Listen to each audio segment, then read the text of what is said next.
All right, Melbourne, it's 5:31 p.m, so this meeting is starting. I declare the meeting open at 5:31 p.m, and I welcome councillors, management and members of the public attending tonight's meeting, both in person and virtually. Great to see a big crowd here this evening, as you'd hope to see on an evening when we are hearing submissions about our council plan. I welcome councillors, management and members of the public attending tonight's meeting both in person and virtually. We are meeting on the Wurundjeri Woiwurrung country, and I respectfully acknowledge the traditional owners of the land we govern, the Wurundjeri Woiwurrung, Bunurong Boonwurrung and peoples of the Kulin, and pay respects to their elders past and present. We acknowledge and honour the unbroken spiritual, cultural and political connection they have maintained to this unique place for more than 2,000 years. This meeting is being streamed live and the recording will be published on Council's website by close of business tomorrow. The unconfirmed minutes of this meeting will also be available from Council's website as soon as practicable. I request that all mobile phones be turned off or to silent for the duration of the meetings. No apologies have been received. We move on to agenda item 2, disclosure of conflicts of interest. If any councillor has either a general or material conflict of interest as defined in the Local Government Act in relation to a matter to be considered by the committee, please disclose the type and nature of your interest prior to consideration of the item. We move on to agenda item 3, confirmation of minutes of the previous meeting. And I call on a councillor to move a motion adopting the minutes of open meeting number 17 held on Tuesday the 7th of October 2025. Thank you, Councillor Gladys Liu. Looking for a seconder. Thank you, Councillor Griffiths. I will now put the motion to the vote. All those in favour, please raise your hand. I declare that carried unanimously. Those minutes are adopted. We move on to agenda item 4, matters arising from the minutes of the previous meeting. And I ask councillors whether there are any matters arising from those minutes of the previous meeting they wish to call out. No, looking to some of our eagle-eyed councillors. That's a no, so we move on. Submissions and correspondence. The following submissions have been received in accordance with the council's governance rules, and I'm going to read out these names. So if somebody doesn't hear their name read out now and they have registered to speak to an item, please put up your hand at the end of this and we will try to get your name on the list so that you can speak. So, in relation to agenda item 6.1, planning permit referral TPMR 2025-19 for the property 93 to 103 Clarendon Street and Clark Street and Whiteman Street, Southbank, we have a request to speak from John Hasey at Contour. In relation to agenda item 6.2, Council Strategic Planning Program Vision and Council Plan. Can't wait for that one. We've got a request to speak from Kate Kennedy, Grant Cohen, Pat Chipolone from the Homeless Persons Union, the HPU, Kelly Whitworth from the HPU, Sophie Lestrange from the HPU, Robert Gerard Martinez from the HPU, Nick Elliott, HPU, Erica McKenna, HPU, Lily Cummings, HPU, Edward Hardgrave, HPU, Aaron Ford, HPU, Paige Santelli, HPU, Verena Tan from the Fitzroy Legal Service, Shifra Blostein from the Inner Melbourne Community Legal, Danielle Hassel, Naomi Bellingham from the Federation of Community Legal, Fluffy, no surname, Meg Mundell, Anna Agostinelli, Emily Chevelle, Erin Vincent, great to know Erin's here, Fiona Duncan, Victor Purton, Chris Thrum, Aaron Moon, Roger Taylor Anastasia Radoveska, Stefano Perfili, Robin Bowen, and Cormac Mills Richard. Okay, in relation to items of correspondence, there's been 23 items of written correspondence to the FMC report. Names will be published in the minutes of this meeting. In relation to agenda item 7.1, notice of motion, Councillor Dr Ball, countering extremism in Melbourne, we have a request to speak and item of correspondence from Milo Parker. In relation to agenda item 7.2, notice of motion, Councillor Camillo, proposed Victorian Government legislation to mandate working from home in Victoria. We have an item of correspondence from Nick E. Now, is there anyone who wishes to make a verbal submission to an agenda item this evening? So we're not talking about questions, which we have at the beginning and the start of this meeting, but the actual substantive agenda items. Is there anybody who wishes to make a verbal submission whose name has not been read out? Aaron, I did read your name out earlier. Sorry, I can't.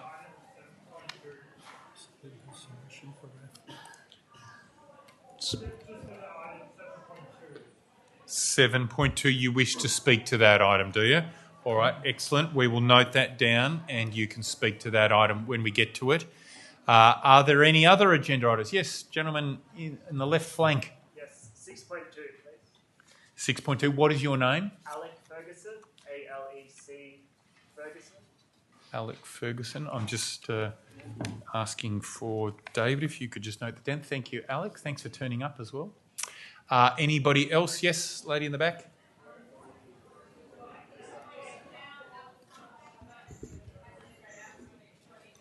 Yes, what's your name?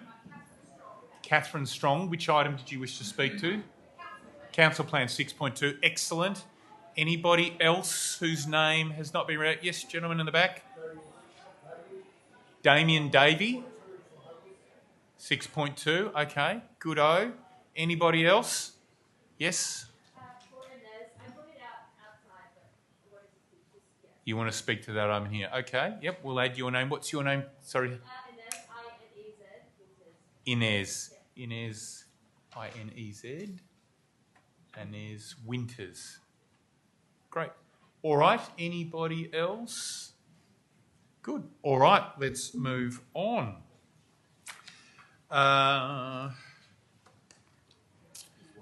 Oh, sorry, there's another hand at the back. Yes, two at the back.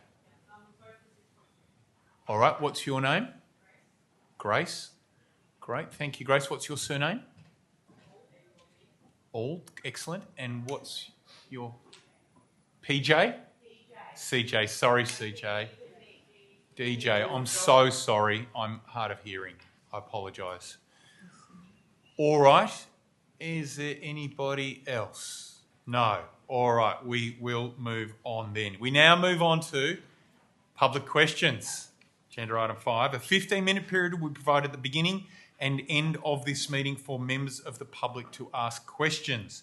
Members of the public may either submit public questions in writing or register to ask a question in person or live via an audio link. Questions should not be greater than 90 seconds in duration, and I remind members of the public that this is an important bit, this is not the time to make submissions on agenda items. We do that when we actually get to the agenda item. As at 10 a.m. today, there have been 4 written public questions received, 3 of which will be asked in person. I note that in reading out these questions, we are not attesting to the veracity or factual nature of any statements made.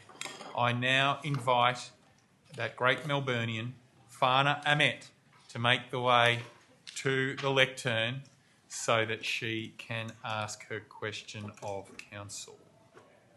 Thanks, Fana. Great to see you at Town Hall.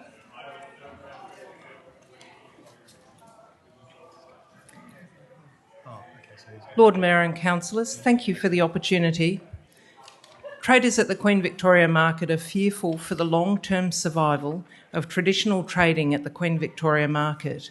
Globally, this iconic market is one of the largest in size and with the most diverse range of trade in any Western country. Not only is the market suffering due to the general downturn in bricks and mortar retail, but trade on the heritage site has been subjected to years-long construction challenges with no prospect that this will end in the near future. The Council's management company is considering an energetic marketing campaign it has developed to set the Queen Victoria Market apart as a dynamic, fresh, exciting destination. By aligning the traders' offers with the rhythms of the year, from seasonal produce to festive moments, cultural celebrations and evolving customer expectations, the strategy positions the Queen Victoria Market as a destination that moves with the seasons. Traders are motivated to collaborate with the company and support the seasonality approach. To realise the potential of the campaign, support from the Council is required. While there is no doubt that the community is more engaged with the traders through the traders' activities and community work to save the market, hard-working traders require investment from Council to ensure that the people in Melbourne and beyond are enticed back to shop at the market by means of professional marketing strategies. The question is the Council willing to provide the company with the financial support specifically tied to this seasonality marketing campaign? All right, thank you for that question, Fana. Thank you for your interest in debates here at Town Hall. Thanks for keeping us on our toes. We're all here, as you can see, and there's more coming down. Good. All right, I'm going to request that our CEO respond to this question. Thank you. Over to you, Alison Layton. Thank you, Lord Mayor, and thank you for your question, Fana. As we've said before, Council takes great pride in the Queen Victoria Market and all that it represents, its rich history and heritage, and its ongoing role as an iconic part of Melbourne both today and into the future. The day-to-day management of Queen Victoria Market is the responsibility of QVMPL, Queen Victoria Market Proprietary Limited, a wholly owned subsidiary of Council dedicated to achieving the best outcomes for the market. So Council supports this through a full board and executive management team within QVMPL, which oversees all operational aspects. As the specifics of the seasonal marketing campaign sit with QVMPL, I will personally reach out to them to discuss that with them and to see what opportunity there is to further partner with them to ensure that we can support that work and ultimately the success of the traders. I'm also aware that our communications team are working closely with the communications team at QVMPL to see what we can do to amplify their messages through our own communication channels. And again, I'll pick that up with the QVM management team directly. Thanks, Fana. Thank you, Council.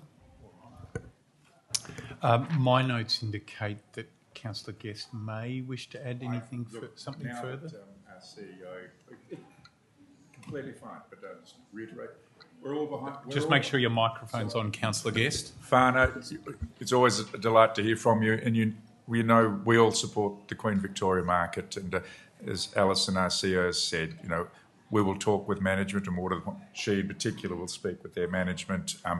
Obviously, we can't commit to a funding here and now, but we do hear you. We've all actually spent 2 hours today discussing at length the Queen Victoria Market. We really care, and we're going to keep working to try and find a winning situation for all parties concerned. Yeah. Excellent. Yeah. All right, that's excellent. All right, we move on to our next request to ask a question. That's Chris Thrum, Honorary Councillor here at the City of Melbourne. There you are, Chris. Looking forward to your question. I can see you have a classic Aussie rock tee on there, Midnight Oil. Trying to remember which album that is. I'm sure David Griffiths will remind us shortly. Head Injuries, there you go. It's Aussie Band T-shirt week day on Thursday. Correct. And you advance to the next stage, Councillor Duckling-Ball. And coming after the break, we'll be back soon. But first of all, these important messages from the news department. Thank you, Lord Mayor, and thank you for the kind words. We're on Wurundjeri country. We respect elders past and present and all other elders from different tribes that may be in the room today. One of the best things that we love about Melbourne is the music scene and the musicians and the music industry as well. And the Melbourne International Jazz Festival is on right now. It's a tremendous world-class event. We've got some really tremendous acts that are performing, like we've got the Gary Barts and Socrates performing tomorrow night at 170 Russell. Hello, our friends up there at 170 Russell. On Saturday, we've got the Harry Connick Jr. from New Orleans playing at the Sydney Myer Music Bowl. We've got the Bill Frisell Trio, Paul Grabowski and Nori. Plus two, we've got the magnificent soul queen Emma Donovan playing as well. That's supporting Harry Connick Jr. at the Sydney Myer Music Bowl. Plus two, we've got the wonderful, soulful Samara Joy playing at the Hamer Hall on Sunday. Praise the Lord. So we do recognise that City of Melbourne is a phenomenal supporter of musicians, and we appreciate all the great support that you've given out of the world and over the years to the musicians and the music industry. So my question is, for the City of Melbourne, if you could highlight one of the most interesting and exciting events for the City of Melbourne at the Melbourne International Jazz Festival, what event would you highlight for punters to go to? Thank you, Chris Thrum, for that question. I'll go to Councillor Philip Leilu, who is our arts lead here at the City of Melbourne. Thank you, Chris. 你好吗？很好，谢谢 Chris. Without upsetting everyone, but I think so. The City of Melbourne's official response is actually Inside Out Jump Jive Jazz, which is held at our own art play between 23rd and 26th of October. So I think that's our pick. My personally is I'm actually going to Ibrahim Malov, so that's a sold out one. That's one that I've been quite interested into going, and also the Jazz Association Singapore Orchestra. That's the two that I'm personally going to from that. But I would also say there's a lot of great jazz players on the streets in busking. I know you're busking yourself as well, and I think sometimes it's actually some of them is actually better than. I know there's one especially in front of Brunodi's who's really, really good as well. So without upsetting everyone, that's our official and unofficial response. Hopefully we'll do, Chris. Sure. Yeah. And Okay, thank you, Lord Mayor. Thank you, Chris Thrum, and you heard it here first from the cool cat, Councillor Philip Leilu. We move on to our next question. Gemma Gooding, who requested to ask a question online.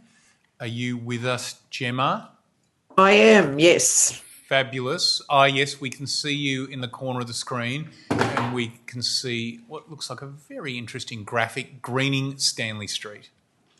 Yes, thank you, Mayor, and thank you, councillors. As you would know, you recently completed the Roden Street Greening Project, which is of great benefit to the local area. Next slide, please. I and other residents in nearby Stanley Street would support a similar initiative being introduced in our area for a number of reasons. We've got some significantly less tree cover in our street compared to Adderley and even Roden Street.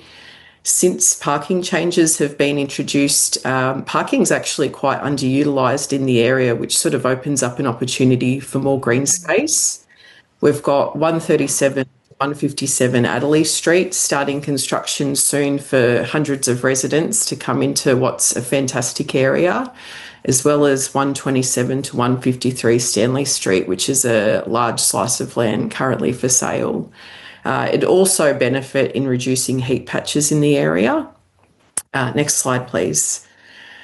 This is the proposed area that I've outlined could be of benefit, and linking up to the Adderley Street Green area. I'm just noticing there's so many people in the area out in the during the day walking their dogs. It'd just be great to have a communal place to see our neighbours that is in the immediate area. We don't have to go to Roden Street. We don't have to go to Hawke and Adderley Park. Just something that will benefit the hundreds of residents as well that will call Stanley Street and Adderley Street home very soon. Will Council investigate prioritising green space in West Melbourne and also reveal which projects will receive funding in the current budget? Thank you. Excellent question, Gemma, and thank you for your interest and passion for greening West Melbourne. We'll go to Councillor David Griffiths, who is our Environment Lead at the City of Melbourne. Thanks, Lord Mayor, and thank you, Gemma, both for the question tonight, but also your advocacy for greening North and West Melbourne more generally. We know we get a number of emails from you. You have an eagle eye for patches of land in that part of the world where more open space is needed. And Gemma, as you know, I'm very familiar with Stanley Street, having stared out the window of the Royal Mail Hotel when I was the publican up there at one of those trees that was in your diagrams there. So there's a lot of work that's going on in that part of the world, and I'm glad you mentioned the Roden Street Park, which a number of us have been up and visited. I've been up there with the Lord Mayor relatively recently. It's a fantastic example of how public open space can be created from what's previously been roadways and footpaths, and certainly we've got some documents here at Council that we're working through that seek to build on just those kinds of projects. So we have the open space strategy for West Melbourne, and that certainly identifies that there is a need for more new local open spaces. And we also have the North and West Melbourne Urban Forest Precinct Plan, which has highlighted Stanley Street as an area in which more plantings can occur and more greening can take place. So there's certainly those things on the horizon. We're very proud of the work that's happened in Roden Street, and we're also looking forward to being able to do some work along Hawke Street once we get past the 6 months post the Westgate tunnel opening, which, as we understand from the state government, is the timeline that's needed to be observed before we can start to introduce some of the TAP program amenity changes. And so Hawke Street will be the next one. So almost street by street up there in West Melbourne, we're working our way along, creating new public open spaces. And Gemma, I thank you for having the opportunity to talk about the ones that we've already got done. Excellent. Thank you very much for that response, Councillor Griffiths. Nothing further to add. And thank you for the many hours you've spent walking those streets there in West Melbourne looking for greening opportunities. All right, I will now read out a question as Infrastructure Portfolio Lead that was submitted by Robin Galbally. And she asked the question, I would like to raise a question regarding car parking permits in the areas in which I live. I have been living in Docklands, Spencer Street for 10 years now and still have not been able to get access to even a 2-hour permit for my travelling vet or my friends. I live in a 1-bedroom apartment with no car park. Can you assist in this matter, please? Well, Robin, I am pleased to advise you that our residential parking permit schemes establish areas and properties that are eligible for a residential parking permit. Spencer Street, Docklands, has historically been determined to be an area that is ineligible for residential parking permits. Residential parking permits are generally not available in the central city, the CBD or Docklands, due largely to a limited supply of curbside parking in what tends to be very densely populated neighbourhoods in our municipality. Extending the availability of permit-accepted parking would further reduce the number of people that can access our on-street spaces each day. So I'm sure that response may come as a source of disappointment to you, Robin. I will point out that these areas are also serviced by a multitude of high-frequency public transport routes and cycle lanes to provide alternative transport options. Okay, we move on to the time. Question time student finishing on here. There are 4 other questions from people who'd like to ask questions as well. Right. On the track, so the second 15 minutes. All right. I have been advised that our time for public questions has elapsed for the first part of this meeting. I remind all attendees and interested parties that there's a further 15 minutes that has been allocated for public questions at the end of this meeting. I have a list of 4 public questions still remaining, so we can pick those up at the back end of this meeting. All right, we move on to agenda item 6, reports from management, and a call on the Deputy Lord Mayor, Rashina Campbell, to assume the role of Chair of the meeting in relation to reports where Council exercises its responsibilities under the Planning and Environment Act 1987. Thank you, Lord Mayor. We have one item under this section, agenda item 6.1, Planning Permit Referral TPMR 2025-19, 93 to 103 Clarendon Street, 25 to 29 Clark Street and 27 to 59 Whiteman Street, South Bank. I have a conflict in respect to this item, Lord Mayor, due to a campaign donation from a related company to the applicant. So I am declaring a conflict in relation to this item and inviting Councillor Lei-Lu, the Deputy in the Planning Portfolio, to assume the role of Chair. Okay, thank you very much. Councillor Louis.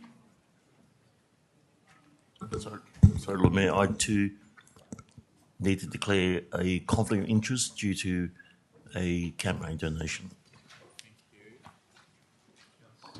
Councillor Mark Scott. Thank you, Lord Mayor. As part of Team Rex, I will also declare a conflict of interest on this matter as well. Thank you. And I also have a conflict on this item for the same reasons. So, Councillor Philip Lei-Lu, you take over the chair for this item.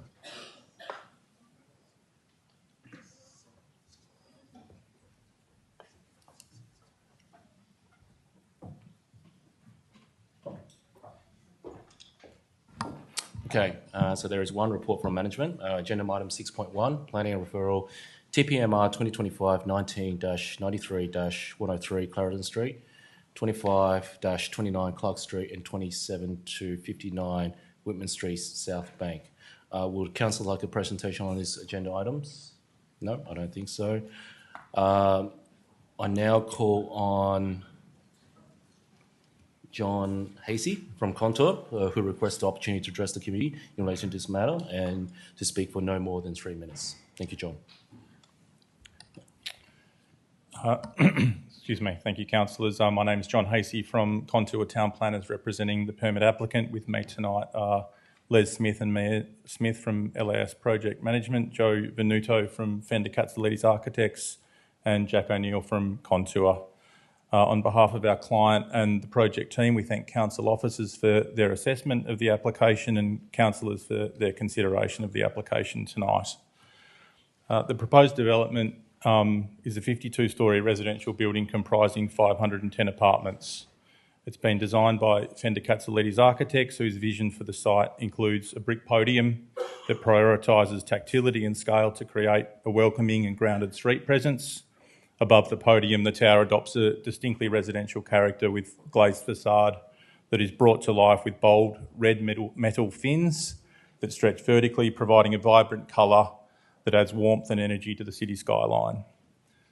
The proposal is fully compliant with all relevant planning controls and policies, including Design and Development Overlays 10 and 1.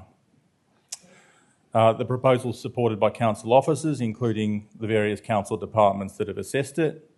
The overall design is supported by Council City Design Department, subject to some relatively minor detailed design matters that can be addressed through a permit condition. In terms of community benefits, the proposal results in a meaningful housing supply in South Bank and the city more generally. 510 apartments in a well-serviced location such as South Bank will greatly assist in meeting council's housing targets. The proposal also provides an affordable housing provision equating to $980,000 of apartment stock in market value terms to be gifted to an affordable housing provider. Our client is also seeking to provide a discounted sale rate to key workers. The proposal results in a best practice ESD outcome that meets or exceeds council planning scheme requirements. It will be a certified 5-star Green Star building. Each apartment will have a minimum NAFTAS rating of 6 stars with an average of 7 stars across the development. It will also result in best practice water quality performance outcomes. Significant time and resources have been invested in the proposal in managing flood risk, and the proposed emergency pedestrian access arrangements have been supported by Melbourne Water following extensive consultations spanning more than 12 months. The resultant outcome is one which provides a bespoke solution to address flood risk, and this results in a strategic site in South Bank being able to be developed for housing. Again, we thank Council for its consideration of the application, and we respectfully request Council provides its support for the proposal. I'm happy to answer any questions. Thank you. Thank you, John. Is there any questions? I'll ask. Councillor Rouse. Thank you very much, John. You mentioned 510 apartments. I think you mentioned 980,000 in terms of public benefit. What does that equate to in real terms? So, those who aren't across the cost of housing at the moment. What our client is looking at would be 2 apartments, 2 one-bedroom apartments. It could also be a larger apartment, which would probably be 2 bedrooms. And as I said, there's also a proposal being investigated to provide a discounted rate or sale rate to key workers. And I'm a councillor, not a town planner. In your own words, could you explain how we came up with that arrangement and kind of how that relates to the floor area ratio? When you say the arrangement, the site or planning unit arrangement? Sorry, how did we come to that outcome of having the $980,000 public benefit? Sorry. Yeah, so in accordance with Council's public uplift policy, once the floor area ratio of 18:1, which is the baseline FAR, is reached, in order to justify floor area above that, a public benefit uplift needs to be provided. Our floor area ratio, based on the proposed floor area divided by the site area, provides an FAR of 18.2. So there is a community benefit uplift that is required as a result of that, and the $890,000 figure is how that translates in terms of what would be required to be provided as an affordable housing outcome over and above what the 18:1 requirement is.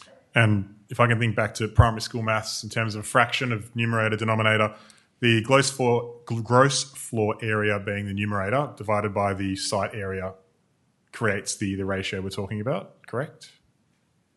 So sorry, the 18:1 ratio comes from the gross floor area, how much the total build creates in floor area divided by the site area, the footprint effectively. No, it's the other way around, I think. So it's the overall floor area divided by the site area gives you the 18.2. And so in reading the report, is my interpretation correct that the footprint of the building, the effective footprint of the building has been expanded using the space or floor area of the car park adjoining or next door? Is that correct? The overall floor area, is 18.2 times the planning unit area, which does include the car park. That will be subject to a legal agreement pursuant to Section 173 of the Planning and Environment Act, which formalises all that, and it will mean that the balance of the car park land, which forms part of the planning unit, can't be further redeveloped. And there's conditions with, And if the car park area wasn't included in the site area calculation, what would the impact of that be? There would be a greater FAR. I don't have that figure with me, but increase significantly. The long and the short of it is that the zone controls specifically allow for parts of sites to be developed and used for FAR, and the proposal's in accordance with that zone provision. And a substantial increase in the FAR would require a substantial increase in the public benefit demonstrated. Is that correct? If you were to assume that the development area, as we've defined it, is the site area for the purpose of the calculation, that is correct. And one final question: when you've calculated the gross floor area, i.e. the volume of the, is it fair to say the volume of the build? We've obviously got the site area, the physical building being built multiplied by the height, or the floors, 52 in this case, plus the volume occupied by the existing car park. Is that correct? Yes, so the overall GFA figure includes the proposed building and the car park area to give you the total area for the site. So we haven't discounted that. We obviously need to include it to calculate the FAR. Yep. That has been done through a survey analysis by a qualified surveyor, Reeds Consulting. They've confirmed the exact area, and then that gets added to the GFA of the proposed development to give the figures. And to your knowledge, Hague Street, I think it is, that adjoins, is on the, I think, the northern boundary of the site area. The car park overhangs Hague Street, is that correct? That's my understanding, yes. And therefore, as an enclosed space, has that been included, to your knowledge, in the gross floor area calculation? No, my understanding is that Hague Street is outside of the tidal boundary where the car park is. So it hasn't been included in the site area, which it should not, because it's outside the boundary. That's correct. So the tidal plan SP 029449, which is the tidal which forms part of, I guess, that eastern part of the planning unit, the extension of Hague Street is outside of that tidal boundary, so it hasn't been included. So the tidal boundary being the site area? Correct. But the gross floor area could include overhangs of a building, is that correct? Well, that is correct, but it doesn't need to in this circumstance, given Hague Street is outside of the area that we're calculating. Okay. Thank you. You don't want to ask the officers? No? Oh, that's fine. Yeah. Thank you, John. Appreciate it. Is there any other? Oh, Councillor Guess. Thank you, Philip. Could I just ask you? Sorry, John, can I ask you, because I've got another Sorry, case. it'll be a quick question. I'm just wondering though, providing over 500 apartments with only 32 car parks, do we anticipate any, parking problems coming as a result of that in the area? There was two considerations there. One is the parking overlay that applies, which specifies maximum car parking rate. So the car parking provision that we're providing is less than the maximum rate. So we are in accordance with the statutory requirements in terms of car parking. As has been discussed already tonight, areas such as South Bank, CBD, Docklands specifically have that control in place to,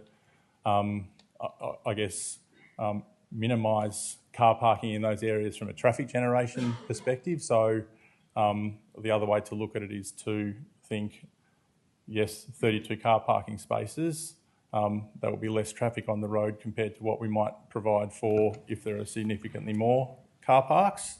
And it follows planning policy, which seeks to, discourage higher rates of car parking on sites like this. And then I don't need to mention how well the site's served by public transport. Thank you. Thank you. Sorry, John. Councillor Rouse, one more final question for those watching at home that aren't across clause 7301 of gross floor area calculation, as I'm sure you are. Is this, in lay terms, I'm a councillor, not a town planner, is the simple explanation for what's happening here is we're wanting to build a really tall tower that to enable that, we're saying that the property next door will be forever encumbered at effectively 8 stories, I think is the current height. And therefore the airspace above that could not be used or be developed future again. In essence, although I won't refer to it as the property next door, I'll refer to it as part of our site. There's legal arrangements in place that deal with that, as I said before. And under the provisions of the planning scheme, we are entitled to, define our site. But you are also correct when you say that that won't be further developed, because that is the case and it won't legally be possible given the FAR is already capped out, and there'll be legal mechanisms in place that prevent that. And if the arrangement was to focus on the footprint of the developed area, or the area that you might build on next, the public benefit would have to be largely increased. Is that correct? Sorry, I'm not following your question. That if we weren't to include as I said, the car park next door or the property next door, but the full site as it's been defined in the application, that the provided public benefit under the FAR would be increased. Well, it would need to be if you're going to proceed with such a development, but that simply wouldn't be feasible. So this development outcome that is being pursued by our client means that a development is feasible on the site. It means that 510 apartments can be delivered to contribute to the council's housing supply, and it includes the affordable housing components that I mentioned before. So I understand where you're coming from, but the long and the short of it is that if it wasn't for this arrangement, the development outcome wouldn't be feasible and we wouldn't be able to deliver that amount of housing. Thank you. Thank you. Is there any other questions? Councillor Liu. Wow, you're very popular, John. Thank you, Chair. Now, I can see you have residential hard waste area, but I can't see where you have collection of organic food waste. Do you have that in your plan?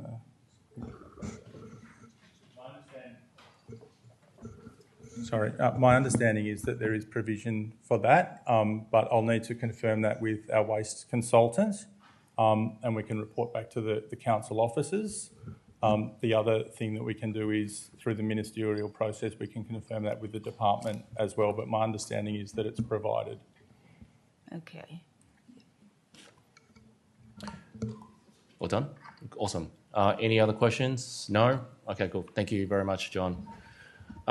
So if there's no other questions, I'm happy to move a motion on the screen, if that's okay. Yep, that's fine. I'm looking for a seconder. Yep, thank you, Councillor Griffiths. So I'm happy to speak to it. So thank you, John, and also to our team for this particular arrangement. So for me, look at the numbers, and I'll keep it simple because I think there's a lot of questions. And while I understand, Councillor Rouse, your questioning and everything, and while we would love public benefits and increase on it, but ultimately it needs to stack up. The numbers need to stack up. And would I rather have something that is doing nothing, or would I rather have something that's $160 million of work, jobs, and also uplift of that entire area? And so for me, this is something that I think could work, and I would more than happy to support it. I do note that the dwelling consists of 510 dwellings. 70% of it was going to be one bedrooms, and then nearly 30% is going to be two bedrooms. Parking spaces, while it's only 32, and councillor guests, there are policies and things that we have stipulated, and so I think the applicant and everyone is actually just following the rules and everything. And if you do want to take a policy decision, we can talk about that one later. But also, we'll also have 306 bicycle parking spaces. But most importantly, everything just fits within the rules books. And also, at the end of the day, this is actually a referral. We are actually not the authorised approver, but it's actually the minister. So having said that, I also note that this will provide a lot of affordable housing, so that it is something that we are very interested in. But overall, look, I think it is a great project. I think also the fact that there's a bit of colour in that area rather than just pure glass, which is a great thing. But also, most importantly, it's a $160 million project, which will actually create more jobs and, more importantly, more housing for Victorians. So happy to support this. And I want to thank our team and also the applicants, and all the best. Councillor Griffith, would you like to speak? Thank you, Councillor Liu. I'll be brief, and thank you for your remarks in speaking to this moving of the motion. I concur with your assessment about the overall value that we'll be deriving as a city from this development, but I also want to thank the other councillors who asked questions along the way. Hopefully it's a matter of reassurance for people who might be here tonight or watching on that we really do put a fine-toothed comb over these kinds of proposals to make sure that wherever there's an opportunity for us to maximise benefit for the people of Melbourne, that we're doing so. So thank you, Councillor Rouse, in particular for that, but also my fellow councillors down this end of the table, and thank you to our our team who've been working through this, I've no doubt, for a long period of time to bring it to this stage. I have nothing further to add. Thank you. Would any other councillor like to speak to this particular motion? No? Oh, Councillor Liu. Yep. Thank you, Chair. I actually can now see you do have FOGO there for your residents, which is very good. I'm always support more housing, especially affordable housing for our residents here. And in particular, I'm very supportive of recycling, FOGO waste management. So I'm happy to support this plan. The only concern I have is only 32 parking spots. That means there might be a risk of having cars parking on the street. So that is something that we may have to manage. So I don't know whether it's possible to increase any parking in your plan. But anyway, the big picture is more housing. So I am happy to support it. Thank you, Councillor Liu. Thank you. Thank you, Councillor Liu. So are there any other speakers to this? Councillor Rouse. Thank you, Councillor Liu. And great to see councillors excited about FOGO. Not something we get enough of. I think on the whole, if I can re-explain what a lot of my questions were based on, was effectively saying that there are rules that govern the allowed height of buildings, and what we've effectively done here, and my apologies if this is dumbing it down too much, is to say, well, we won't build high on this portion if we can build much higher on this portion. And by including that portion that we're not going to build higher on, the rules that govern how much benefit needs to be provided to the public as compensation for the inconvenience of building, the height, change of view, shadowing, all those sorts of things is unfortunately not realised. To me, that feels disingenuous to the intent of the law. Noting the numbers that you've said, 510 apartments with potentially one given to affordable housing is 0.2%, if my maths is to be trusted, which again I feel is disappointing. I share the concerns I have as raised by Gladys in relation to the car parking. We heard earlier that people are unable to have visitors to have their vet come and see their cat because of lack of public parking and things like that. So I think there are issues here that I have grave concern with. Based upon the advice that I've received, I perhaps disagree with the gross floor area calculation in relation to the bridge over what I believe to be public land of Hague Street. But again, the end result of that would be a marginal increase in the FAR ratio and the public benefit that would bring. Happy to disagree on that one. The disappointment comes not because I disagree with that outcome, but because, unfortunately, as far as I can see, you are well within the building schedule and compliant with all of that. So I will disappointingly be supporting this, and I wish in future that those schedules can change so we can increase the public benefit. But as far as I can see, you are compliant with the rules as it says at the moment. Thank you, Councillor Rouse. Any other speakers, movers? I think I'll have a right of reply. I think, yes, those particular points, Councillor Rouse, is important, but I think ultimately we judge what we are being given. And these are the rules, these are the legislation, these are the policies that we actually do. And so I think it would be unfair on the applicants to actually go and change it otherwise. And I think that's something that we could particularly take up with the state government going forward. But ultimately, this is something that I think we support, and our officers worked very, very closely to ensure, and I'm sure there was a lot of negotiations, there was a lot of best outcome. And ultimately, this is the best outcome for the city. It might not everyone's going to win, especially in planning. God knows I know that for too long. But I think ultimately, this is at $160 million. It means more jobs, more housing, and when we actually need it. So all the best to you, and appreciate for you guys coming. So if there's no more questions, I'd like to put it to the vote. All those in favour, please raise your hand. That is carried unanimously. Thank you. I now ask the Lord Mayor and the team to come back in. Thank you.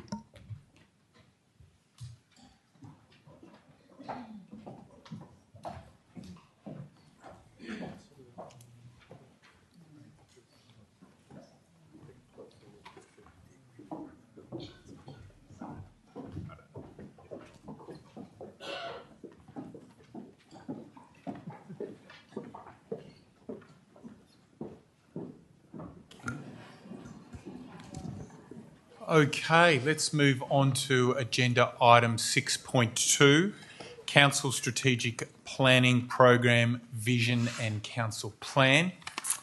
Do any councillors need to declare a conflict in relation to this item? Would councillors like a presentation in relation to this item? No? All right.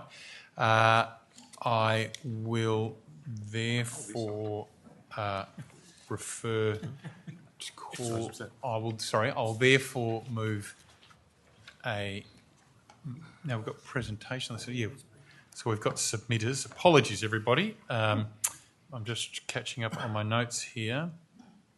So we will move straight to submitters on this item, and our first request to speak comes from Kate Kennedy from the Kensington Association.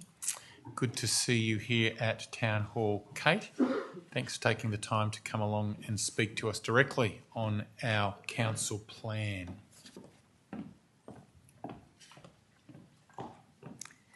Thank you, Lord Mayor, Deputy Lord Mayor and councillors.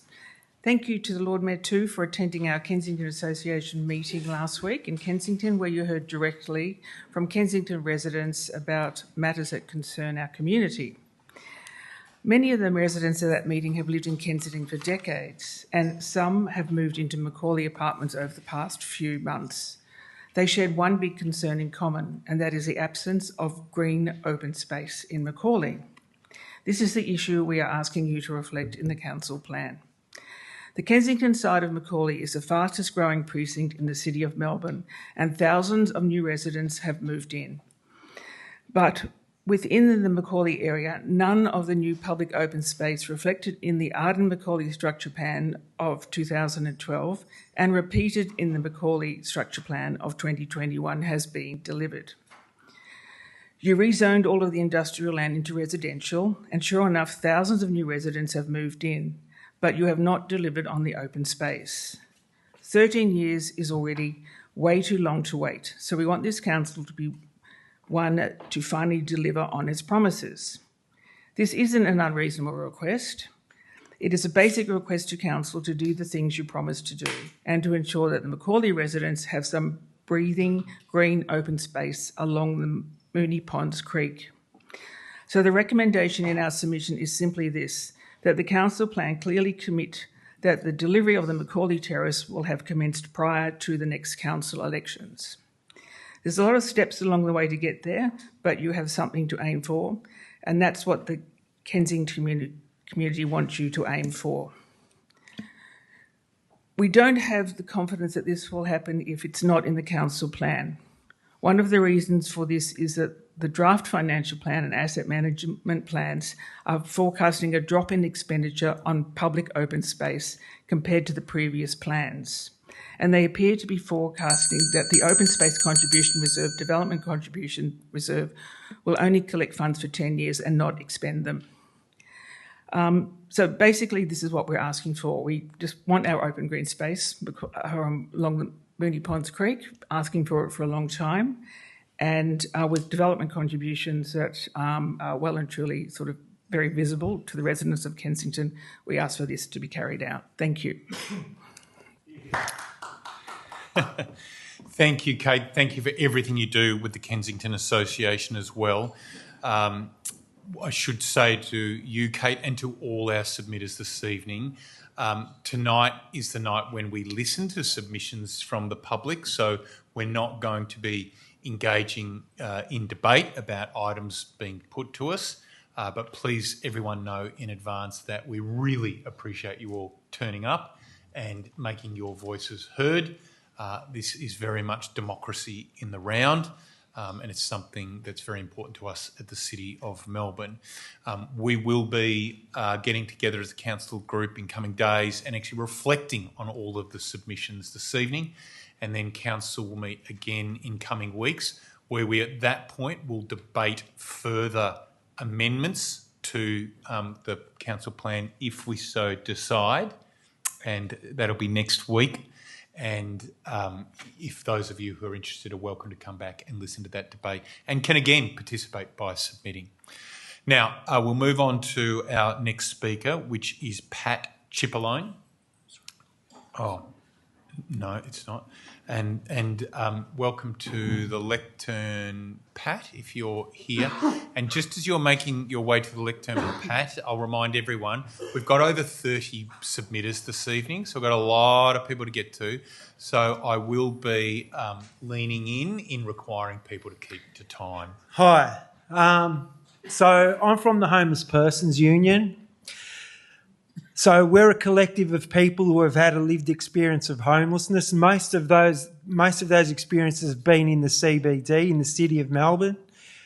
We see our role is to advocate for people who are experiencing homelessness and raising their voice so that they're heard, especially in relation to your policy of private security guards and the impact that it's had on their lives.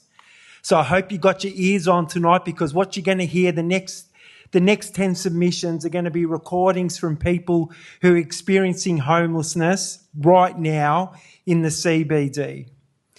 So I hope you hear that the effect that's having on their physical health, their mental health, and just a recognition of how difficult it already is to have to live your life by the schedule of showers being open at a certain time, being able to have a meal at a certain time, being able to do your laundry at a certain time, because there aren't public spaces for them to be able to use public services, and now being hassled just for using public space. So I hope you guys take the time to listen to their experiences. Thanks.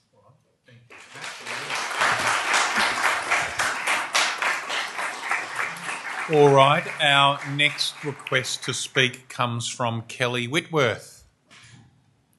Welcome to Town Hall, Kelly.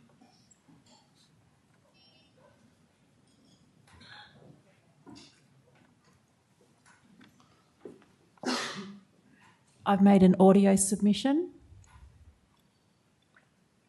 I'm a middle-aged Indigenous man that's been living on the streets for quite a few years. I'm sorry, Lord Mayor, we can't hear that. Could we start again? Yes, I'm happy to do that. Could we just take a moment and get our audio right so that we can all hear this audio submission? I'm a middle-aged Indigenous man that's been living on the streets for quite a few years now. Almost on a daily basis, they come past and with so-called council officers, and when they do, they sometimes try and G you up to, like they're supposed to have their body cameras on when they approach us and that, but they'll have them off and then they start trying to G us up and hope for a response and stuff like that, so that way they can serve us with orders and that. Yeah, and like the security officers, they've got full support of the council from what I've seen. Like, mostly they'll come along and just try to use intimidation tactics by, calling my name in a child's way sort of thing and hoping for a response. Yeah, like just about every action I've ever had with them's all been negative. And yeah, it sort of feels like, they place themselves above the law.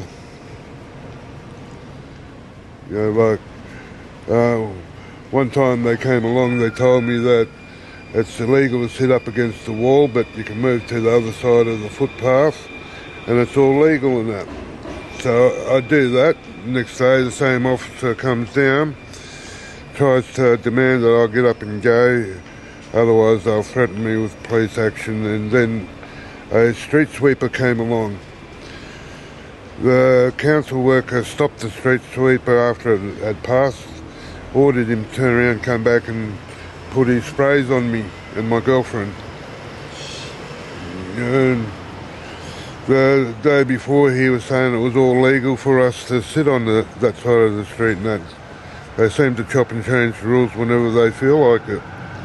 And yeah, we got to cop it sweet because no one really cares about people like us. Well, it makes me pretty worthless, you know. We're supposed to be a country of equality, but being an Aboriginal person and homeless, I cop a lot more shit than the average Aussie does. And yeah, it doesn't make me feel fucking good at all. I believe the council should become more proactive and organise programs that's going to benefit the homeless person. You know, because at the moment, nothing's worse is happening. So, yeah, maybe they should, you know, spend the money and getting out of their fucking offices and come and meeting us and that, you know, talk to us. We're human too.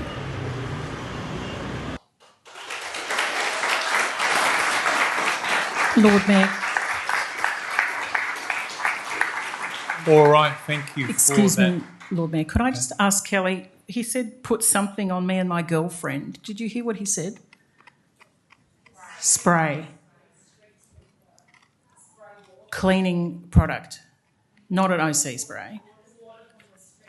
I see. Thank you very much. All right, thank you, Kelly, for that submission. I now call on Sophie Lestrange.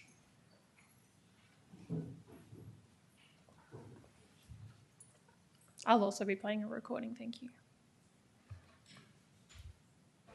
I'm a 43-year-old woman. Last year I lost my 13-year-old daughter at the start of the year, which caused me to slowly dwindle into have mental issues, obviously, with the loss of my third child, which led to me losing my job, which led to me unable to pay my rent, which obviously led to me being homeless and sleeping in cardboard boxes. I'd just like them to know that I'm not a drug addict, I'm not mentally ill, I'm just a woman who's had a couple of bad bouts. I've had plenty of interactions with the security guards of Melbourne that walk around with the council. Only on Saturday just gone, they actually followed me most of the day. So anywhere that I stopped, they would tell me to move on. It even got to the stage where I didn't even have a hat out or a sign because, you know, that's what they say that they target is soliciting is what they call it. So in the end I just was sitting in spots and they were coming up and saying, you can't be here either, you can't be there either, and it was like, in the end, we don't know where we're allowed to exist. So that's the problem. I see them probably three days in a week. Like at least 3 days in a week, they'll stop at some stage and have a go and tell me to move on, pack up. I can't sleep here, I can't sleep there. It makes me feel like I'm not allowed to exist. Like I'm just physically not allowed to be anywhere. Well, a shop owner will move me on and then I'll go sit somewhere else and that person doesn't want me to be there either, so they ask me to move on. And in the end, that's where the aggression comes from the homeless people, because we just feel inhuman and just not able to exist. Like physically we're just not allowed to be anywhere. So, yeah. Well, the money that they're using for the security, that money could be going into better spent projects of actually trying to solve the problem of why we're here. Not, we don't choose to be here. We're not here because you know, it's a life ambition. We don't say, oh, we're going to grow up and sit and beg for money. Like, you know, nobody wants to be here. They're spending all this money on the security when they could be actually trying to solve the problem and get buildings, you know, and prep them out to help more crisis places, or, I don't know, just put more funding into getting people off the street, not causing us more dramas and more problems. So, yeah, that's my...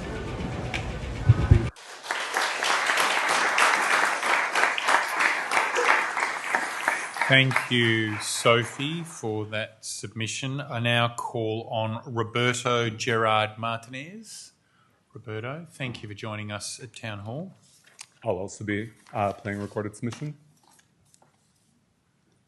First and foremost, I'd like the council to know that there's more than just a couple of homeless people around the CBD that struggle from every day and every night being homeless, and it can be pretty scary at times as it is, you know. And the first couple of times I was actually, when the council members came up with the security guards to try and move me and a couple of my mates on, the way they went about it was very, very intimidating, and that's to say the least. You know, it was quite very scary.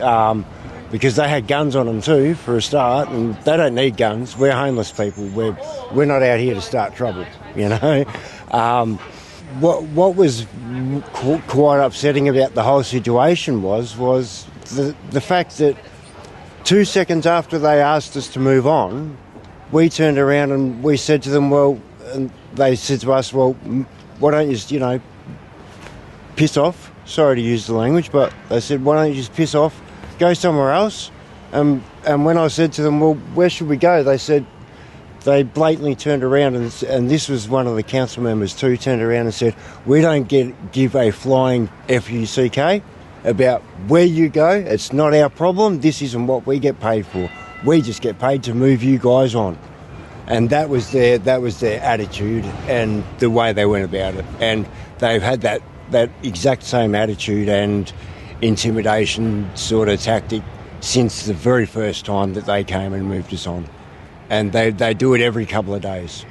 Don't get me wrong, I understand that, you know, they're trying to clean up the streets for the community as well, of course, but they don't have to go about it like that and be that sort of forceful, intimidating type of group of people the way they are like that. And they don't have to be so just callous about it either, you know.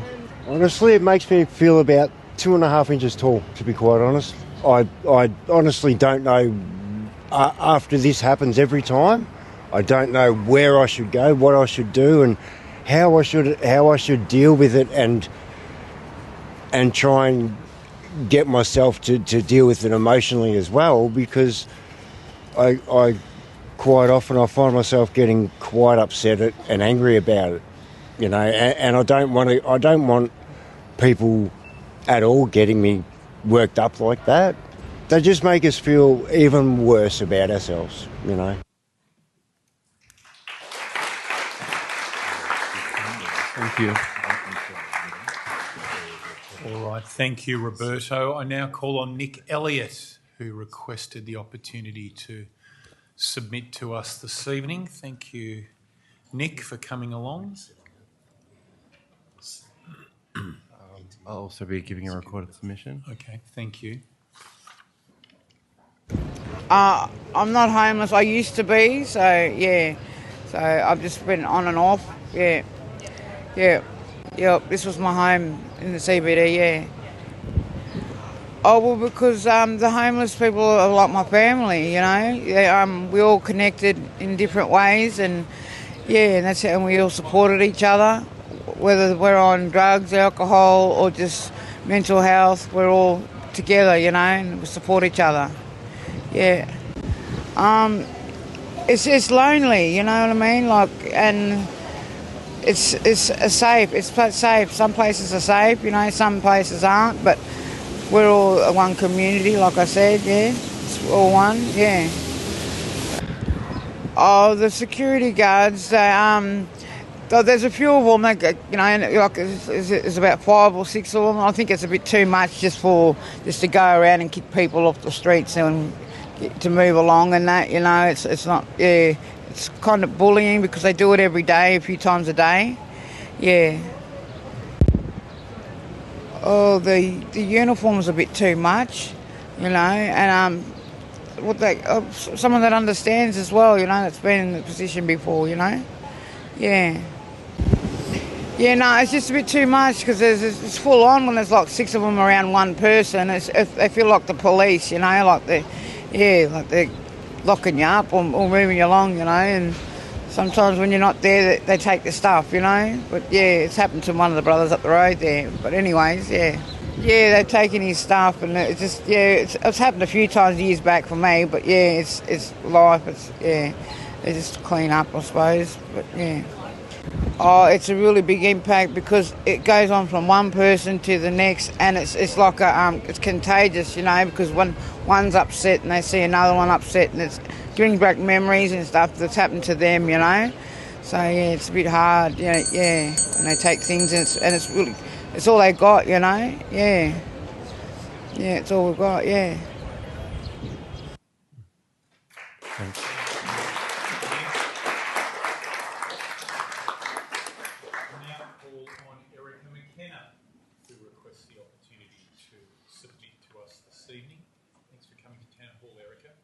Thank you. I'll also be making a recorded submission. Well, short story.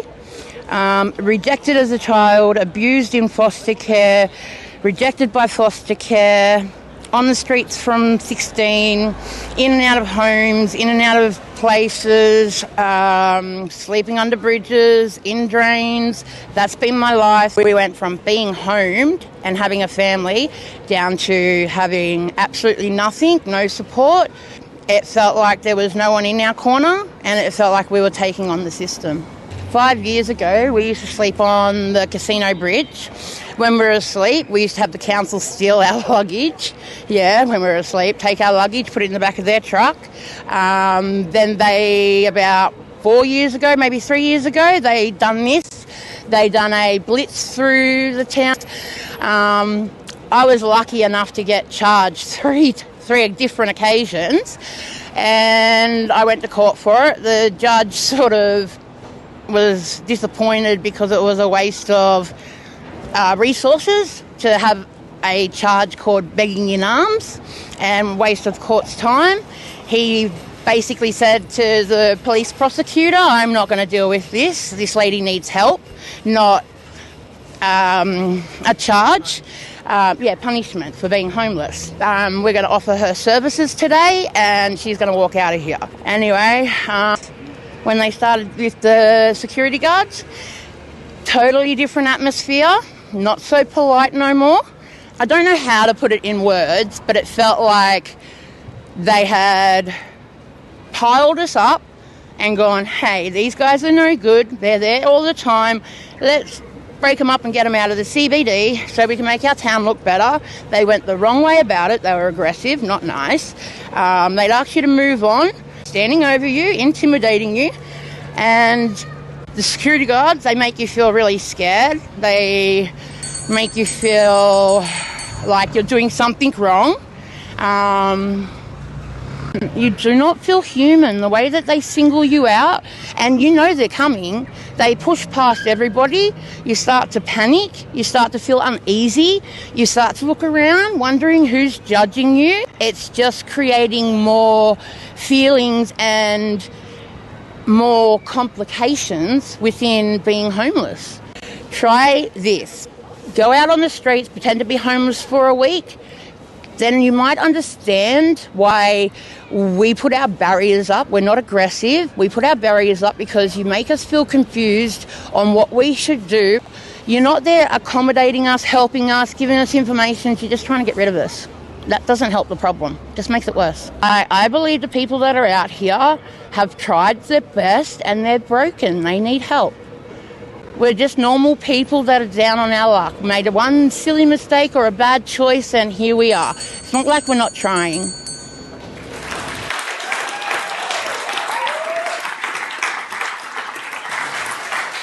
All right, thank you, Erica. I now call on Lily Cummings, who requested the opportunity to address us. Thank you, Lily, for making the time to come in and be part of our processes here at Town Hall.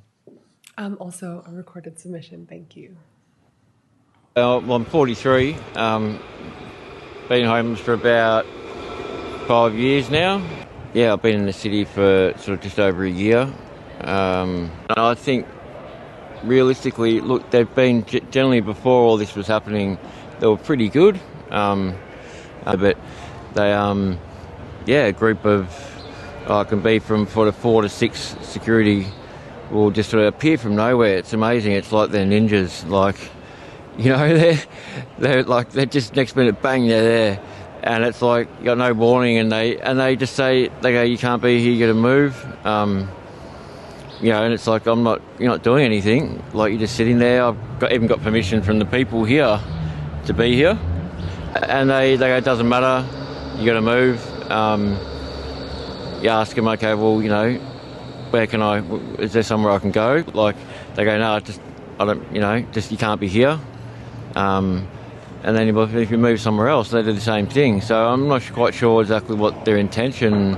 I mean, what is it, like move it to another council so then they can deal with it?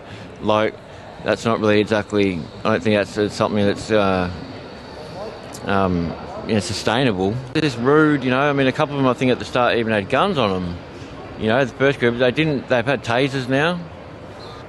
But, they just tell you to leave and, that was it. So, look, I feel intimidated, but it gets me quite annoyed just because they don't really know, you know, they all probably just have an assumption, or they think it's, I don't know, you feel like it's, you're nobody, you know, you're not important, or, you know, you can't even exist. Like, I'm not doing anything, I'm just sitting here. I don't ask anyone, I don't accost anyone, I don't, you know, whatever, I just sit here, and that's not good enough. That's still not enough. So it's like, well, I just don't get it, you know. There was one time when one of the group came up and actually damaged some of my stuff. Like, I had a sign there with my my belongings and that, and then as I sort of just walked off, but just to a little bit, he sort of picked it up and just started ripping it up, and I was like, you know, I had a go at him, said, what are you doing? And he just chucked it in the bin, and, you know, they all walked off. Like, so I just don't think that's exactly a something you should be doing. I mean, it's my stuff, regardless if it's what it is, doesn't matter, it's mine, and you just shouldn't be ripping it up like as if it's, you know what I mean? They're not nice about it to start with, and then they, you know, it's like they've got a vendetta about it, you know, like, it's almost like they choose people that just hate homeless people. It's like, well, they don't know what everyone's backstory is and why they're in that position. There could be heaps of things, you know, and, you know, that's just not ideal, you know. Thank you. All right, thank you, Lily. I now call on Edward Hargrave, who submitted. Hi, I'm presenting another recorded submission. All right, thank you, Edward. I'm homeless. I've been homeless for 2 years.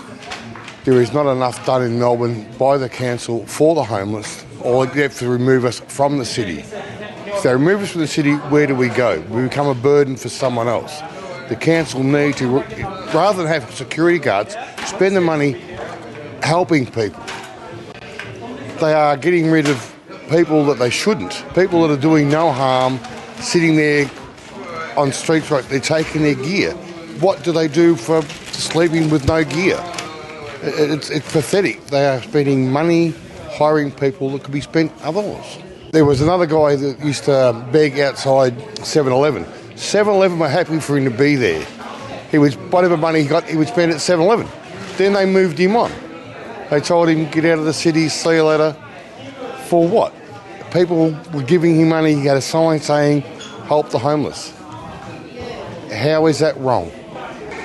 I've heard people have lost their belongings, they've left it behind, they've been taken, they've come back and there's nothing there for them. They've had no sleeping bags, nothing to sleep in. I don't know what happens to the gear. I've heard people say they've gone to council and they can't find it, and there's nothing.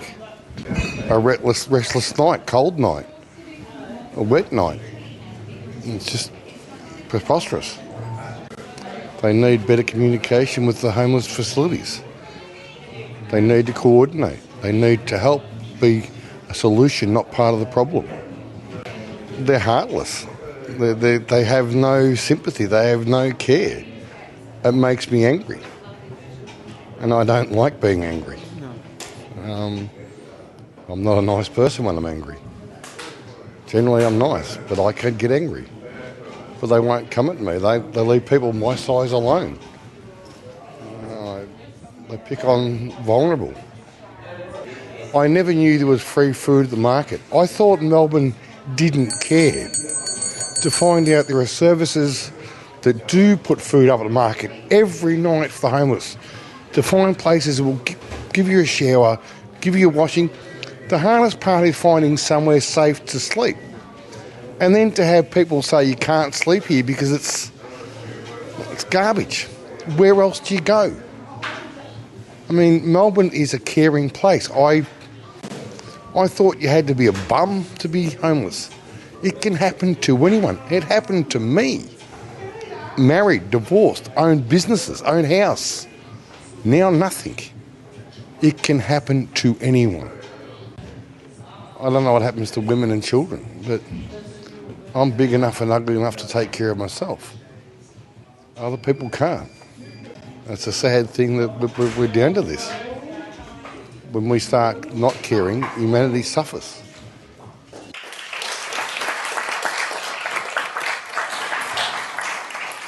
Thank you, Edward. Our next request to speak comes from Aaron Ford. Is Aaron with us? Thanks, Aaron. Please make your way to the lectern. I'll be also making a recorded submission. Thank you. I've been sleeping rough for since September, end of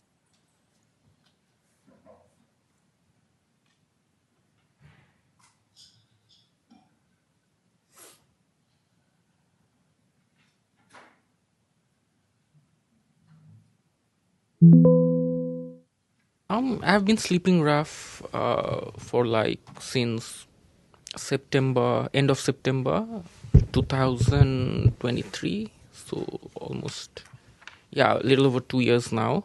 Doing my bachelor in mechanical engineering, I had to do it while sleeping rough, so I couldn't pay rent or get any rooms in any of the rooming house or anything. So it's difficult. It's really difficult, especially with the security guards are making it the most difficult. Without the security guards, honestly, it would be so much easier.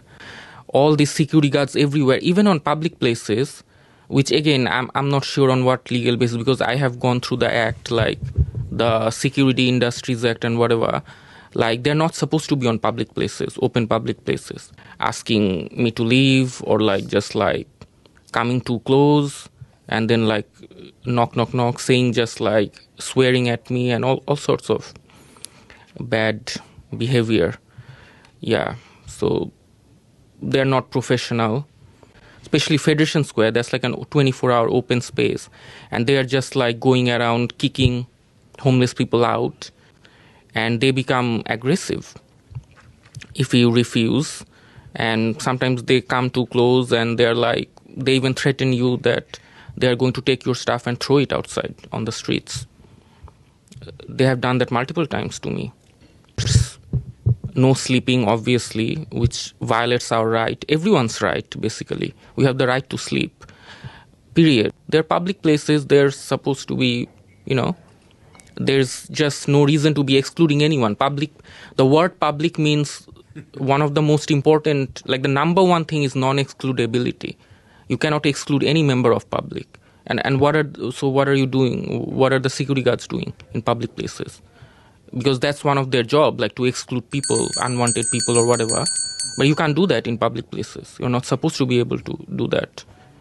So, yeah, it's just horrible. It just makes you, just kills your mood. It just makes you feel bad about yourself. You're just angry or just thinking about it, I would say just increasing the hours of the homeless centers, plus a full-on 24-hour shelter for us, like where we can just go anytime, and that's one we need. Like it would make the streets safer as well, so it will be good for everyone having that 24-hour open, accessible space, with some few, maybe like a free coffee, just some few drinks, a bit of snacks, again 24-hour. Yeah, that would be wonderful.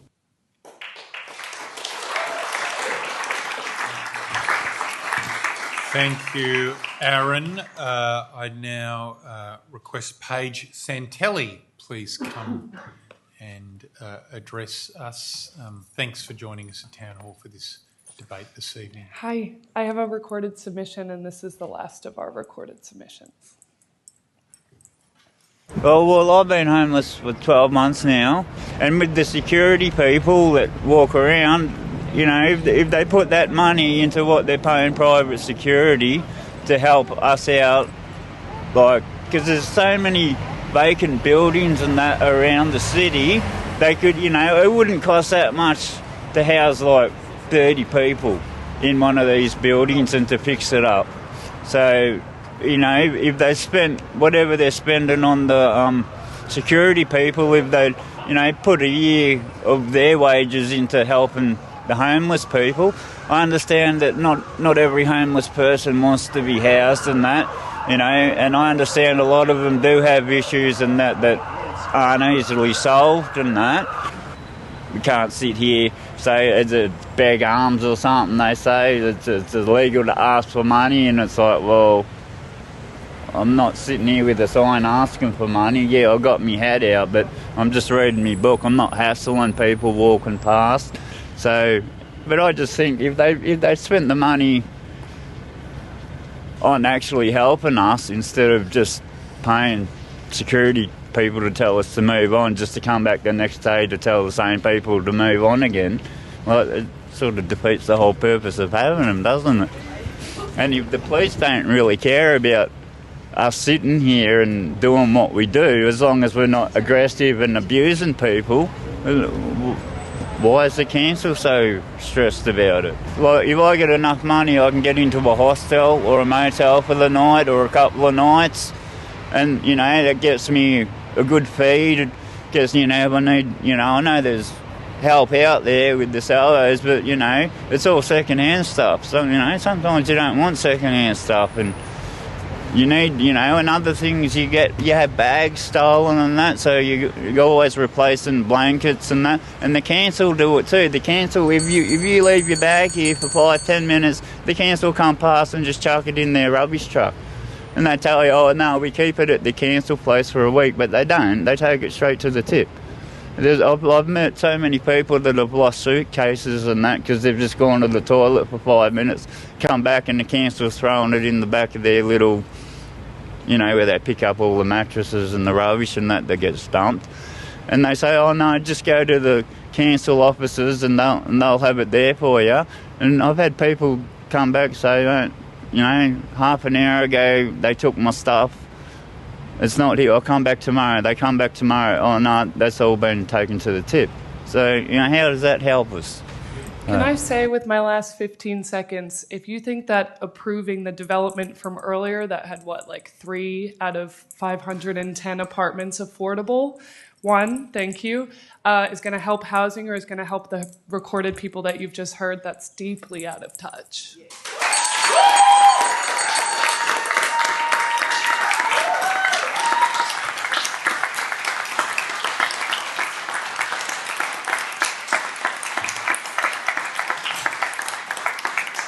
All right, thank you for your submission, Paige. Councillor Andrew Rouse, did you have a question? Just a question for the CEO, perhaps, if that's all right. In the recordings we just heard, and thank you for the effort you've gone to in creating them, there were some accusations against council staff or council contractors. Specifically, I can recall a street sweeper and also the carrying of firearms or tasers as well. Can we as councillors have your assuredness that those allegations will be appropriately looked into internally and appropriate actions taken as needed? Through you, Lord Mayor. Thank you, Councillor Rouse, for the question. Yes, we will look at and replay those recordings and investigate some of the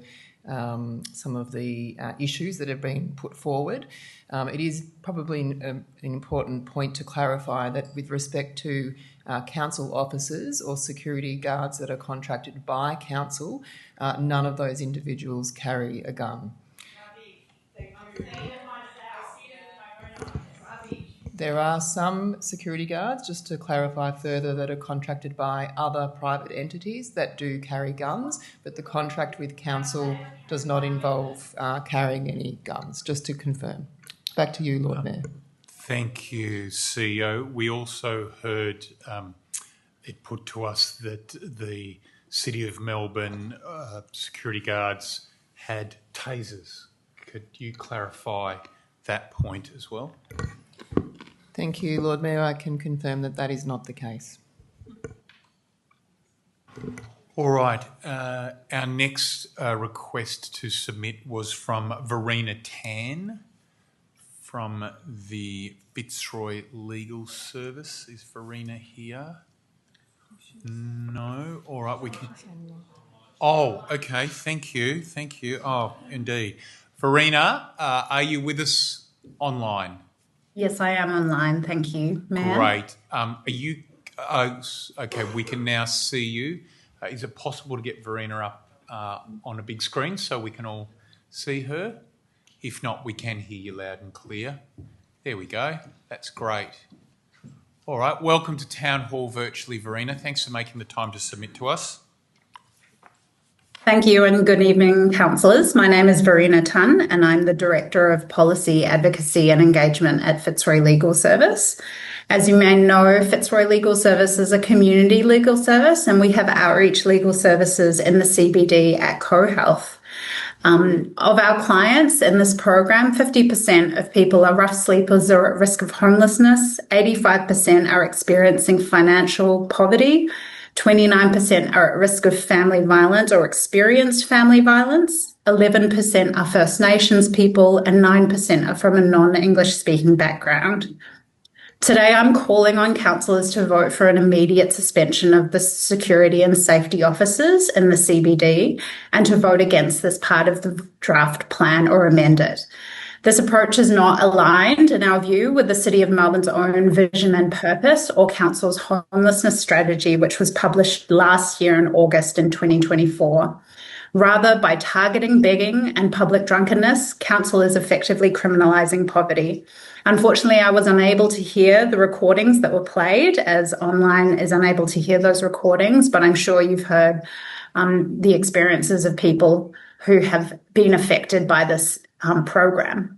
In your own homelessness strategy, Council created an ambitious plan to end homelessness in the city, create an inclusive city where every person has a home, and committed to supporting to break this cycle of homelessness. But the creation of safety officers doesn't align with this plan. Unlike the homelessness strategy, which consulted with people with lived experience, the safety officer plan did not, and it did not consult with the community services that support them. This is not a person-centred approach. It does not support public health and well-being, nor the safety of the most vulnerable in our community. And these are Council's own principles and vision. And as a result, we've actually seen negative and legal human rights issues in the pilot contract with Crown Land Security.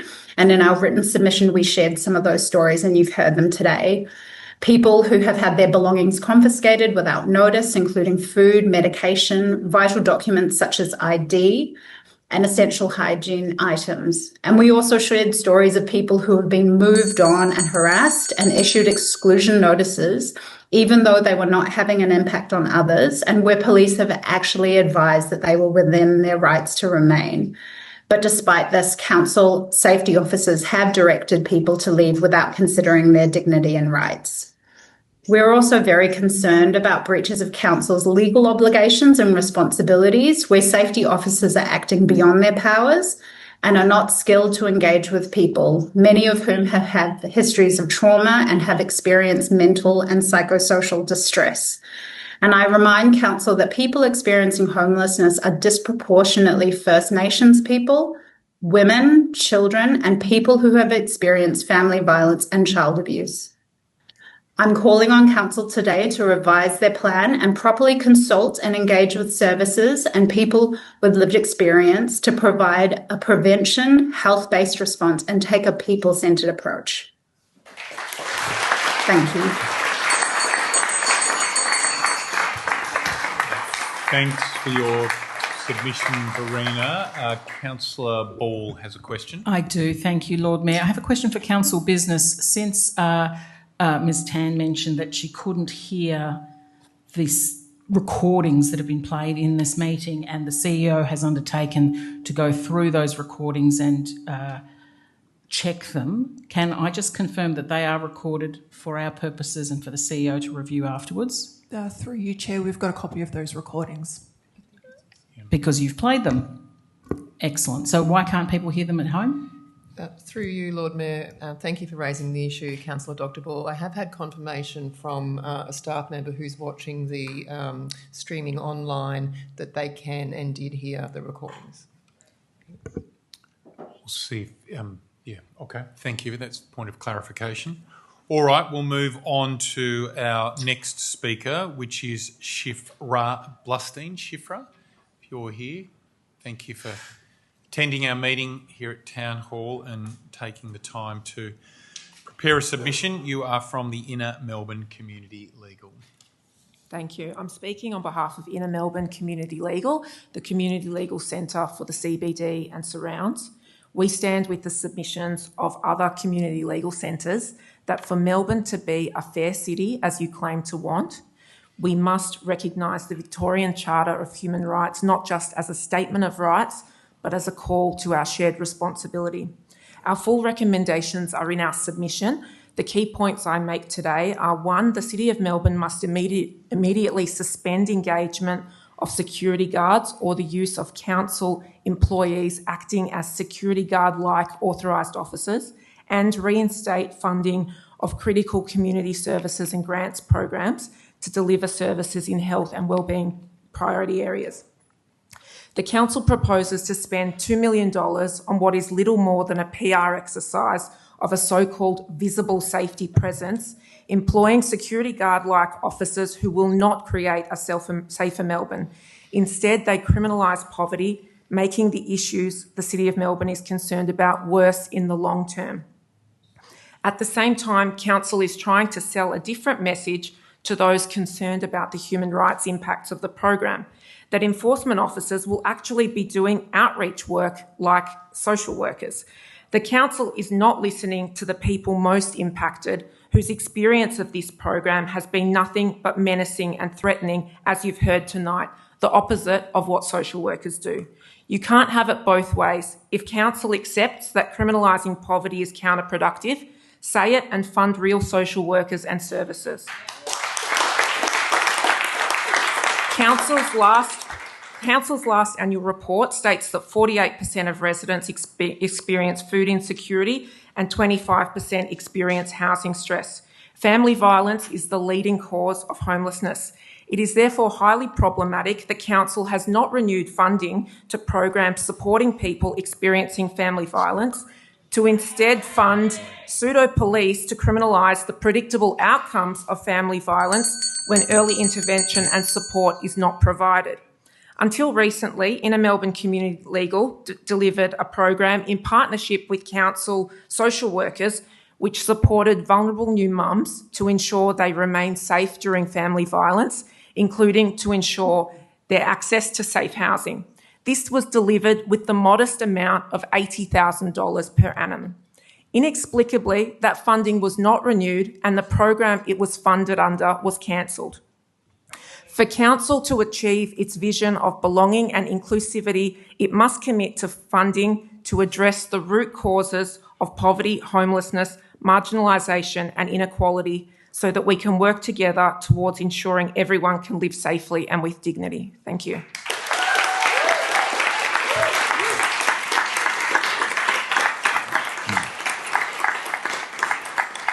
Thank you, Shifra. Our next request to speak is from Danielle Hassel. Is Danielle here?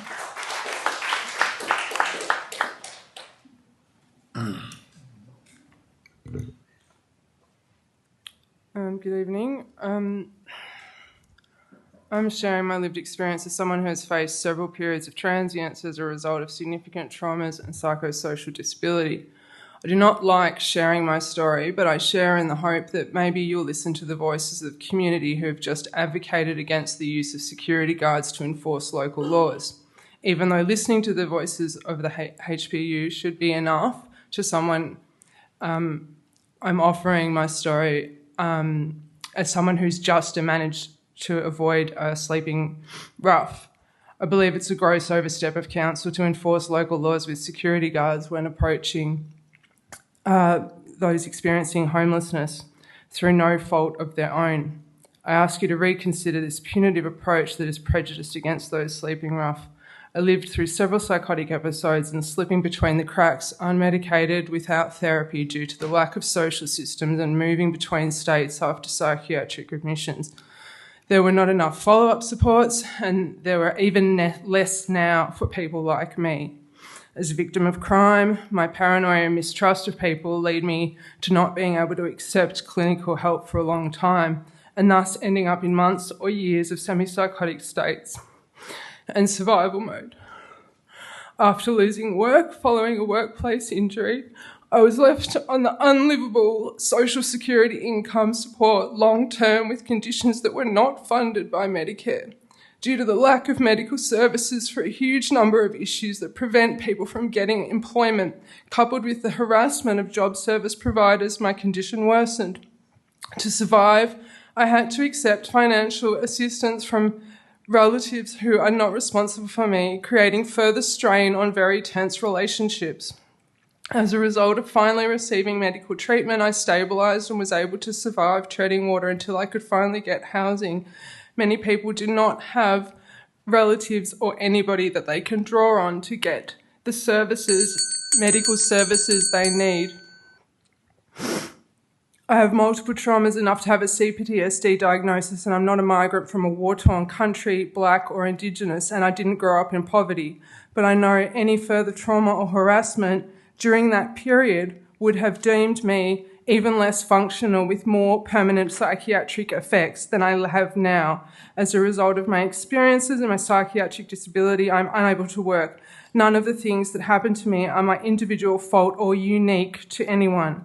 No one deserves to be a victim of crime and violence. We cannot predict a workplace injury, disability, or long-term unemployment. It just happens to some of us. We're human and we deserve to live meaningful lives, but due to the systemic inequities, including failing social security, lack of public housing and medical supports, people can end up transient whilst carrying individual burdens from life experiences no one deserves to hear or know. We just need support and not harassment. Do I have to finish? I've got 10 seconds. During my time in psychosis, survival mode and transience, any further trauma was only making me worse, only making the effects of the existing traumas more permanent and giving me less hope of recovery, less chance of engaging with support workers, less chance of getting housing so that I could start to get treatment, diagnosis and start to come out of survival mode. I ask that Melbourne City Council get a lot more creative and stop preferencing the market value of aesthetics at the expense of dehumanising people who have been through unthinkable harm and life experiences already. Your proposal will cause further trauma and long-term or permanent effects to those who need services. No one deserves to be targeted by class prejudice.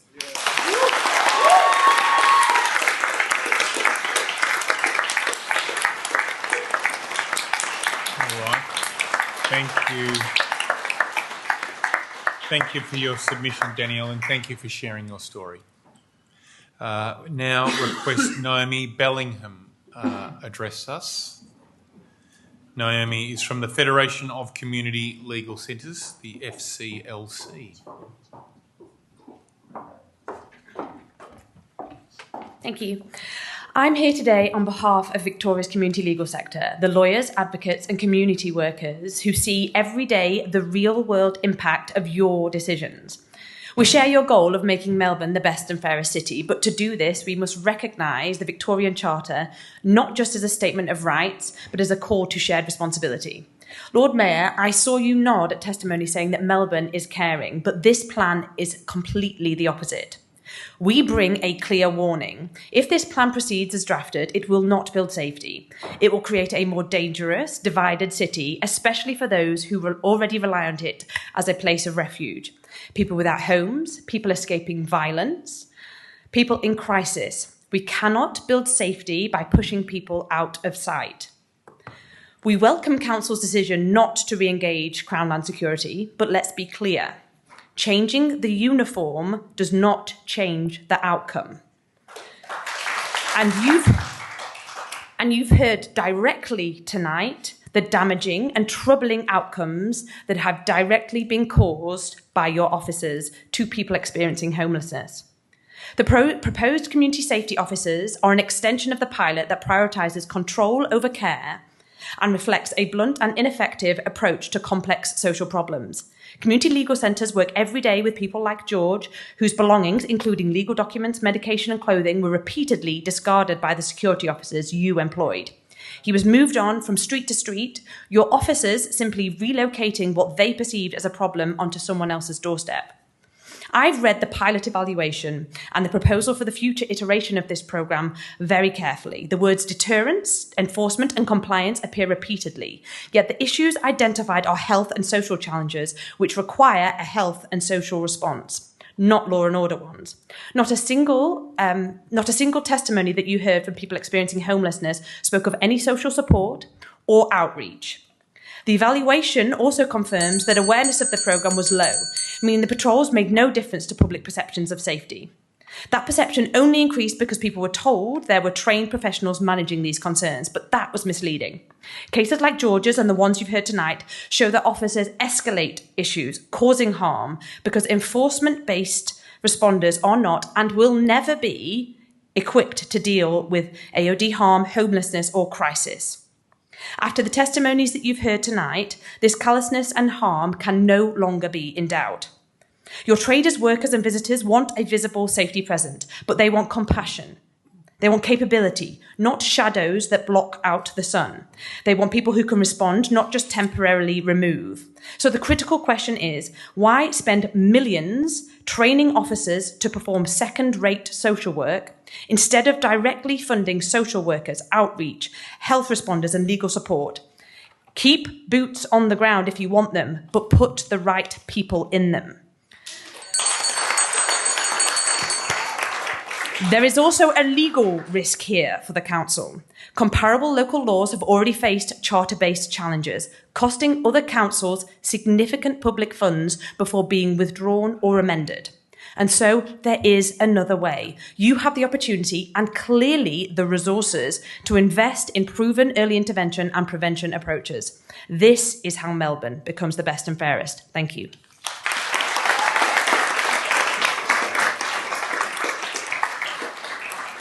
Thank you, Naomi, and thank you for the work of the Federation of Community Legal Centres. Our next request to speak comes from Fluffy. Fluffy here.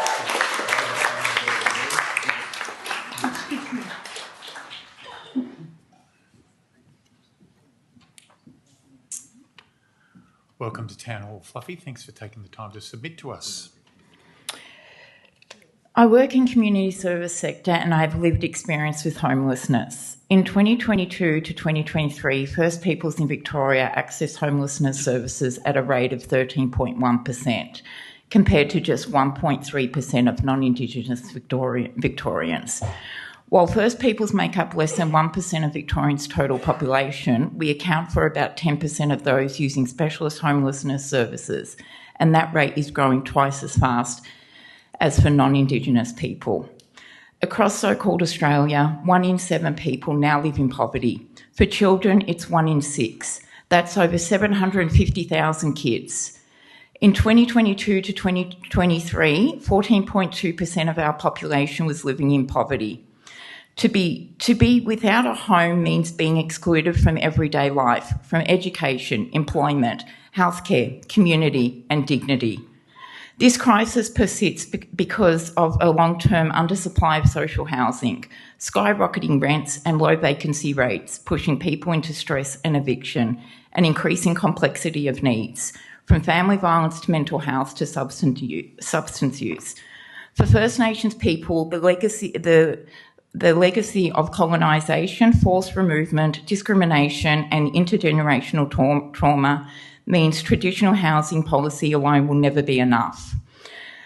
The stated aim of Crown Land Security is to protect City of Melbourne's local laws staff from complex on-street behaviours, example, begging, alcohol consumption in public, drug use, and to bolster perceptions of safety in the city. In February this year, the City of Melbourne's Future Melbourne Committee endorsed a pilot program for contracting security guards to accompany local law officers. And by June, they've invested another $2 million to expand it. The zones include major CBD blocks such as Swanson, Flinders, Elizabeth and Latrobe Streets, as well as South Bank, Lygon, Spencer Streets. These Crown Land Securities come armed. I've witnessed intimidation, people being detained and assaulted by members of our homeless and assaulting members of our homeless community, taking people's belongings, their medication, their money and also their dignity. Advocacy groups argue the program is punitive and wrongly frames homelessness. Poverty in public space presence as behaviour to be managed rather than a symptom of deeper housing, welfare and trauma issues. The way the city frames street begging, public drinking and sleeping rough as public nuisances is deeply flawed. These are not crimes, they're symptoms of the system that has failed people again and again. When someone is forced to beg, it's not because they've chosen a life on the streets, it's because society has denied them stability, income, housing and care. When someone drinks in public, it's often because they have nowhere private to exist. No room, no safety, no place to call home. Labelling these behaviours as antisocial allows governments and councils to shift responsibility away from themselves instead of asking why people are sleeping rough. The focus becomes how to move them on instead of addressing the structural enforcement. Instead of addressing the structural causes, poverty, trauma, racism, unaffordable housing, they send in enforcement and private security to manage visibility. It's not about solving homelessness, it's about hiding it. This approach punishes people for surviving in public. It treats human suffering as an inconvenience to be swept away rather than a call for justice and compassion. The truth is these so-called public nuisances are public warnings, visible proof that our system is broken. If we keep responding with policing and surveillance instead of housing and care, we are choosing cruelty over community. It's also worth noting that private security companies, Crown Land, advertises armed security services as armed guards licensed to carry firearms, batons, handcrafts in Melbourne. This raises legitimate questions about the suitability of such measures in high vulnerable populations. Taking advantage of the most vulnerable isn't the answer. What we must do is clear. Focus on prevention and early intervention. Increase the supply of secure, affordable and culturally appropriate homes. Strengthen tailored responses for First Nation peoples. Provide integrated wraparound supports. Show visible leadership and advocacy.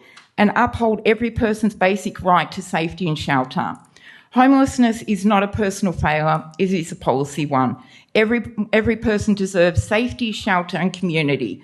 Homelessness doesn't discriminate, and I hope none of you find yourself in that situation because it is the lowest point that you can be pushed to. And I know some of you are sitting there not looking interested, snacking on your snacks. Shame on you.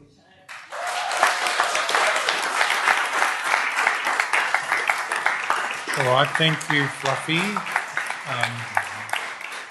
We now call on Meg Mundell, who requested the opportunity to speak with us. Thank you. I have to speak sitting down. That's why I'm still over here. That's totally fine, Meg.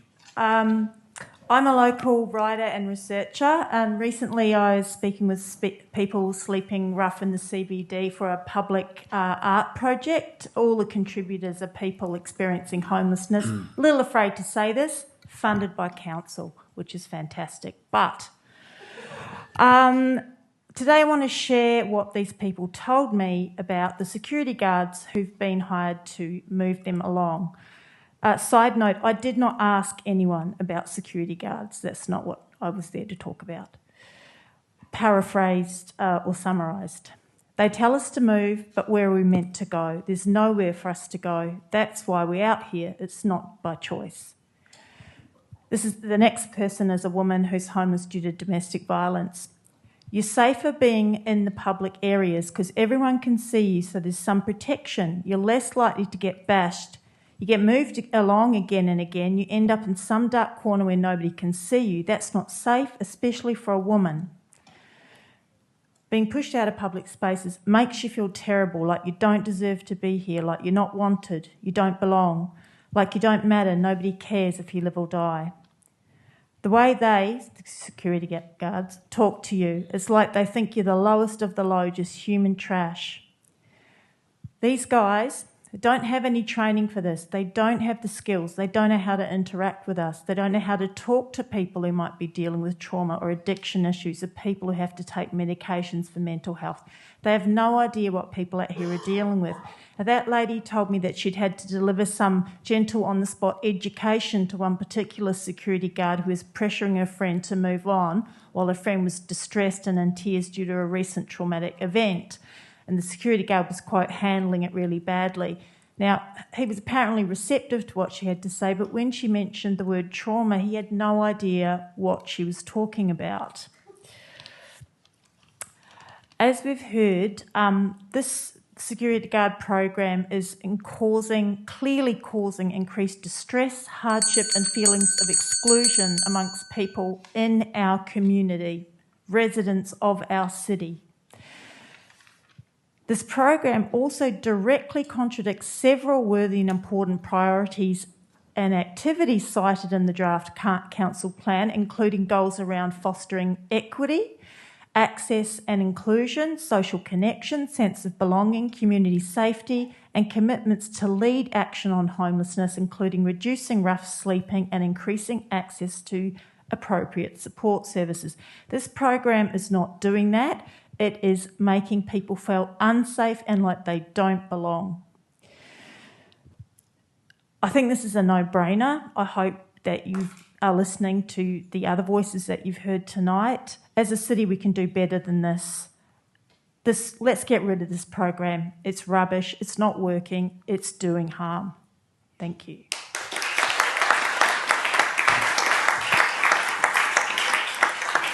Thank you, Meg, for your submission. I now call on Anna Agostinelli. Anna, welcome to Town Hall. Thanks for taking the time to come and address us.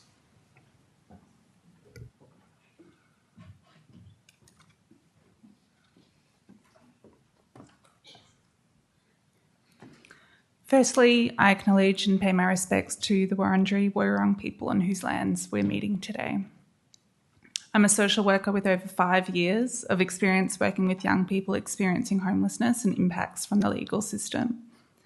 I work in the early intervention crime team at Youth Law, a statewide legal centre for young people based in the city of Melbourne. Youth Law co-convenes Smart Justice for Young People, a coalition of over 50 leading social services, health, legal, Aboriginal and Torres Strait Islander and youth advocacy organisations working together to create change for children and young people in contact with the criminal justice system. The coalition highlights 5 of the most overrepresented groups of young people being criminalised: First Nations and multicultural children and young people, children in out-of-home residential care, 18 to 25-year-olds, girls and young women with complex needs. We also know that the young people, consistently under-supported. Community legal centres are clear. For Melbourne to be the best and fairest city, we must continue our proud history of freedom and equality and recognise the Victorian Charter of Human Rights, not just as a statement of all our rights, but as a call to our shared responsibility. Youth Law supports the 5 key points of opposition from community legal centres already raised today and in our written submissions. I will talk to the second point of opposition regarding the proposed deliverable, more police presence to enforce state laws and the inclusion of police in the strengthening of crime prevention measures.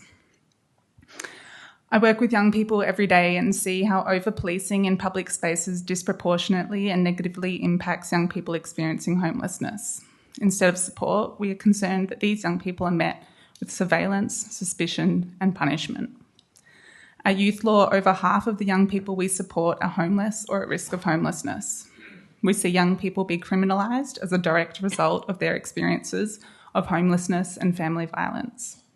They get picked up by the legal system because they've been let down by the very services meant to protect them: housing, health, education, community and family supports. The 2025 Victorian Youth Homelessness Snapshot lays this out clearly. Young people need and deserve safe homes, a livable income and wraparound mental health and social supports, not increased surveillance, punishment and criminalisation for not having a safe place to sleep at night. Proposals to increase the patrolling by police officers and security guards as first responders will not help young people experiencing homelessness in the City of Melbourne to access the supports they need, and will increase the harmful criminalisation and stigmatisation of young people experiencing homelessness. The proposed expansion of CCTV and surveillance technologies also raises concerns about infringements of young people's rights to privacy, free assembly and non-discrimination. We need to shift the focus from control to care because all young people deserve better. We stand aligned with other community services in calling for the City of Melbourne to shift to a preventative health-based model by investing more resources into early intervention, outreach, support services, harm reduction and trauma-informed responses, and moving away from proposals that would increase surveillance of young people experiencing homelessness by CCTV, police and security guards. We know that these repeated patterns of over-policing and under-servicing of young people isn't working. So why are you continuing to invest in these punitive responses? Thanks. Thank you, Anna. I now request that Emily Chevelle address us. Emily is from the Victorian Aboriginal Legal Service.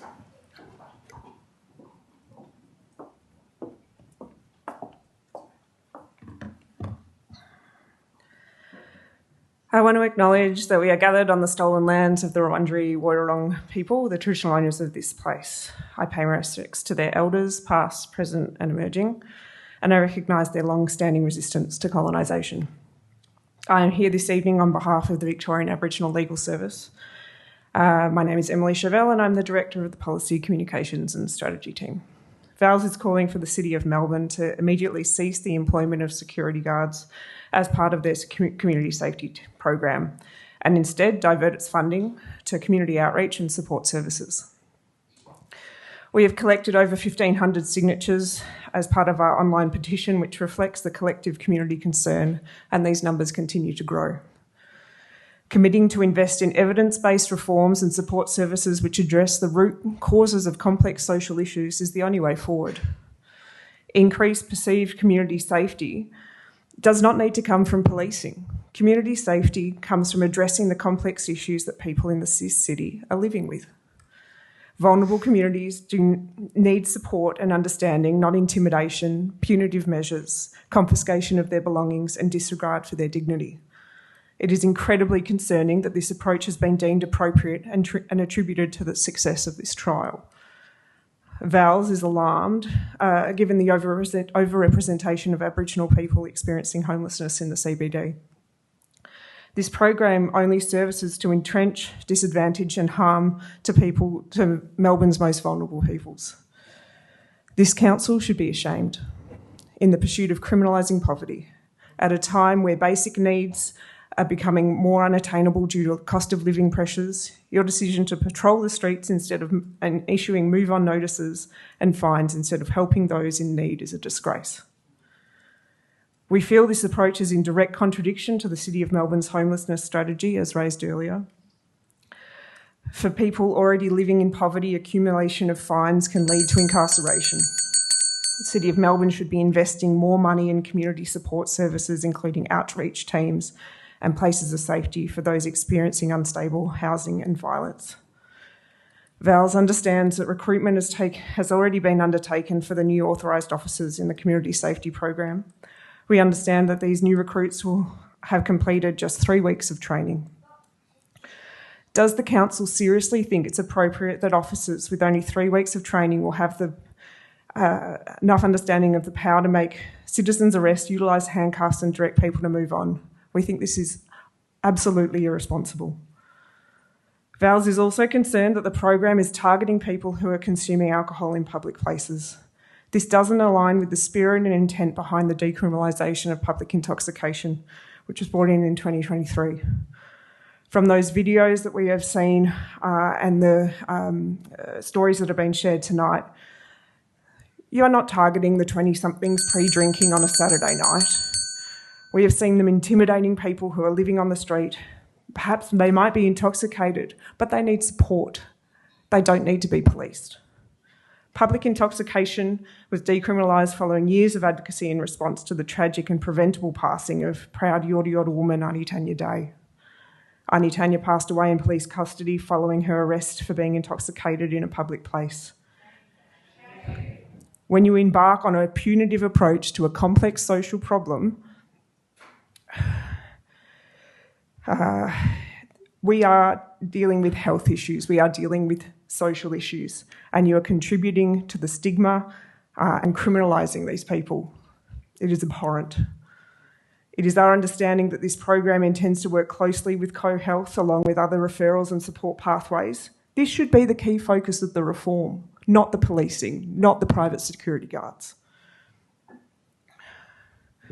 And this would actively actually support people feeling safe in their community, in our community, by knowing people are getting the help that they deserve and the assistance they need. Finally, VALS questions whether this approach is compliant under the Council's obligations under the Charter of Human Rights and Responsibilities. Question the significant gaps in the statement of compatibility that is on the public record, noting that we've referred this to the Victorian Equal Opportunity and Human Rights Commissions. You have heard the incredibly powerful stories of so many community members living in the City of Melbourne. I implore you to reconsider your approach. All right. Thank you, Emily, for that submission. I now request that Erin Vincent from the Wheeler Centre address us this evening. Is Erin here? Well known to many folks here in Melbourne. Okay, maybe Erin hasn't made it along this evening. Is Fiona Duncan here? Fiona is joining us online. Fiona Duncan is from Music Victoria. Good to see you on the big screen here at Town Hall. Fiona, can you hear us? I can, thank you. Wonderful. Sorry, you have 3 minutes, Fiona. Getting my screen admin ready here. Thank you. Good evening, Lord Mayor and councillors, and thank you for the opportunity to speak with you today about the role of music in Melbourne's future. I'd like to acknowledge and pay my respects to the Wadawurrung people, the traditional owners of the land from which I'm zooming from. And I'd also like to extend that respect to all the First People in the chambers tonight. I'd also like to thank all the people who shared their stories tonight, the HPU, for doing all those recordings. That was really powerful. Excuse me. My name is Fiona Duncan and I'm the CEO of Music Victoria. That's the state's peak body for contemporary music. With a membership of over 9,000 people, we work to advocate for, connect, celebrate and strengthen Victoria's music ecosystem, from artists and venues to festivals, music businesses and communities. Here in Victoria, live music delivers more than $2.2 billion each year to our economy. It supports tens of thousands of jobs and attracts visitors whose spending extends well beyond the stage into accommodation, into hospitality, into retail and into tourism. Our festivals and venue-based gigs bring people from across Australia and the world, reinforcing Melbourne's reputation as a global cultural destination. The broader music economy is worth more than $8 billion nationally, and Victoria leads the country. We're home to the most music venues in the country, world-class industry infrastructure from iconic labels like Mushroom Records and leaders like Unified to globally recognised promoters like Untitled Group and Destroy All Lines. We're also home to innovators like Linktree and Disco, and of course to some of Australia's most celebrated artists, Paul Kelly, Tones and I, Missy Higgins, Dom Dollar, Troye Sivan, Amble and the Sniffers, Briggs, King Gizzard and the Lizard Wizard, Jet, Vance Joy, Glass Beams, Paul Grabowski and the Teskey Brothers, just to name a few. So from pub rock to electronic, indie pop to soul and jazz, Melbourne's sound is heard around the world, and our artists carry the spirit of this city proudly wherever they go. Melbourne is rightly recognised as the music capital of Australia and one of the great music cities of the world. Our Melbourne venues, from the Sydney Mire Music Bowl to the Forum, to smaller ones such as Howler, the Curtin, the bigger ones, Melbourne Recital Centre and Fed Square, draw thousands who come together to share in the joy and connection that only music can create. Victorian government data shows that Melbourne has more live music venues per capita than any other city in the world. And yet, despite this extraordinary contribution, music is largely missing from the City of Melbourne's plan document. Music isn't just entertainment, it's cultural infrastructure and a proven economic driver. It creates jobs, strengthens communities, drives visitation, and heads on beds, and powers our reputation on the world stage. To overlook music in the M2050 vision would be to overlook one of Melbourne's greatest strengths.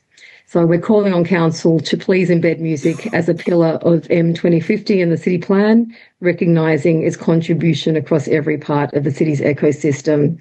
It's artists and creative communities, creative spaces, the 24-hour economy, business development, placemaking and tourism, small business and local economies, and reputation, cementing Melbourne's position as the live music capital of Australia and a global cultural leader. Embedding music within the M2050 vision will ensure Melbourne fully realises its cultural and economic potential, creating safe, inclusive and vibrant communities and jobs for generations to come. Music Victoria and the Victorian Music Development Office are ready to work with Council to make this happen.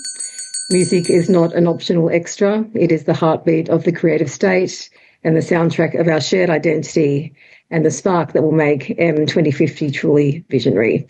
So thank you for your time and thank you for your consideration. Thank you very much, Fiona. Thank you for everything you and the music industry do for our great city. I now call on Victor Purton, who I believe is joining us online. Are you with us, Victor? I am indeed. My Lord Mayor, councillors, officers and fellow citizens, I'm very grateful for the opportunity to speak, and I've also provided a written submission. At the conclusion of the Melbourne 2050 Summit, the shared vision, aspiration was Melbourne, the most optimistic city. Weeks later, the report of proceedings was released and a newspaper attacked you, the councillors, for embracing optimism for Melbourne. Yet the response was swift. By evening, there was firm public support. Universities, schools and community groups asked, how can we help? Dozens of people helped map issues, shape strategy and explore how to deliver the promise of Melbourne, the most optimistic city. Is that promise the most optimistic city in Australia, the most optimistic city in the world, or simply the best it can be? Either way, the measure is practical, measurable and strategic. It's about optimism, well-being and resilience. But sadly today that M2050 aspiration has failed. In the draft council plan it appears only as the last word in the governance principle. In the draft committee papers for today, it's missing altogether. The World Economic Forum warned that declining optimism is one of the world's top 5 risks. McKinsey highlights the value of future-focused leaders in corporations and in government. Gallup's global survey this year found followers want leaders who are positive and offer a clear vision. And Corn Ferry names infectious optimism as essential for contemporary leadership. The Commonwealth heads of government committed to restoring trust and optimism for the young. The University of Sydney's Business School report, The Optimism Effect, shows optimism drives productivity, innovation, and regional economic performance. So if for Melbourne, optimism is to be more than a word in a plan, let's make it visible. So can I suggest 5 things to Council? If optimism is to be the government principle, make it so. Embed optimism into governance practice. Include the question, what makes you optimistic, in Council and committee agendas quarterly, and use appreciative inquiry to shape dialogue and direction. Create an optimism room, a civic space for uplifting collaboration and facilitation. Adopt the Optimism Index developed by Melbourne's Dr. Anand Kulkarni. Survey Melbourne businesses with what makes you optimistic. And then I think adopt Melbourne, the most optimistic city, as a civic aspiration alongside the best and fairest, and honouring the 700 people who participated in M2050. And in adopting these ideas, take advantage of the fact that the Centre for Optimism was formed in Melbourne. As I conclude, Lord Mayor, can I ask you, councillors, when you're deliberating on the plan, what makes you optimistic? What makes you optimistic for Melbourne? And how will you model optimism for our future leaders? The Dalai Lama said we older people should foster optimism in the young. But as he rightly said, we can't tell young people to be optimistic, we can only model it. So, councillors, Lord Mayor, officers, and my fellow Melburnians, let's restore optimism in Melbourne. Let's live optimism in Melbourne. Let's lead with optimism. I'm grateful for your time and best wishes for your deliberations. All right. Not sure if you can hear Victor, but you've got a round of applause here at Town Hall and you've brought a lot of smiles to a lot of people's faces. Thank you for that submission. And now call on Chris Thrum to return to the lectern. Thank you, Chris, for addressing us on our council plan. And thank you for reminding us that it is indeed Australian Rock T-shirt week. Don't we all wish we had a Midnight Oil head injuries tee to wear tonight as well?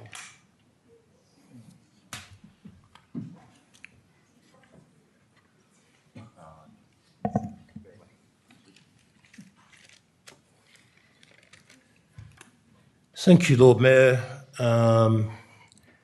councillors, management, viewers at home. And we are on Wurundjeri country, respect to elders past and present, and respect to other elders that are in the room.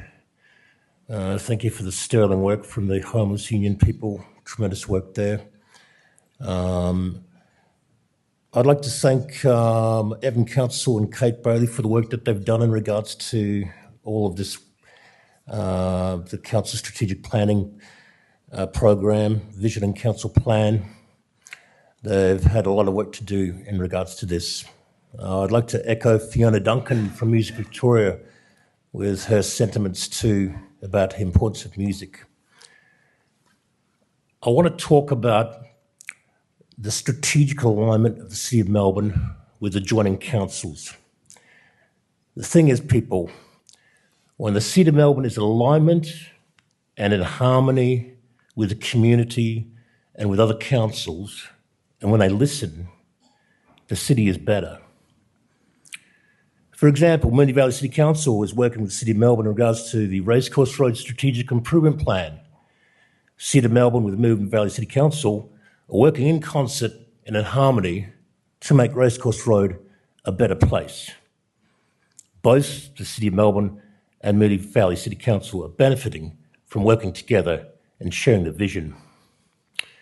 Note too that the City of Port Phillip and the City of Melbourne released a joint statement in regards to Fisherman's Bend and how abysmal the integrated transport plan is from the state government of Victoria, where they're not planning to put any trams or train lines in the immediate future.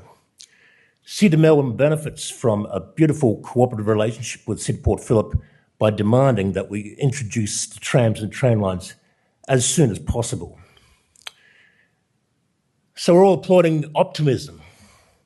Optimism is great. We want to thank Victor for mentioning optimism, because another council, the City of Yarra, they have optimism.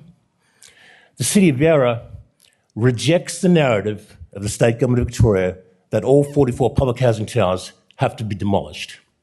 The City of Yarra have put a detailed examination of what's before them, and they reject the story that these towers have to be demolished. State government has not presented any strategic, structural or engineering analyses of these towers. It's almost like they've written the plan on a napkin. So the City of Melbourne should be optimistic like the City of Yarra, embrace their vision, reject the plan to demolish all the public housing towers.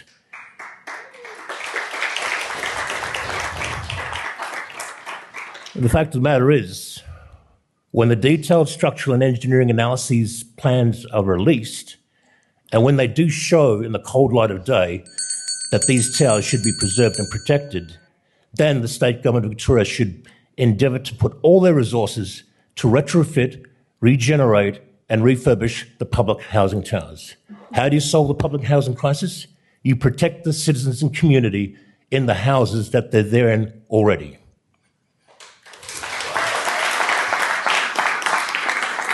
Thank you. Thank you, Honorary Councillor Chris Thrum, and thank you for your deep interest in all matters here at the City of Melbourne.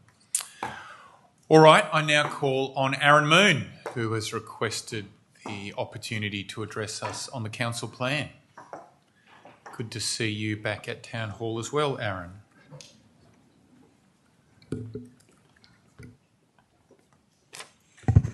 Thank you, Lord Mayor. I want to begin by genuinely acknowledging the strengths of this council plan. There's been a lot of hard work to get to this point. The community engagement has been extensive, especially compared to previous plans. That's the People's Panel to the Youth Roundtable that I'm a big fan of, the First Nations Roundtable, and even then the summit at Town Hall that brought over 700 people to the premise. That level of consultation is something to be really proud about, and I look forward to future council plans with the same ambition for community consultation.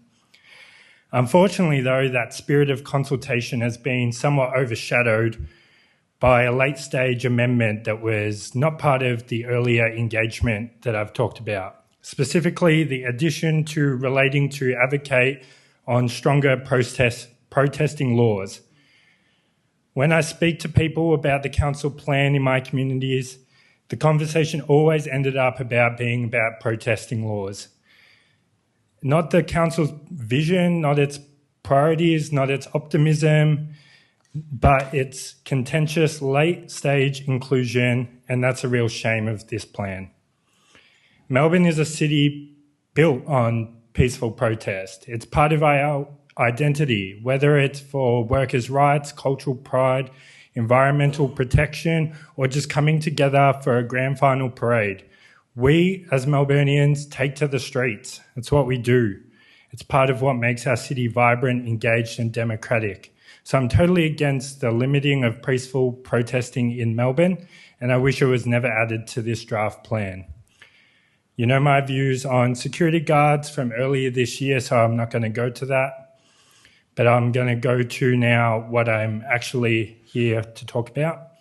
And that's to call on the council to add a clear KPI or a benchmark, using council's language, to deliver a 5 kilometre of protected bike lanes every year KPI to the plan, every year for this council term to meet the 2030 transport strategy. I find myself here far too often speaking about the need for more safe cycling infrastructure. Every time I come here, the common blocker is Department of Transport and Planning. By embedding it in our KPIs in our council plan, you're not just making a promise to everyone, you're sending a firm message to DTP that this is our expectation. We want 5 kilometres, that's part of our plan. It also empowers our council officers, gives them a target to work towards and leverage and push these approvals through effectively. And more importantly, it gives the community something to hold council and DTP accountable to. I'm also asking for you to include a reporting measure in the plan so we can track how much of that infrastructure is delivered year on year. We all remember the budget process. People from all over Melbourne, all ages, all backgrounds came together demanding for funding for that bike lane infrastructure. So let's make sure that funding is used effectively and is tracked with transparency and purpose.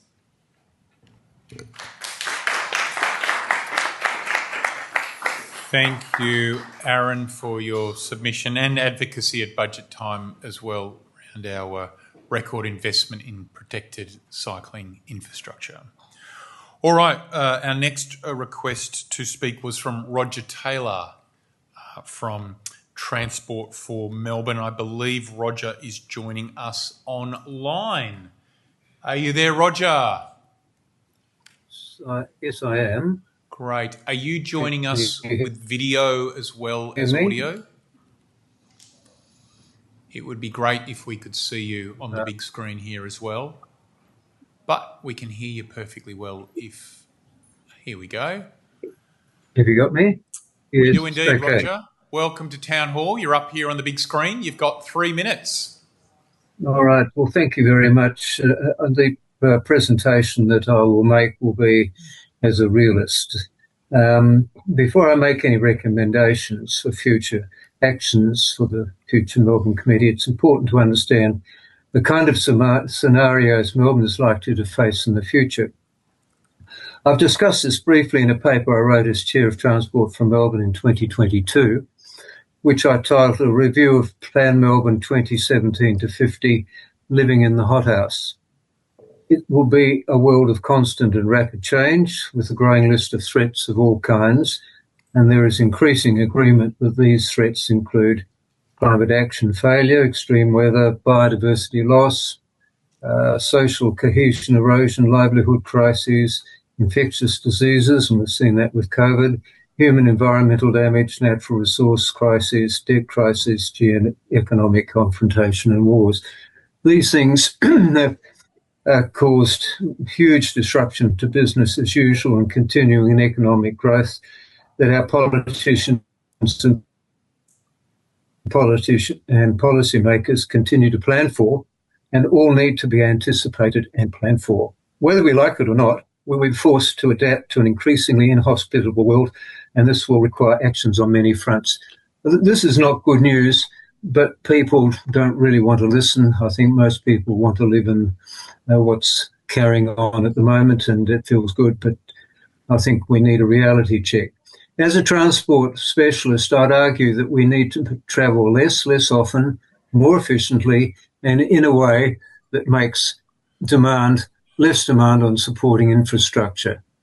There are many ways in which this can be achieved. People can drive more efficient motor vehicles, use them less often and over short distances by car sharing, ride sharing, or not using them at all, using virtual travel, working from home, by using more efficient modes of travel, walking, cycling, scooters or skateboards and their electric and folding variants, public transport or combinations with bikes and scooters and so on public transport. And there are plenty of options, but there are no single, simple, fixed solutions. The key will be to create these opportunities in a way that achieves optimal outcomes in terms of emission reductions and reduced costs for the transport system as a whole. And the focus is not on inputs, such as building more infrastructure, but outcomes that measure behavioural change that can be monitored and provide the basis for government accountability. And our strategy and plans must be designed to achieve this. And this must be carried out in an environment of increasing financial and environmental pressure at home, at a time when governments and communities they represent are being forced to do with more with less. And you can see that with the state of the financial situation with the governments, the state government in particular, where cycling dominates and for most people is a mode of first choice. But to achieve this, we need a plan and an implementation of a strategy that ensures objectives are met and measured, and learning and applying lessons that can be learned from others. One of these lessons is that it's not sufficient to promote cycling and so on its own. It's necessary to implement measures that can make it more difficult and less attractive to use a car. And in the City of Melbourne, this can be achieved in a variety of ways by reducing car parking, increasing parking fees, traffic engineering measures. Roger, sorry to interrupt. Your submission is absolutely excellent, but your 3 minutes has expired. Could I request you conclude your remarks? Well, I think that we just need a total rethink on what the future we're planning for. It'll need new ideas. We will have to reinvent ourselves many times. And I think we're going to have to come to grips with a different world where we're going to have to make different choices and different values. And if we don't, we're going to be in all sorts of strife. But I think we need to be a realist. And I don't think we have been. I think we've just been putting off the evil day, thinking business as usual is going to continue to do the job, and it won't. All right. Thank you very much for that, Roger. And thank you for all the work that Transport for Melbourne does, I should say, in our city. And thanks for your submission. Our next submitter is Anastasia Radevska. She's from the Australian Democracy Network. And Anastasia is going to be joining us online, I believe. There you are. Great to see you. Welcome to Melbourne Town Hall virtually. You have 3 minutes. Thank you, Lord Mayor and councillors. I'm attending tonight from the Australian Democracy Network. We work with over 150 civil society organisations around the country who have an interest in protecting and strengthening our democracy. In Victoria, we've worked together with peak bodies like the Victorian Trades Hall Council and the Federation of Community Legal Centres, and numerous legal, multicultural and faith groups to ensure that diverse community voices shape policies around protest. I'd like tonight to speak to the proposed deliverable in the strategic planning program that Council advocates to the state and federal governments for review to establish a new framework regulating protests. Particularly, I'd like to discuss the evidence base underpinning the suggestion that a new framework for regulating protest is needed or desirable. So when we looked at available council data around protest impact, it showed that the impact of protests on foot traffic activity and retail businesses appears to be neutral. Data provided by council officers on September 4th, 2025, which is included in our written submission, concluded there's no clear evidence that the Sunday protests have decreased pedestrian crowds on the protest route. The data showed that Sunday foot traffic on Swanston Street did not decrease compared to Saturday. We also know that community members who attend protests are purchasing food and drinks from surrounding businesses like any other city users. We're worried that on this basis, restricting protests threatens to in fact have a negative impact on the Melbourne City businesses community. We urge the Council to take an evidence-based approach to this issue and study the impacts of protest on foot traffic and retail activity before undertaking any advocacy to change the framework regulating protests. There have also been suggestions that permits, a permit-like system around protests would help better address violent activity in relation to protest or reduce the incidences of protest in Melbourne. However, the Victorian Police Commissioner has concluded that protest permits are not an appropriate mode of regulating protests, and there is a range of evidence underpinning his conclusion. Protest permit systems in other jurisdictions have not worked well, resulting in costly and often unsuccessful attempts to stop protests in court in New South Wales, for example. New South Wales Police have tried to take organisers of protests in Sydney CBD to court 5 times since 2023. None of these cases have prevented a protest from occurring, and only one of them has resulted in the protest route being changed. The authorisation system in New South Wales has not resulted in a reduced incidence of protest either. Pro-Palestine rallies have been occurring in Sydney CBD weekly from October 2023 to February 2025, and monthly since then, at a similar rate to protests in Melbourne CBD. Evidence also shows, importantly, that authorisation systems result in discriminatory impacts, creating a higher burden for First Nations and migrant or non-English speaking background groups in particular, as well as posing a barrier to participation for grassroots groups with less funding. There is widespread concern about these potential impacts. Last year, over 20 organizations signed an open letter opposing the introduction of protest permit systems in Victoria, including Victorian Trades Hall Council, Asylum Seeker Resource Centre, and the Federation of Community Legal Centres. Any advocacy that aims to increase the number of restrictions on protests or changes to how protests are regulated must be evidence-based and carefully thought out. Not only is protest key to a vibrant community, additional protest restrictions tend to most impact the vulnerable groups in our community and provide a barrier to full participation. We ask that councillors vote. This is an absolutely fascinating submission. Unfortunately, however, your 3 minutes has expired. Could I ask you to bring your remarks to a conclusion? That's excellent. I was just on my last sentence. So we ask that councillors vote against this part of the strategic planning program and instead work together with community groups to ensure protests are safely managed and to maximise the benefits of protests for the community and business life of the city. Thank you, Anastasia. Our next request to speak is from Stefano Perfili. Welcome to Town Hall, Stefano. I believe you'll be talking about the protest framework. All right. Thank you for allowing me to speak this evening. My name is Stefano Perfili, and I've been a resident of Melbourne CBD for almost 5 years and was born and raised in Melbourne. Last Thursday night at the Wheeler Centre, just around the corner from here, I heard Palestinian-Australian writer and advocate Dr. Samar Sabawi say something that stayed with me. Speaking about the collapse of the international rules-based order, she put it simply, yet profoundly, saying, "The world is broken. The world is broken."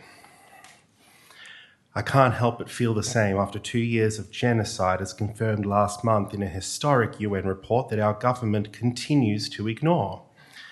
With imposed starvation still widespread and Palestinians still being killed every day, Australia continues to send fighter jet parts and future fund investments to Israel, adding our fingerprints to the distant crime scene that is Gaza. UN experts are calling on civil society to step up where governments are failing, if not complicit. The world is broken. When people marched for the 8-hour workday, they disrupted commerce. When 200,000 Australians protested Vietnam, they disrupted normal life. When Zelda D'Aprano chained herself to the Commonwealth building to demand equal pay, she disrupted business as usual, and that disruption created change, and Victoria honoured her with a statue for it. We supported it. Nobody likes disruption at the time, but history shows it's how progress is made. Without it, protest is just impotent, ignorable performance. And now you propose a framework to reduce disruption. After honouring Zelda D'Aprano with a statue, our state government proposed laws that would criminalise exactly what she did, banning chains and attachment devices at protests. Just 2 weeks ago, New South Wales Highest Court ruled that anyone defying a ban on a planned march to the Opera House could face contempt of court charges, potentially indefinite imprisonment. All that for marching to demand our government stop arming, funding and enabling a genocide? The world is broken. Councillors, your own engagement report acknowledges that Melbourne's protests have been overwhelmingly peaceful. Over 100,000 people marched on the 24th of August, 0 arrests, injuries or property damage, and the police commissioner stated that permits are not warranted. Diverse communities, Christian, Muslim, Jewish and more, have been marching together for Palestine every week for 2 years. Your own analysis states there is no clear evidence that Sunday protests have decreased counts along the protest route. Police already have extensive powers to address vilifying or violent conduct. What's missing isn't more restrictions. It's political will to defend democratic rights. When our government is complicit, peaceful protest isn't just a right, it's a moral obligation. Councillors, please, do not stifle some of the few voices trying to unbreak the world. It is hard enough already as it is. I urge you to withdraw the protest framework clause from the council plan. Thank you.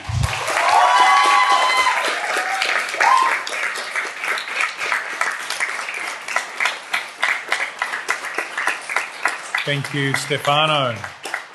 I now request that Robin Bowen make her way to the lectern. Robin Bowen? No? All right, we'll move on to our next speaker. Cormac Mills Richard. Is Cormac in the house? Welcome. Thanks for your patience in waiting so long as well to address us. Cormac? Yeah, so I'm from the Victorian Socialists. I want to thank all of the people from the Housing People's Union and all of those who've shared stories, who have revealed the way the Melbourne City Council, in policing homeless people, is forcing them off of the streets so that not only do they not have homes to live in, but cannot even live on the streets without being harassed and made to feel worthless. I also want to speak to the protest plan, which would, as our venerable Lord Mayor says, potentially mean that protests are sidelined to parks, that their routes would be changed, that there would be a permit system implemented, or that police would have increased powers to disrupt protests. This is clearly an attack on the Palestine movement, as the previous speaker stated. It is an attack on the tens of thousands of people who have shown more courage in facing repression and more humanity than all world governments around the world that have permitted this genocide to happen. It is a threat to civil liberties in general. Its sidelining protests is an attack on freedom of speech, that you can send protests away to where they will not be seen or heard, or disrupt the people who have the powers to make these laws and to make the decisions about when and where protests can happen. Governments are not neutral arbiters, and they cannot be trusted to decide when or where protests happen. For instance, if you're protesting the state government and the fact that they are tearing down the public housing that people so greatly depend upon, then you cannot trust that the state government is going to treat protests in a neutral way. If you are protesting deaths in custody, you cannot trust the police to deal with protests in a neutral way. If you are protesting the fact that Melbourne City Council is paying for security and surveillance that is harassing people and increasing the policing and militarisation, basically, of Melbourne streets, then you cannot trust the City Council to be an arbiter of when and where protests can happen.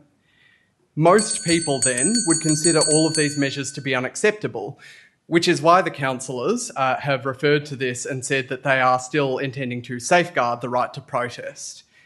In this day and age, anyone that is attacking the right to protest, first of all, has to say that they defend it. But I think all of these reasons mean that this effort should deceive no one. This is an attack on the right to protest. It's a restriction of freedom of speech. And the fact that the majority of this council seem to be for it should come as no surprise, given that really this council represents the interests of business and landlords who have more votes in this council than residents do. So the council should drop the protest legislation, and all of us should be clear that its proposals to advocate to state and federal government are not about minimising disruption, as the previous statements that people have made show, but actually they are a political move to oppose something that you politically disagree with.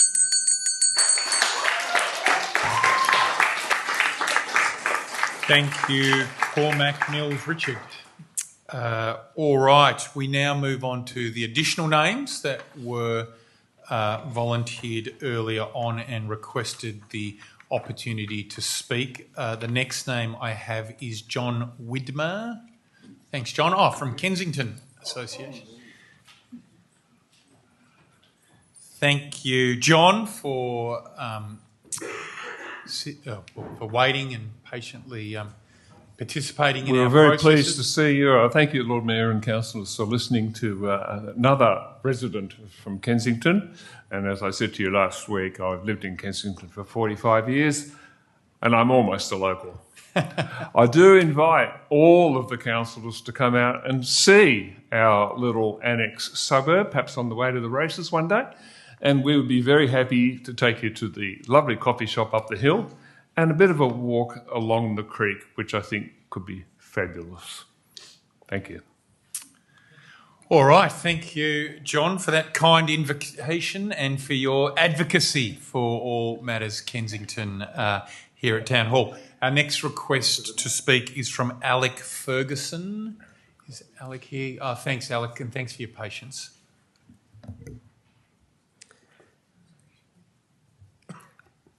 I'd also like to thank the submissions we heard from the Homeless People's Union earlier tonight and call back to one of those submissions that we did hear, in which the security guard, the private security guard, told someone sleeping on the street that they should go sleep somewhere else. The person who was sleeping on the street responded, "Where should I go?" So I put that question to the council. Where should they go? All these people who are sleeping on the street. When the laws outlaw begging after their lives have been destroyed by a system that forced them onto the street, and the security guards kick them from one place to sleep into another. And I hope that the response from the council won't be the same as the one from the security guard who you employed, which was, "We don't give a fuck, we're just getting paid to move you on." Shame. But I came mainly to speak about the plans in relation to the restriction on the right to protest. My name's Alec, and I'm from Students for Palestine, and I'll be representing Students for Palestine and the activism that we've organised as part of the broader movement in solidarity with Palestine and against the genocide. So the plan outlines a framework which it says aims to reduce the disruption of protests to the normal functioning of the city. Well, how can a protest be effective if it doesn't disrupt business as usual, when that business as usual is a government who has provided economic, diplomatic and military support to an apartheid state that has been carrying out a genocide for 2 years? How can it be right that we need to apply for a permit from a state who has been facilitating a weapons trade with Israel for 2 years? And when they've been called out on it, they've lied, and they've lied again until finally being forced to admit that the part that opens the door where the bombs drop out of are non-lethal. How can it be fair? How can it be upholding the right to protest to give the council and the government the power to force protests off the street and into a park? The only way that we can have our message heard is to disrupt business as usual. And that's why I'm proud to have been part of a movement that for 2 years has seen hundreds of thousands of people around Australia disrupting business as usual to fight for justice and to fight to end the complicity of our government in a genocide. And so that's why I think the council should drop the part of the plan that restricts the right to protest.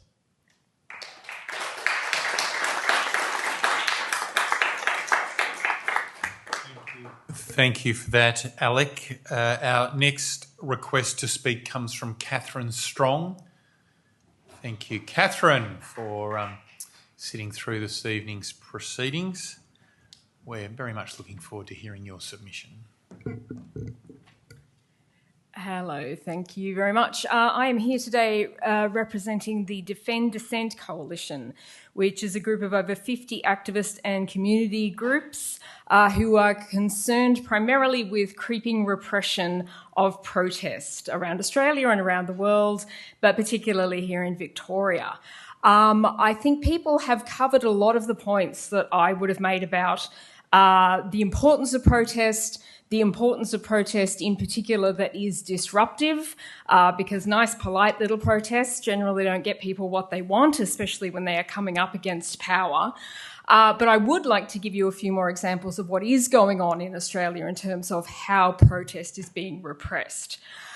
So we have seen states across the country introducing laws that make it harder for people to protest, for instance, in New South Wales by bringing in protest permits, making it harder for people to go to the places they would like to protest, increasing the penalties for people who are protesting, such as we've seen in Victoria with people going into protest against logging in the forests of Victoria.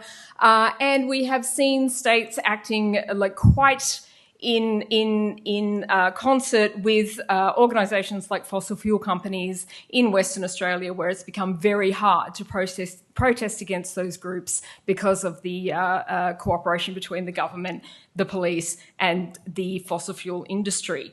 We don't want to see those things increasing. Even a suggestion that there needs to be some sort of framework within which to deal with protest is concerning because of the potential effects that it has on democracy and on people's free speech in this state.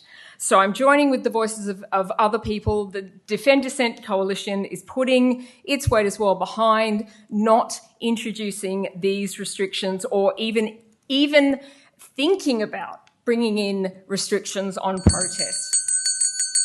What we ask for is for the council to live up to the fine language in the plan that you have put out there. It is a fine-sounding plan. You talk about inclusion. You talk about democracy. You talk about how important consultation is. And yet, today, we have heard that the actions of the council are in contrast to those fine words.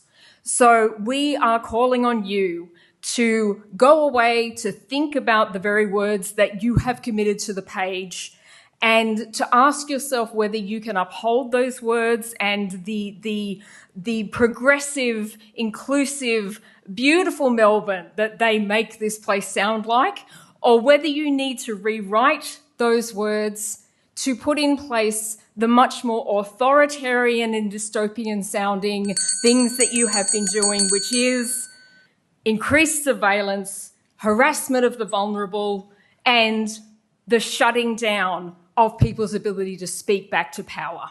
Thank you very much.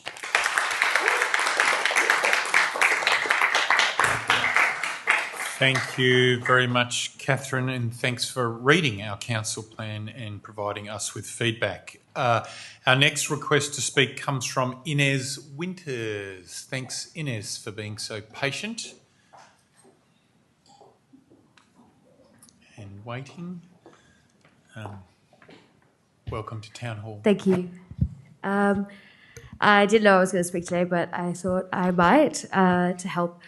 I've been a community social worker for over 8 years, but I was homeless as a teenager for many years in the city of Melbourne.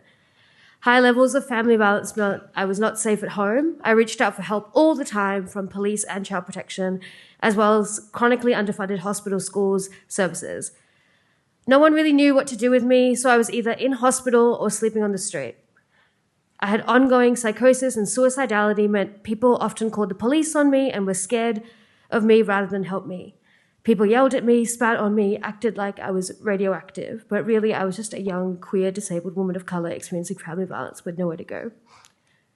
I asked for help during a suicidal attempt and was arrested and assaulted by police and security in the city of Melbourne. I asked for help after sexual assault after police and club security laughed at me, later told me they couldn't do anything to help me, and conveniently lost my case file. These are not once-off, these are repeated, ongoing, systemic, violent interactions. At the end of it, I was just a kid that needed a hug. I had no friends, I had no family. Do you know how long it takes to emotionally and financially recover from homelessness? It took me about 7 years to even get a place. I put myself through university, I now work in the sector, and police and security have only become more militant and chronically funded of social services from when I was a teenager. And now I'm literally one paycheck away from being homeless again. I'm disabled, unable to get NDIS, and now on Centrelink where rent is 70% of my payment.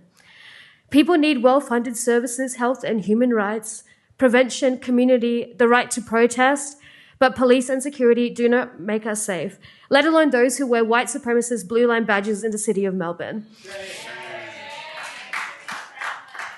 Suspend this trial that is not evidence-based and will hurt and harm our neighbours.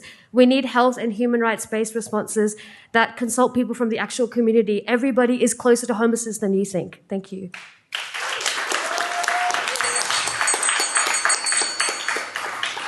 Thank you very much, Inez, for that submission. Our next request to speak comes from Damien Smith. Is Damien still with us?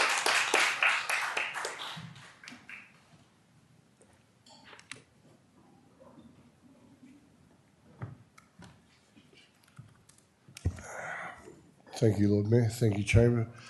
Thank you. I'm a 61-year-old father of a 37-year-old daughter. Found myself homeless nearly 2 years ago. Bit of my background. At 6.5, I was made a ward of state. Been through the systems, got out at 14, started work, spent 3 years in the military, married, divorced, owned my own business, owned my own house, divorced, lost everything. 2.5 years ago, I found myself homeless. I didn't choose to be, I didn't want to be. Melbourne is a daunting place for a country boy, but Melbourne's where I choose to live. It's the only place I have left to live.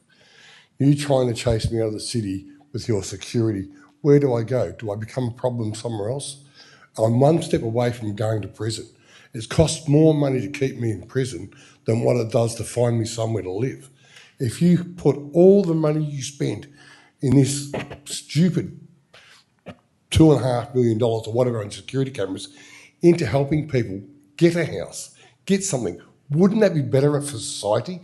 We pay electricity bills, we buy our food, we do everything else. Wouldn't that make us a genuine member of society than a leech in society? I don't know what else to say. I don't want to be a leech. I want to go back to what I had. Please help me, don't hurt me. Thank you.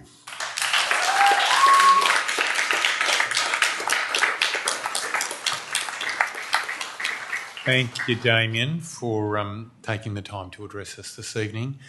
Our next request to speak is from DJ. Thanks, DJ.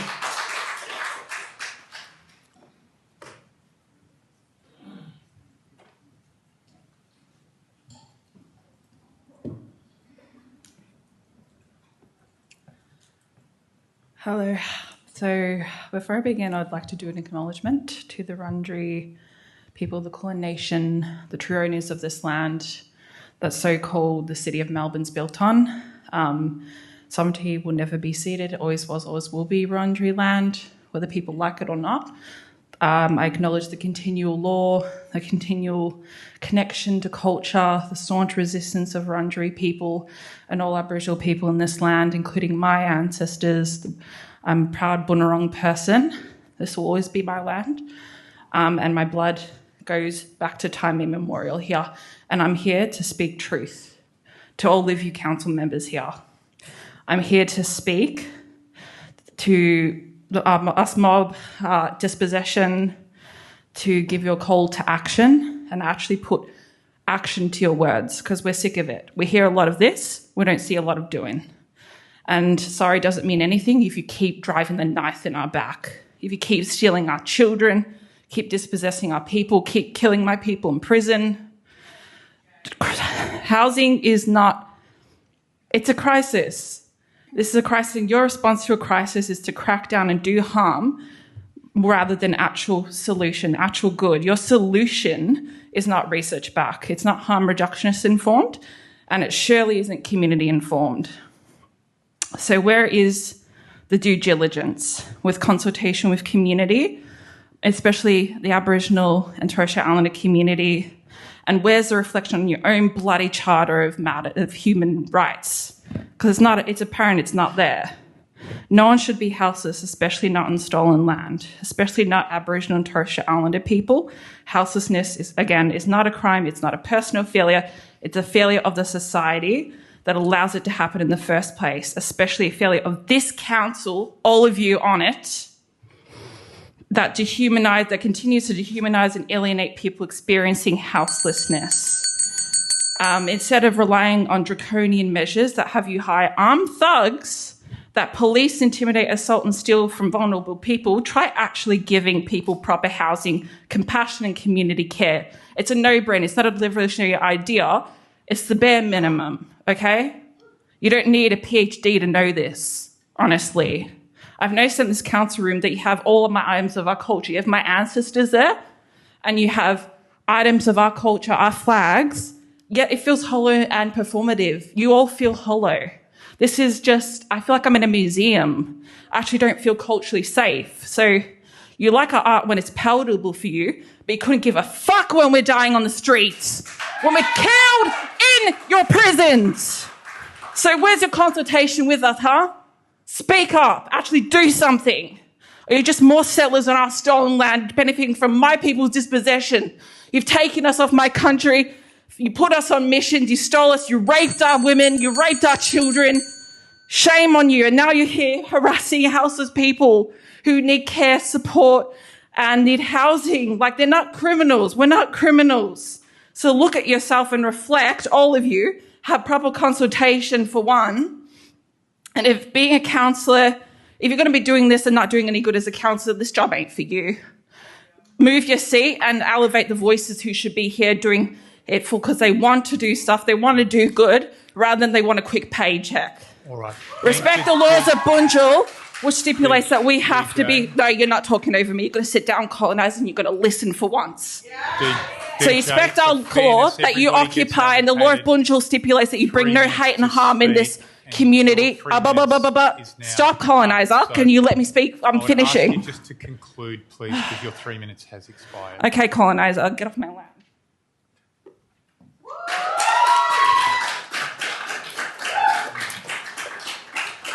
All right.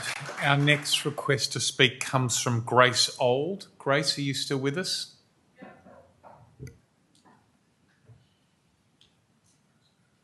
Don't need to run, Grace. Unless you want the leg stretch. Hello, I am a Kanalu person and I want to acknowledge the rightful custodians of this land and the rightful Wurundjeri and Bunurong people to exercise their sovereignty on their own lands free from colonial bureaucracy. Decolonisation and land back is not a metaphor, it is a necessity. 18% of mob accessed homelessness services in the past year, according to the Victorian Aboriginal Housing and Homelessness Forum. The Australian Institute of Health and Welfare estimates 22% of homeless people in Victoria are mob. We only make up 1% of the population. This is a First Nations issue, among many other things. I was at the Yirramboi Festival, which is a First Nations arts festival, and I heard the Lord Mayor talk about how proud he was to support First Nations people, arts and culture. How can you say that and have the flags for Aboriginal and Torres Strait Islander people in the space, the artwork and the artefacts? How can you acknowledge country yet actively enable the dispossession of the custodians you claim to respect? How can you do all this posturing whilst increasing surveillance and policing when you know how mob are disproportionately unhoused, disproportionately criminalised, disproportionately brutalised by the state, and now you're wanting to add security guards to the mix, who you, Lord Mayor, did a photo op with wearing thin blue line badges, which is a fascist symbol. You know how the proposed plans will hurt people, and you know, or rather should know, that this won't work to eliminate homelessness. Literally no one here who has spoken, and even the research thinks that this will do anything helpful. You are treating homeless people as the issue and not the structural causes of the homelessness crisis, which you are a part of. You are complicit in the ongoing dispossession of mob on so many levels, and you are complicit in the homelessness crisis.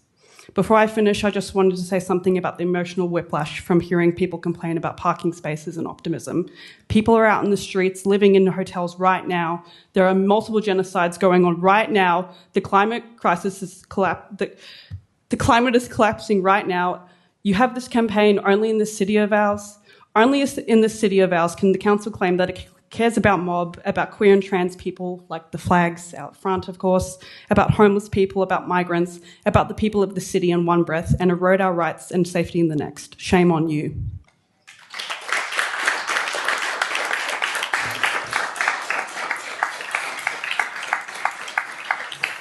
Thank you, Grace. And our next speaker, and I believe the last that we've had request to submit, is Rose Hudson. Rose, are you still with us? All right. Well, if Rose is not with us, then that concludes submissions on the Council Strategic Planning Program, Vision and Council Plan. And with submissions concluded, I'm now going to move a motion. Excuse me, Lord Mayor. Can I ask, given the movement in and out of the chamber, can you possibly just check if there's anyone who wishes to be heard who hasn't? I can. Is there some? Oh, yes. What's your name? Coco. Would you like to submit on the council plan? Please come to the lectern. Thank you, Councillor Ball.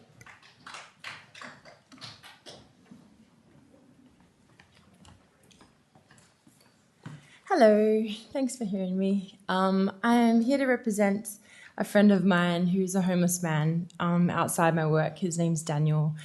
I shouldn't have to humanize Daniel to you, but I will.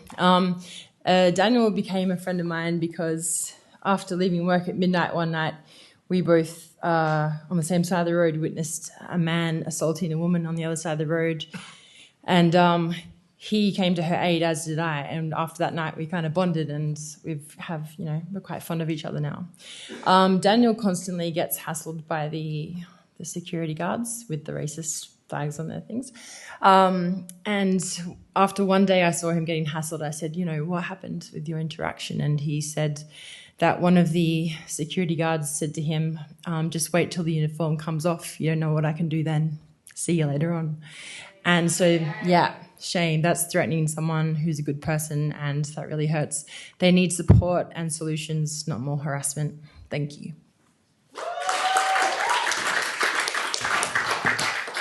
Thank you, Coco, for sharing that story with us and sitting through our meeting this evening. All right, I believe that concludes our submitters on the Council Strategic Planning Program, Vision and Council Plan. I believe we have a motion now that will be put before us. For those who are not familiar with our processes here at Melbourne Town Hall, this motion is a fairly boring procedural one, which just asks that the councillors formally hear the feedback that has been heard and submitted to us this evening, and it refers consideration of the Vision Draft Council Plan and other documents to a meeting of the council on the 28th of October. Oh, yes, thank you, Councillor Dr. Ball. And there's an amended version of this that I'm going to request governance please scroll down. And we have some very, very good councillors here who identified a number of errors in it that needed to be amended. So we've got the tenses correct now in the motion. So I'm going to now move that motion, and I'm looking for a councillor to second it. Thank you, Councillor Owen Guest. So, look, can I begin by thanking all our submitters this evening for the last 3.5 hours. We have had voices in our community come forward and give us feedback on our council plan. At the City of Melbourne, we do take our democracy very seriously. We are the level of government that is closest to the people. Indeed, we are the only government that offers the community this sort of opportunity to come and speak directly to us about matters which are being deliberated and debated and ultimately we voted on by councillors who are indeed elected by the community in the City of Melbourne. If you have any familiarity with other levels of government, like federal government or state government, they do not embody this type of direct feedback from the community as part of their decision-making, indeed their government planning. And I want you all to know I'm really proud of the fact that we do that here at the City of Melbourne. The fact that we are the level of government that is closest to the people is our secret sauce when it comes to leading the city. And so, here at the City of Melbourne, we may not have the resources of other levels of government. We may not have the legislative powers that, say, the state or other level of governments do, but we do have the ability to engage with our community, and that closeness that we have with our community is a very vital and important part of what we do. That's why we've had this meeting this evening and spent several hours hearing from our submitters. I do want to thank every single one of you for taking the time to review the council plan and for coming in and having your voice heard. it is now incumbent upon us as a councillor group to listen intensely and intently to what you have submitted to us. We will, over coming days as a councillor group, meet and deliberate over the submissions we have heard. And next week, when council meets again, we will review the council plan, and as part of that, there may be amendments that are made to the council plan. So I do want to thank you all for submitting this evening. I want to particularly thank people who have shared personal stories.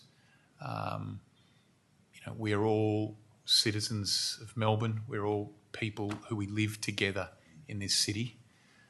And so, I want to thank all of you, particularly those people who have shared personal parts of their life story and, brought that into our considerations here at Town Hall. So tonight is very much a night for listening. That's what we intend to do. And we will be back next week to give the community our response to what we've heard, not just in the written submissions, but in the verbal submissions we've heard here this evening. On that note, I'll hand over to you, Councillor Owen Guest. Thank you, Lord Mayor. Yes, I'm happy to second this motion. It's been a long night, and I think a lot of views put forward.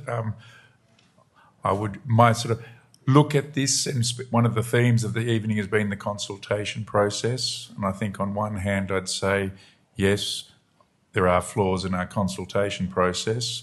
On the other, I'd suggest that it may well be the best consultation process the Melbourne City Council has managed so far. So I certainly concur we have further work to do there to do better on that front. With that said, let's put this forward. I think there are many positives in what we're putting forward, and I would say to everyone here and the community, in the order of balance and when it comes to our finances, whenever we push to spend more in one area, just remember that we do have to present a hierarchy of preferences, and something will have to be removed elsewhere, because we do have to balance our budgets, which is something that we're doing and we intend to continue doing. But appreciated all your comments this evening, and I hope we can in future reach more and more of the City of Melbourne so we can get a more formalised and better consultation from all those involved. But I know there's been a lot of work, and we've tried, but we should have hit more. That's all I'm saying. Yeah. Thank you, Councillor Guest, and as our Lead of Finance and Governance, thank you for your unwavering focus on our finances as well. Would any other councillors like to speak to the motion that is before us? No. All right. In that case, we'll put the motion to the vote, accepting the submissions we have received. All those in favour, please raise your hand. I declare that carried unanimously. All right. That concludes reports from management. We now move on to agenda item 7. That is general business. And there are 2 items of general business before us this evening. The first of those, agenda item 7.1, is a notice of motion from Councillor Dr. Olivia Ball, countering extremism in Melbourne. And I would like to call on Milo Parker, who requested the opportunity to address us in relation to this matter. Milo, there you are on the front row. Thank you so much for coming along. Not sure if this is your first time at a council meeting. I hope you found it an interesting experience.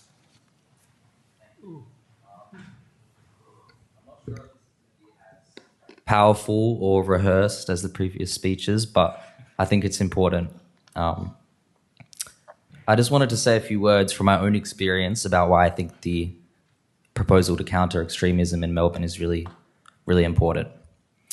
A couple of months ago, on the 31st of August, the day that you guys might remember the anti-immigration and counter protests to that were happening, me and my friends were in the city watching these events unfold. And on the way home, we saw Camp Sovereignty and were intrigued and just wanted to sit down and relax and talk to people, which we did. And then when we were about to leave, about 80 men charged up the hill at us. You guys might have heard of it, but they were dressed in black.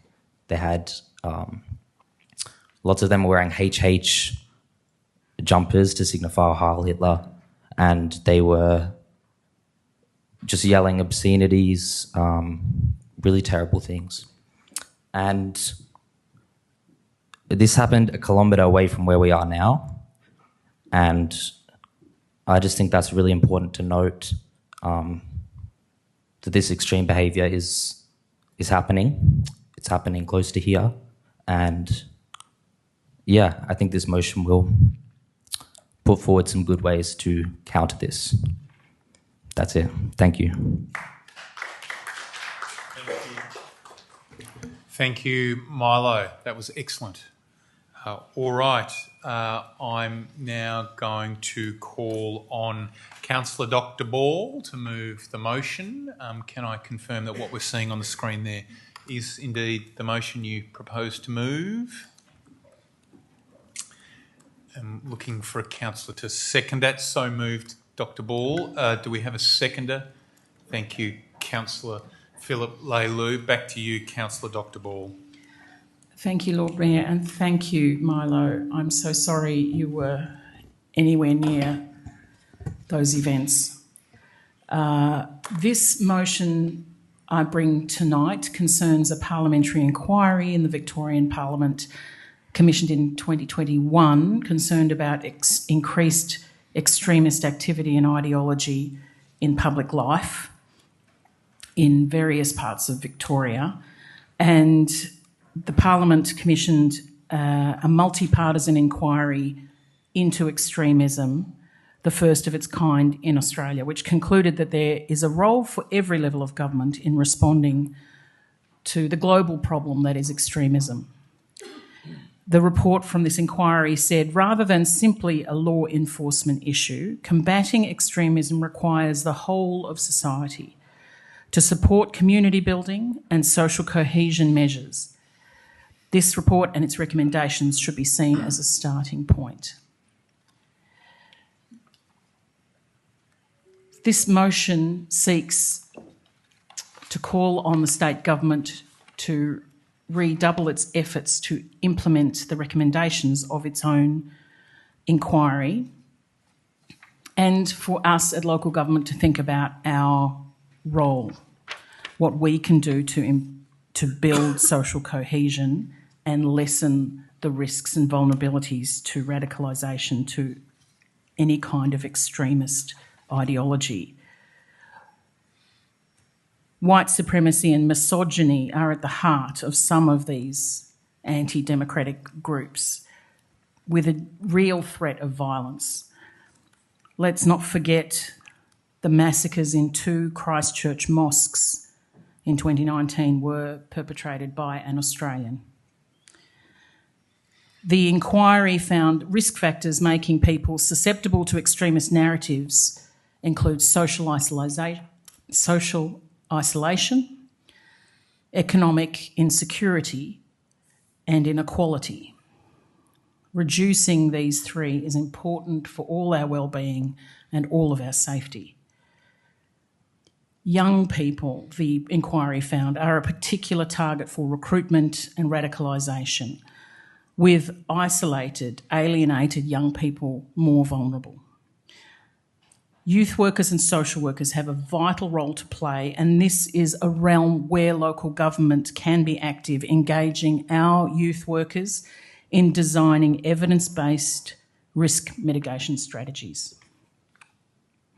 The inquiry also recommended strengthening democratic processes, increasing transparency of government, and building trust in civic institutions like government, but not exclusively in government. So another way that local government can contribute to countering extremism is supporting community-led and grassroots initiatives to promote social cohesion and build community and build trust in civic institutions. And we know how to do this. We've done it, we've proven, we've succeeded in building trust of this kind, and we can do it again. There is also a potential role for local government in anti-racism public education campaigns and programs to foster respect and appreciation for multiculturalism. We could, for instance, partner with local schools, libraries and community organisations in these efforts. And the inquiry asked the state government to support such programs. The state government didn't dispute any of the inquiry's conclusions or recommendations, but more than 3 years on, it has yet to fully implement all of the recommendations of the inquiry. In fact, it has only substantially implemented 2 of the 12 recommendations. So I thank the Lord Mayor for his support and his willingness to urge greater action from the Premier and her government, and I thank our management here for their support for these measures. And I look forward to hearing their advice on how we at local government can support the state government's efforts. I commend it to you. Thank you, Councillor Ball. Councillor Philip Leilou. Sure, thank you. Happy to support this. Thank you for Olivia. And even though I would say we sometimes disagree on a lot of ideas and ideology, but I think this is one of the things that we probably support. And I guess this is probably one of the things where we've just seen so many young people get into it. And I think example of it is, I've always, when I thought about this, I actually thought about American History X, the movie, right? And just how the fact that people can actually just, when you're young and you get influenced by people, and I think it's now no longer just one side, it's actually both sides. And I think that sometimes it's, it's acting out, and I think those are in the middle, and I think those with common sense, and we actually just want safety and people who actually do the right thing. You have the right to protest, you have to write all of those reasons, but choosing violence and choosing other things is just not the right way. I nearly got hit by one of those things on the weekend, right? So I know for a fact that these things happen, and so hopefully us coming together and hopefully, putting some effort into this and just showcasing it, I think is quite important. So happy to support this, and hopefully we can actually make some meaningful outcomes out of it. So thank you, Olivia Ball, and looking forward to supporting. All right, thank you, Councillor Leilou. Would any other councillors like to speak to this item? No, in that case, Councillor Raphael Camillo. Hi, Lord Mayor. Thank you. Just put a phrase that they're putting here just before. Behind every extremist act lies pain and fear, but only by rejecting extremism can we heal and foster true understanding.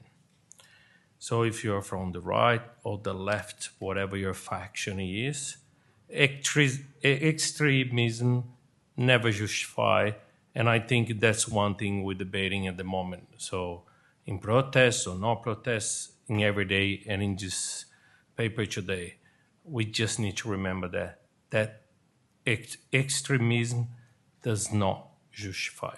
That's it. Thank you, Lord Mayor. Thank you. Councillor Gladys Liu. Yes, thank you, Lord Mayor. For anything called extremist, so it happens on both ends, left, right. Thank you, Councillor Dr. Ball, for the motion. In addition to the 2 dates mentioned there, I recall a few weeks ago, the former Greens Senator, now Independent Senator Lydia Thorpe, openly say she would burn down the Parliament House if she had to. Now, I don't know, as an elected member, a public figure, to openly say something like that, I don't know whether you see that as extremist, to say it in a way encouraging people to oppose something to the point that you would burn down the Parliament House. Now, look, I regard that, well, everyone has the different view, but whether you see that as extremist behavior and speech, I leave it to your own judgment. But I totally support what Councillor Ball said. We just need to condemn extremists, whether it's left or right. Thank you, Councillor Gladys Liu. Any other councillors want to speak to this item? Thank you, Councillor Andrew. No, you go, Councillor Rouse.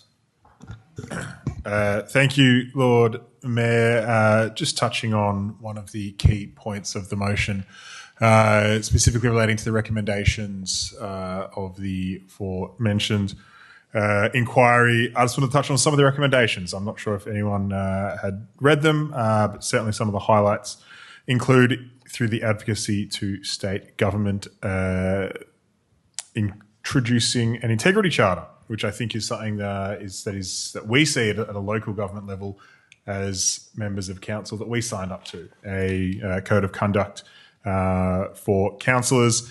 Second recommendation, funding research investigating the links between extremism and family violence, anti-women or anti-feminist sentiment and masculinity to identify opportunities for counter-extremism measures. Emphasis on public information that is plain language, timely, accessible and easy to interpret.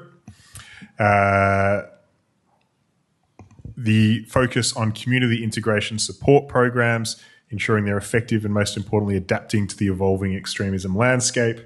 The Victorian Government support community-driven social cohesion initiatives aimed at building connections and trust between community members and civic institutions. My personal favourite, that the Victorian Government should review the digital and critical literacy skills taught via the primary and secondary school curriculum to identify opportunities for improvement and expansion.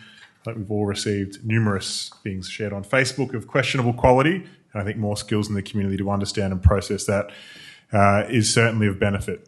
That youth workers are proactively engaged and consulted in the development and implementation of the government's youth policies and strategies, and that the Victorian Government review whether the Firearms Act should be amended to expand the fit and proper person test for those who are members of violent extremist groups. I commend all of those and will very happily support the motion on the screen. Thank you.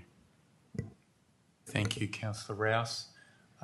Would any other councillors like to speak to this item? I just wanted to very briefly say then, in conclusion, I wanted to thank you, Councillor Ball, for the work you've put into drafting this submission, and thank you for your activism and vigilance on these matters at the City of Melbourne. You are an important voice at Town Hall. I also wanted to thank you, Councillor Phil Leilou, for seconding this motion. You and Olivia, on occasion, have different perspectives or political viewpoints on matters, but the fact that you can both come together on an item like this one, I think, says a lot about our city. And I've never forgotten one of the saddest moments, I think, for our city was during COVID, when you were racially abused at the front of this building for carrying a box of masks to a local community group, and you were set upon and assaulted, and it was a very good deed that you're doing, and it's a reminder to all of us that we need to always be ever vigilant in fighting extremism in whatever manifestation it takes in our community. And it's also a reminder to everyone that every person you meet, whether you know it or not, is dealing with some pain or burden that you know nothing about. So well done to you, councillors, for putting this motion forward. With that, I'll put the motion to the vote. All those in favour, please raise your hand. All right, declare that carried unanimously. All right, we move on to our next agenda item, and that is 7.2, a notice of motion from Councillor Raphael Camillo on the proposed Victorian Government legislation to mandate working from home in Victoria. And we have a request to speak on this item, and that is from Aaron Moon.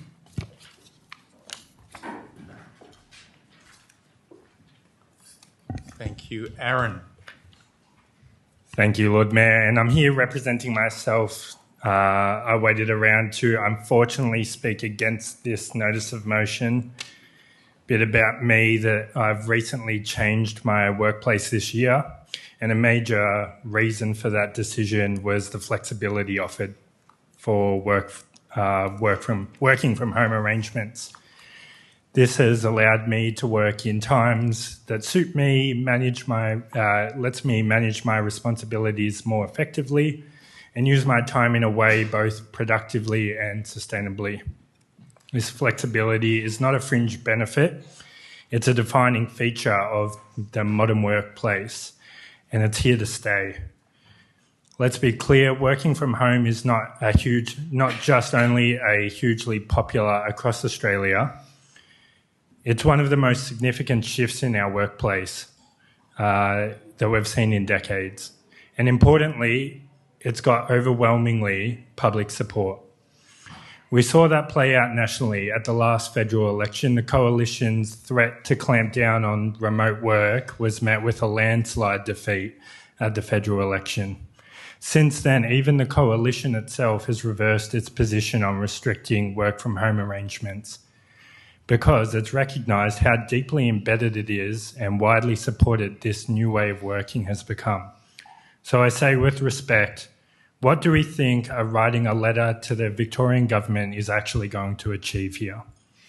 This motion is asking the Lord Mayor to write to the Premier to oppose a policy that's popular, modern and increasingly central to how people are living and working.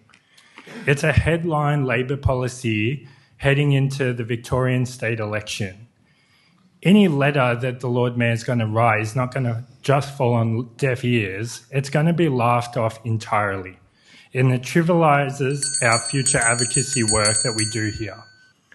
Let's talk about a strategy with them. Let's talk about the future of Melbourne not resisting change. It's about adapting to it. So if businesses are leaving or reducing size, creating more office space, let's not panic. Let's be smart about it. Let's ask, can we bring more businesses in to the city? Can we have startup companies? Can we make more creative spaces? Could we make co-working hubs or have more council-owned public spaces like a library? Rather than imposing this forward-looking policy, we should be encouraging the Lord Mayor to write in support of work from home and ask how the City of Melbourne can partner with the Allan Labor government and make our cities even more attractive to the next generation of businesses, and how can we support the current businesses we have. As you all know, I'm a passionate advocate and I don't support poor advocacy from my city. This motion ignores the clear preferences of workers, the evolution of our workplaces, and the direction of government policies, both at a state and federal level. So I don't see the need for it. All right. Thank you very much, Aaron, for that submission. We don't have any other submitters, so I will now request Councillor Camillo move the motion. Just seeing that up on the screen, just confirming, Councillor Camillo, you're moving that motion and looking for a seconder for this. Thank you, Councillor Lou. Back to you, Councillor Camillo. Thank you, Lord Mayor. So, first of all, I'd like to thank you, Councillor Philip Lelio, for seconding this motion before us tonight. So, Melbourne comes alive through its people. But as we know, our city thrives when people are here. connecting, collaborating, and supporting our local business. Since COVID, we have embraced flexibility, and that's something to celebrate. However, flexibility should be about choice, something that's worked out between employers and employees, not imposed through a blanket rule. Every business is different, and a one-size-fits-all approach risks adding red tape and undoing arrangements that are already working well. And as the motion before us tonight, I have been listening to the business who have told us their concerns. And as the motion before us tonight notes, mandating the right to work from home, mandate from home, could have real consequences. Empty offices, fewer people in the city, and tougher times for our business that keep Melbourne prosperous and vibrant. Right now, we should be focused on building confidence, attracting investment, and keeping Melbourne competitive with other cities around the world. At the moment, Victoria is the highest state with unemployment, reaching 4.7. That was the information from the Age newspaper on the 16th of October. We must champion policies that empower, not isolate, that build culture, not dilute it, and that serves our communities with visibility, accountability, and heart. That's why this motion is asking the Lord Mayor to write to the Premier urging the government to not proceed with this legislation. I comment the motion before us tonight. I think this is a very simple thing in here that we fight. You guys talk about rights. It's the right between the employers and the employees, and we could keep the way it is already the best way to go. Thank you. Thank you, Councillor Camillo. Councillor Leilou. Sure, thank you. Happy to second this. It seems I'm just seconding everything, and I appreciate, I guess, the trust in what the councillors in me seconding. Must be very good at it. So look, I'm happy to support this because I think City of Melbourne, we talk about this, but we never actually have a position on it. And I think for us, this sends a very clear signal that this is the way we want to go. Before the vote, this is something that is going to be discussed. And so if this passes, then that becomes a City of Melbourne position that the Lord Mayor and also us council is bound by. And also we get so many questions on saying, what is City of Melbourne doing? What is City of Melbourne's position? And so this is a very, very clear way, and also to send to the Victorian government. I'm sure, they would have consulted with us about this. That's just me being hilarious, but it didn't really get work. But the fact is, we represent the closest people to the people, and business and many other stakeholders have made it very, very clear that this is something that they do not support. But also the data actually shows that a lot of young people actually don't want this. They actually they were willing to come back to the office because they have actually missed out years of building that connection, that soft skills. And so I think it will be very, very hard for the Premier to do this. But at the same time, we need to represent the feedback that we have got on this. We actually came back from overseas, and one specific group have actually told us that they are very, very alarmed by this particular one, and they actually will stop investing in Melbourne purely because of the legislation. They're watching. So they used to actually invest in Melbourne, which means jobs, which means there are amenities. It means that the more rates, which are actually equal to more community. But they have said we've shut up shop and we've actually gone to Sydney. And it's ever since then they've actually invested in triple the amount into the Sydney rather than into Melbourne. And they started here in Melbourne. And so when you have this is what people's view of internationally of us, that becomes a problem. And so I urge the Victorian government to really reconsider this. I understand the fact that, it works from home. I'm sure there is a way to do it, but for us, this is something that is going to really impact us. And this is going to really impact everything that we do, because more of this means less resources we can actually put into community, because we rely on a lot of this stuff. And when people are not building, when people are not coming to the city, and when the city is dead, then that's it. It's going to be very, very hard to get back. So happy to support this, and I commend Councillor Camillo for putting this forward. I know you get a lot of flack over this, but the bravery and everything, and I'm sure when we look back on this, we were on the right side. So thank you. All right, thank you for that, Councillor Lelu. Any other speakers to this item? Councillor Guest, and then we'll come to you, Councillor Griffiths. Over to you, Councillor Guest. Thank you, Nick. Just quickly, look, Raf, well done on this motion. I think it's a motion grounded in what I'd call good sense. Flexibility is the word. No one denies, Aaron, you're right about one thing. It is popular. It is popular. That doesn't mean that we should legislate it, though. That's a completely different aspect. This is a relationship that should be allowed to forge through the relationship between employers and employees. It was only last week we saw that job creation in Victoria, 90% of all job creation was through the government. This is one of the myriad of problems we're facing here in Melbourne. To legislate working from home and to hamstring business would only make that worse.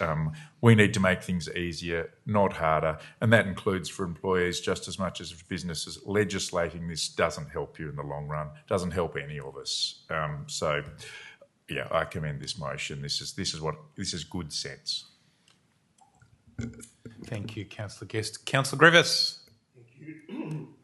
Thank you, Lord Mayor. I'll be brief, and I won't be supporting this motion that's before us tonight. There are a few reasons for that, but the main one for me is that I have an understanding about how these relationships between employers and employees work. That is why the state and the federal governments do legislate in these kinds of areas, because there is an imbalance between the power that employers have and the powers that employees have. That is why state governments legislate. That is why the Allen government is proposing to legislate, I'm sure, in this instance.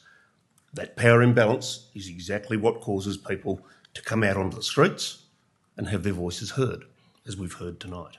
So that making sure that things that are popular get heard through that public representation. I understand the motivation, particularly around the impact on Melbourne's central business district, which is mentioned in this motion. But of course, we govern for more than just the central business district in the City of Melbourne. We govern for our suburban areas as well. And when I think about the impact that working from home has had on the areas that I live in and have worked in, like North Melbourne, like Kensington, I've seen the transformation of how those places work, how cafes have flourished, how so many new spaces have opened up, and those suburbs have transformed incredibly. People who could not previously have been employed can be employed. People get access to rejoin workplaces through working from home. And we see those flourishing strips that are now rely on the fact that there are people who are working from home and who can go out and have their meetings at their local cafes and their local hospitality venues.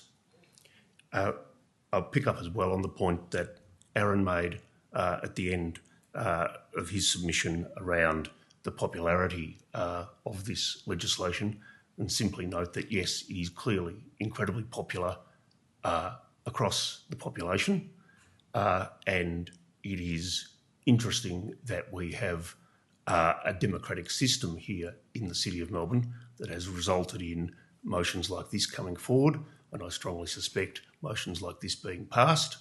And it is very, I think, apt to ask at this point in time, as we're considering our council plan and our advocacy documents to state government, whether we have a democratic system in the City of Melbourne that reflects what residents want to see happening in their city. All right, thank you, Councillor Griffiths. Councillor Gladys Liu. Thank you, Lord Mayor. As a elected councillor for the City of Melbourne, I do know my role is to represent our residents, our businesses, investors, and anyone who comes to shop, dine, and just have fun in the City of Melbourne. So to have a vibrant city is something that we all are elected to do, to make sure that it is vibrant. So I would be very happy to support this motion, because no matter what level of government, I don't believe government should tell businesses or people what to do. We should let the individuals, let the businesses to decide. There might be some businesses or people would prefer to work from home. I get that. I've got children. They enjoyed it. But they also understand if the businesses cannot sustain, they won't have job to do. They will lose the job. And for the City of Melbourne, we already know we have a lot of empty office spaces here. People are not coming in. On Mondays, especially Mondays and Fridays, you can just drive home easily because there's no traffic. So do we want to see the city not vibrant? Do we want to interfere businesses? I don't think this is our job here. Our job is to make sure that we will have an active city. And the other thing is, people can choose to work from home, that's fine. We don't need government to tell them. And there are people who benefit from working from the office, like the young people. They get to learn from people with more experience, the people senior than them. If we mandate the work from home, it is actually doing disadvantage to our young people. So as a councillor for the City of Melbourne, I strongly believe we should leave the decision whether we have work from home arrangement to the businesses and the employees, not for the government to tell them what to do. Thank you, Councillor Liu. Would any other councillor like to speak? Councillor Dr. Ball. Thank you, Lord Mayor. I don't support this motion because I think we should have a legal right to work from home at least 2 days a week, obviously in jobs and contexts where it is practical and reasonable. That is, there should be a positive obligation on employers to consider reasonable requests to work from home for at least 2 days a week, providing that working from home is not at odds with the nature of your job, obviously. Flexible working arrangements such as working from home have enabled millions of people, many of them women, to balance caring responsibilities with paid work. Many men also want this flexibility and the option to work from home some of the time. Men taking on the joys and responsibilities of unpaid care in an equal way will also advance women's equality. So legislating the right to work from home where it is sensible and doable will not only protect women's access to the labour market and their economic equality gains, but it will also increase workforce participation and ultimately, here's the kicker, boost productivity. The Productivity Commission has found that working from home not only reduces the breaks that workers take, reduces the sick days that workers take, reduces the distractions that you find in the workplace. You can be more focused and more concentrated, which means that we can be more productive when we work at home. Similarly, there's OECD research that shows that working from home, especially in a hybrid model, sometimes at work, sometimes at home, can boost productivity and boost employees' emotional and physical well-being, provided that employers invest suitably in digital tools and smart management practices. So it's a win-win. For everyone, working from home reduces your commute time and the costs of commuting for workers. And less commuting means less pollution, less crowded public transport, and less road congestion. So this isn't just a win for women, workers, and families. It's a win for the environment and the economy. And I just can't see why we would oppose this measure from the state government. Thank you. Thank you, Councillor Ball. Any other speakers on this item? Councillor Rouse. Thank you, Lord Mayor. Thank you to everyone who's already commented this evening, specifically wanting to call out Phil explaining the context of what this motion achieves from a council position. Aaron, I largely agree with pretty much everything you had to say. I don't perhaps agree necessarily with the way for us to get to that outcome, but I think if there's anyone in this room who would like to see more startups using open and unused office space in this city, you'd be hard-pressed finding someone more than myself. I agree with everything David said in terms of the evolution that our suburbs have undergone in the last 5 years since COVID. I think perhaps in relation to the state legislation that we're seeing, I think we've gotten to where we are today without intervention. My belief is that there is an equilibrium that we are seeing in terms of working from home and commuting into an office, and it is my strong desire that we continue to see that happen within the suburbs. It's been absolutely fantastic, and you're absolutely right to call out that we don't just govern for the CBD, but for the entire municipal community.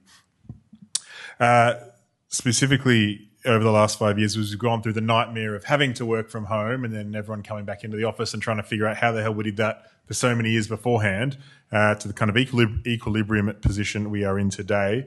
I strongly agree with John Widmar's comments earlier about the coffee shop up on the hill, and that is certainly my favourite tradition when I'm working from home, is to walk up to Fritz of Passion in Kensington for a coffee. We'll disagree on that one. And have your inspirational quote for the day. Because I don't have the commute, as Councillor Ball did point out, I perhaps disagree on the context of sick days. It's more likely from my personal experience and many of the people that I speak to that the threshold of what constitutes a sick day goes out the window when you're working from home, because like many millennials that are addicted to the grind, we just work from bed instead, which is probably not a great outcome, but again, that's within our own power. Ultimately, I think this is not something that anyone disagrees on the outcome, but on the process on how we get there and achieve that. And like many of my councillor colleagues, I don't believe that government intervention is the best way in this situation. As Councillor Ball said multiple times, this depends on the job, the context, and so many things that I think that employers and employees are best positioned to work out for themselves. The benefit, and what I'm seeing firsthand with a lot of my friends, is that creates opportunities for employers to be more competitive for the types of talent they're trying to attract. And again, that means that companies are fighting for better workforce as well. And my belief is that will get us to the better outcomes rather than a strict, perhaps confusing and blanket government intervention administered by the current government. So therefore, I will happily support the motion on the screen. Thank you, Councillor Rouse. Any other speakers to this item? In that case, I will put does the mover want a right of reply? Just a very quick one, Lord Mayor. Just reminding here, Aaron, you mentioned something that the Premier maybe will ignore us, but this is a capital city. Okay, Melbourne's a big city. I think we have the duty to show to our constituents what is our view, and that's what we're doing here. If she get a listen or not, we're doing our duty. We need to send a signal to our community. What's our views? Because people are asking us all the time, what's your position, this and that, and that's democracy. And today we got to find out that. The point that we just got to believe, oh, why you waste your time to send a signal to state government, I think the democracy is dying. Okay, and that's why we're here today. Another thing, the Chamber of Commerce just come with the latest research from them, the Victoria Chamber of Commerce, and 62% of the respondents of their survey, they prefer not involvement of the government in this mandate. As you say, is a mandate, complicates the market, make less investments in Melbourne, and that's why I'm supporting that, and send a strong message to our residents, constituents, business. What's the vision of this council? Could be one way or the other, but at least we can move on. And that's, I think, part of a democratic way of City of Melbourne. All right, thank you. With that right of reply, I'll now put the matter to the vote. All those in favour of the motion, please raise your hand. Councillor Camillo, Councillor Rouse, Councillor Lay-Lu, Councillor Campbell, Councillor Rees, Councillor Louis, Councillor Guest, Councillor Liu, Councillor Scott. All those against, Councillor Griffiths, Councillor Ball. That motion is passed. All right, that concludes general business. So we now move on to urgent business. And there is one item of urgent business that I will move this evening. And I'm going to request that a motion please be put up.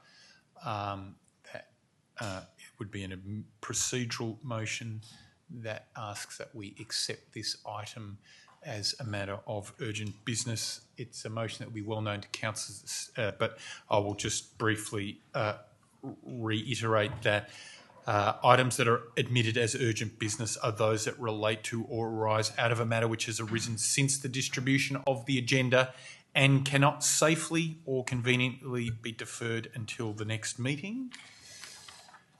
And we'll continue to wait for that motion to go up and just to provide some further background. Here we go. So, David, I'll just look for your guidance here. Do we need to put in the box there that the matter related to 18 to 76 Robertson Street, Kensington? Okay, so could we just type that in? And then we will put the words public acquisition overlay. And I think that will satisfactorily capture it.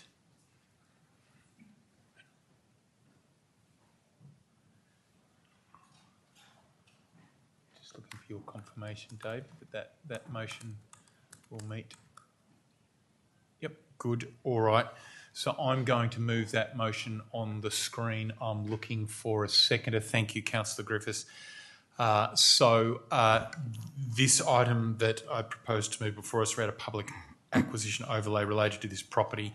As it currently stands, the current owner is aware of Council's intention for new green open space to be delivered on the site, and interim PAO, public acquisition overlay, on the site raises awareness for any potential future owner of the site that the land is reserved for public purpose and that Council intends to use part of the land for a new green open space for the community.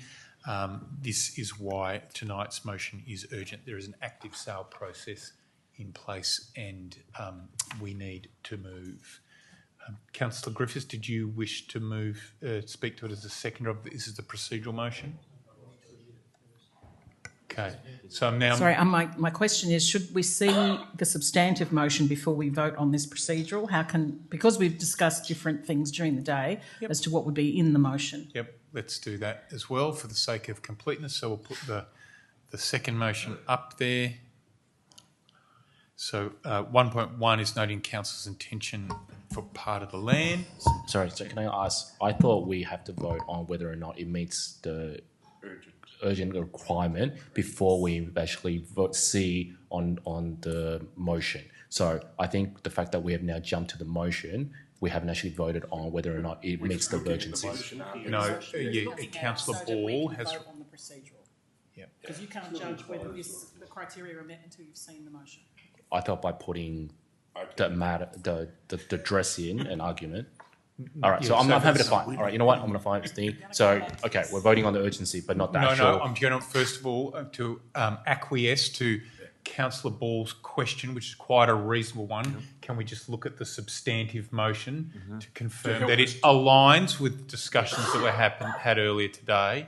And so let's do that now. And so you've got 1.1 there relating to the property. 1.2 is requesting that the Minister for Planning apply the interim public acquisition overlay, and Clause 3 requests the Lord Mayor write to all relevant ministers to update them on the PAO and as part of our broader plans for open space under the Macaulay Structure Plan. So it aligns with what I understand we agreed on today. So I'm going to now move back to the procedural motion. There it is on the screen.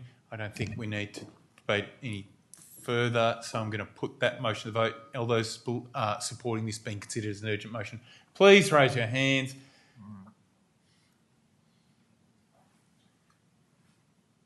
Okay, Councillor Griffiths, Councillor Scott, Councillor Louis, Councillor Rees, Councillor Campbell, Councillor Ball, Councillor Rouse and Councillor Camillo.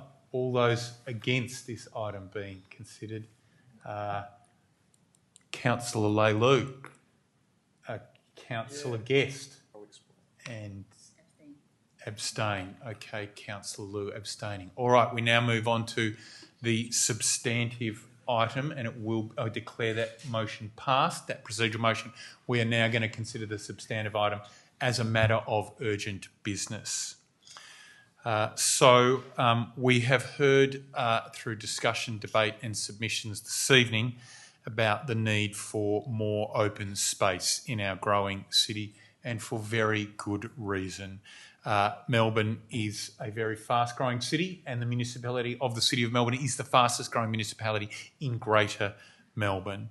And sorry, I'm going to move it, and I'm looking for a seconder. Thank you, Councillor Griffiths. It has been indeed 4 hours. But we keep going on this important matter. We are the fastest-growing municipality in Greater Melbourne, and we need to deliver unprecedented numbers of new housing, but this comes with the need for amenity, services, public transportation and open space. We have become aware of a rare opportunity to deliver on this for the Kensington community. As we heard actually earlier this evening in some of our submissions, I visited the Kensington Association only last week and heard very loud and clear, probably for the 100th time, about the pressing and desperate need for open space in this area. People wanted more green space. People said they want a space where kids can kick a footy. So what we are considering tonight is very much core business for council.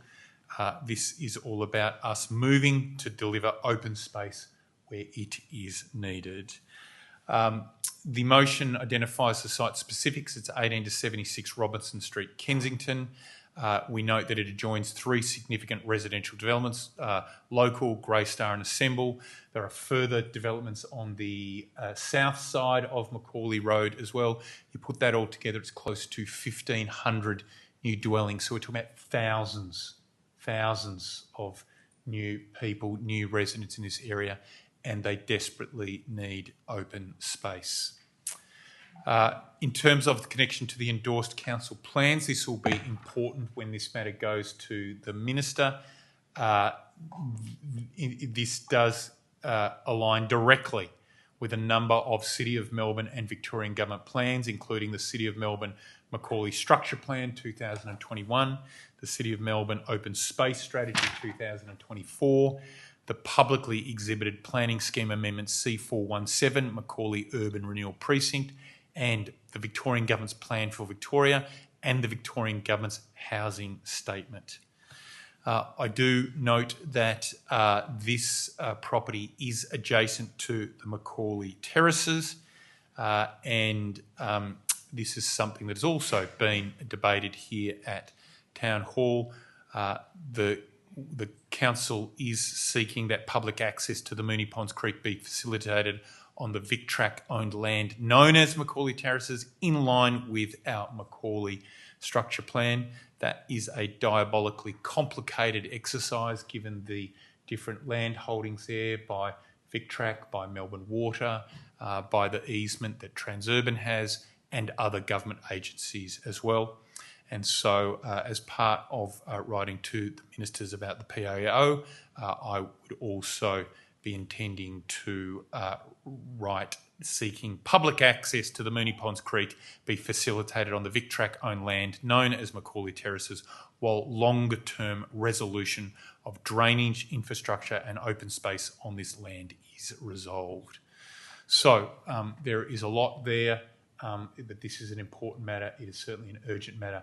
I hope that it will meet with the support of councillors.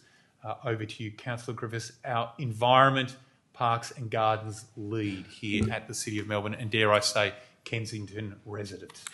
Thank you, Lord Mayor. I'm obviously very happy to be seconding this motion, and thank you for your leadership in regards to this, and particularly with the speed that we've been able to move on this matter, given that the parcel of land is currently out at market at the moment. I think it's really important that we're able to be involved in the process. The rules, the laws, allow us to do so, and I think it's important that we take that opportunity.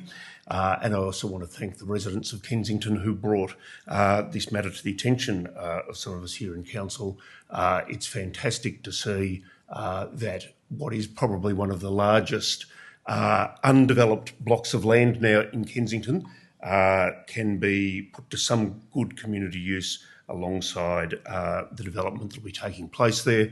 For those that are unfamiliar with it, this is the Australian Wool Testing Authority buildings, and is probably about the last remnant of Kensington's history as a livestock place, as a place where cattle and sheep in large numbers were brought. And of course, the Wool Testing Authority set up in Kensington for those reasons.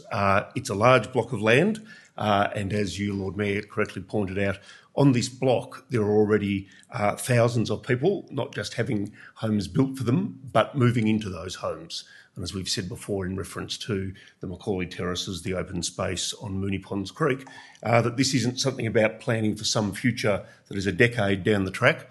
This future is now, and people are moving in and they need this access to more open space.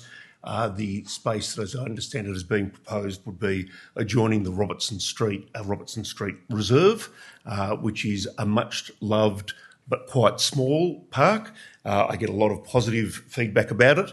Too much cape weed at the moment, I'm also told, but I'm sure we can get our team onto dealing with the cape weed out there.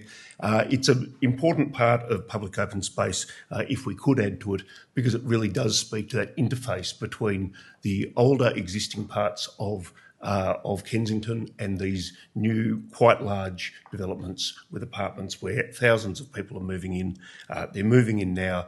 We need to give the community confidence that we're doing all we can to provide them with open space, and I believe this motion does that. Thank you, Councillor Griffiths. Would any other councillors like to speak to this item? Councillor Gladys Liu. Thank you, Lord Mayor.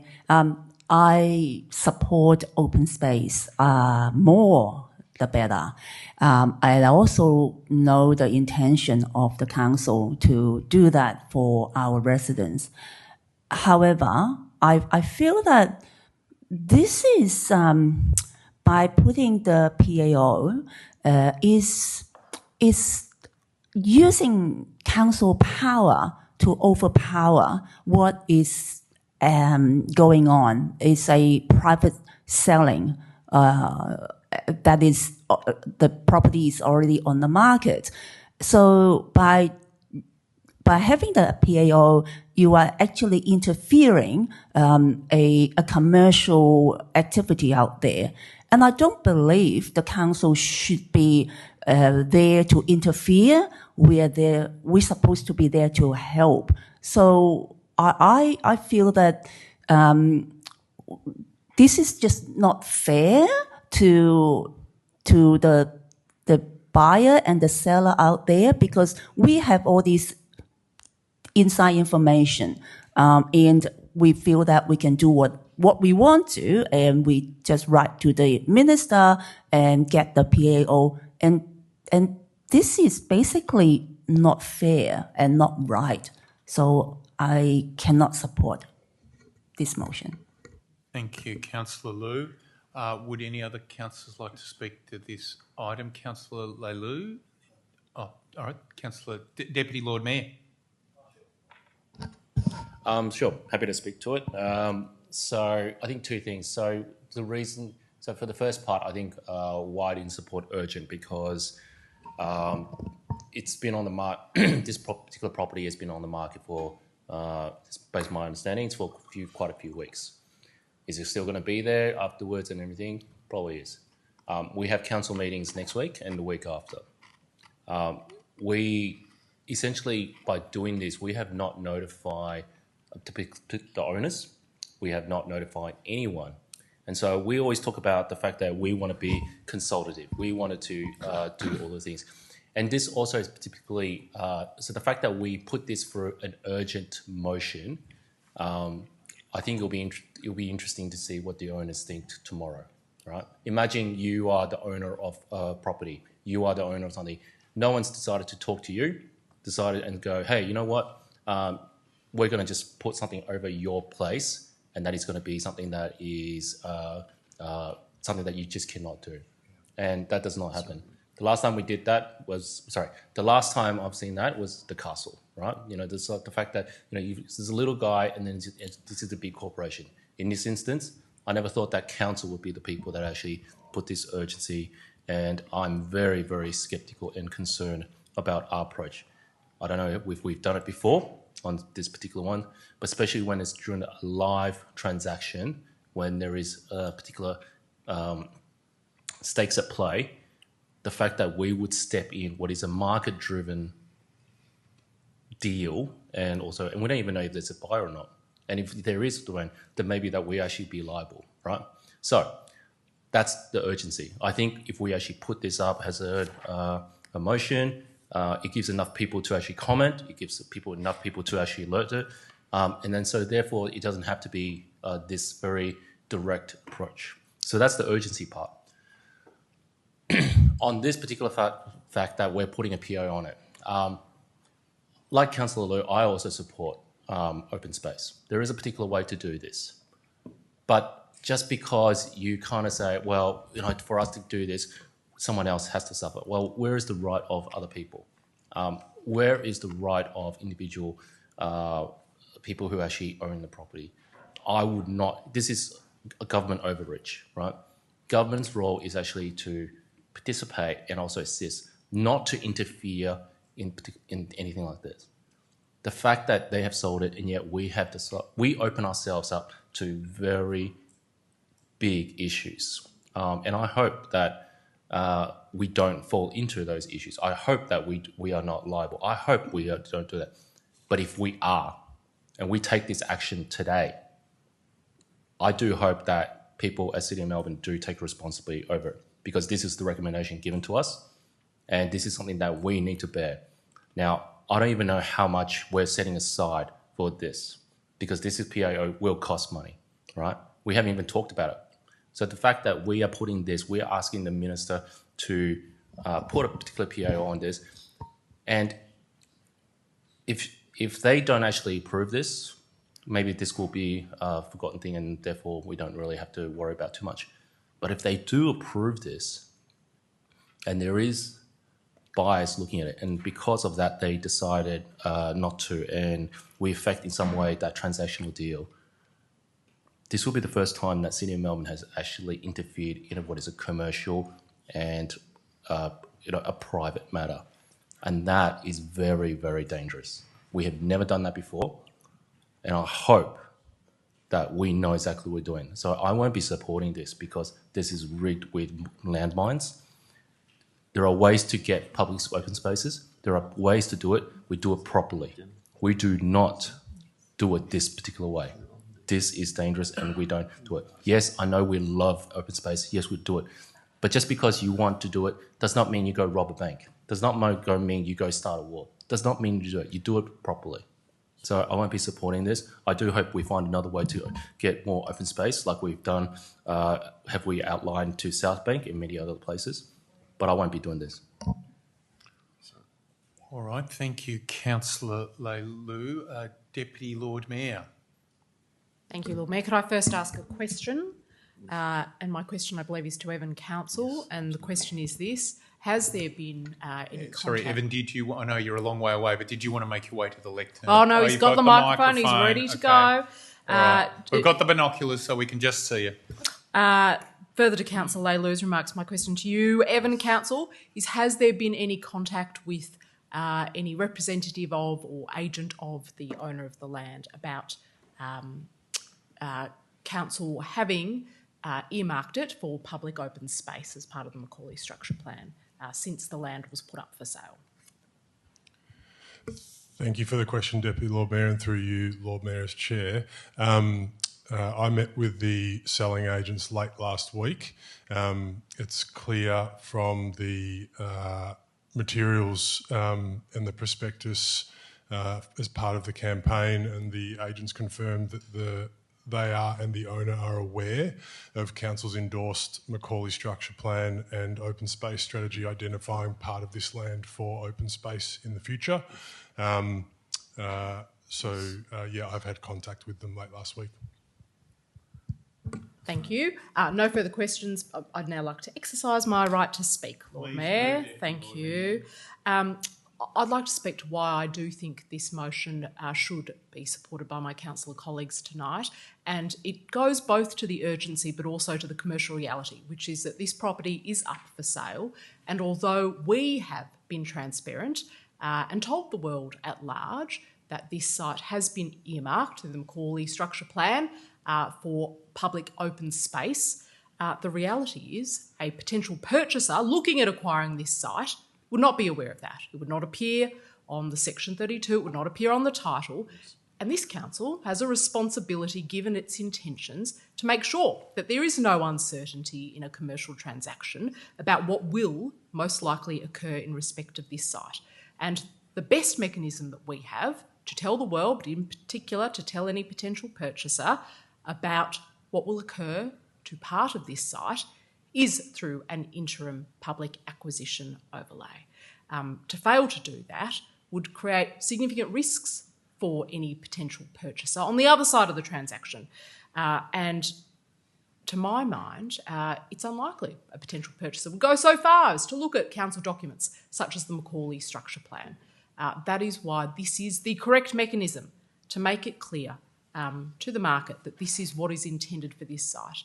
But what is abundantly clear is that there is a desperate need for this site to form part of the open space, particularly in such an increasingly densely populated part of the City of Melbourne. So both for the benefits that this might provide in the long term for the community, but because it is the right thing to do, given the imminent potential commercial transaction, I'll be supporting this motion tonight. Thank you, Deputy Lord Mayor. Do any other councillors want to speak? Councillor Guest. So, look, thank you, everyone.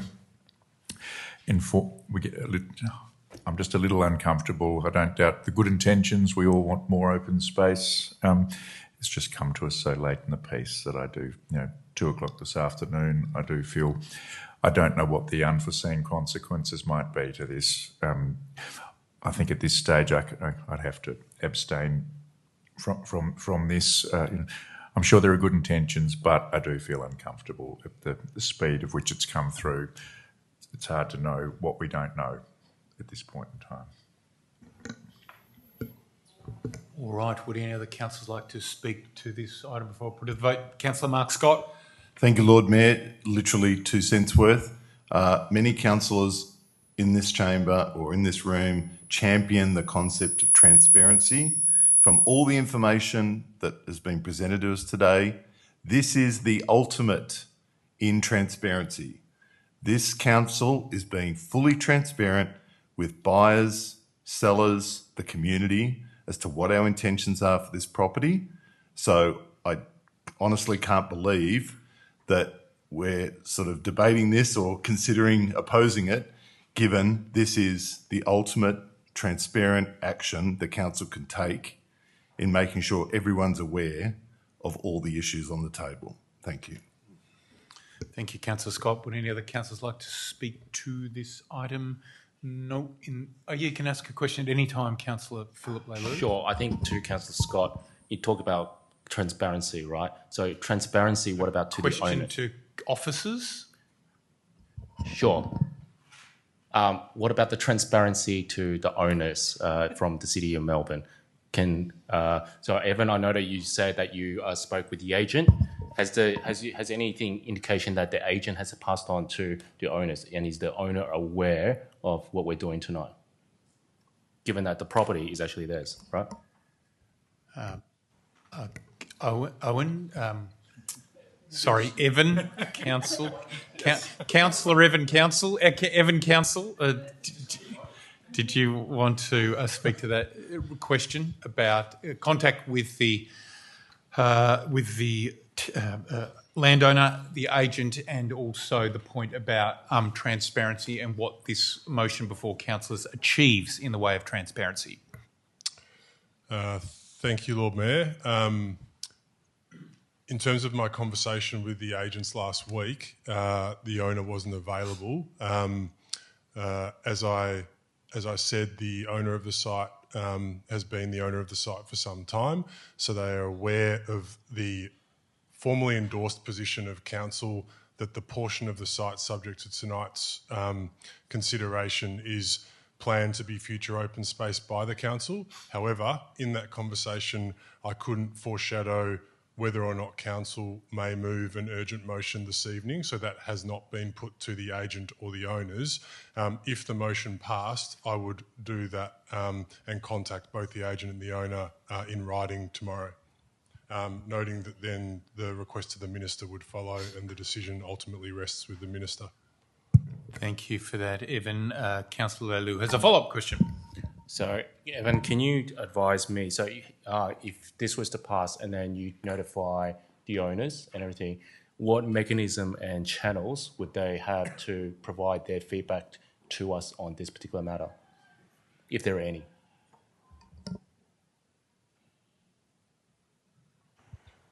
The owner could provide feedback to the administration or to councillors at any point in time.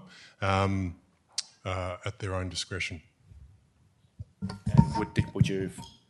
So, if they do provide that to you, would you notify us, or would you just take it on as a feedback to the team, or can we request you pass on that feedback to us? I would absolutely share the feedback with councillors as the matter evolved as part of the implementation of the resolution should it pass this evening. Sure, thank you. All right. Are there any other councillors who want to speak to this item?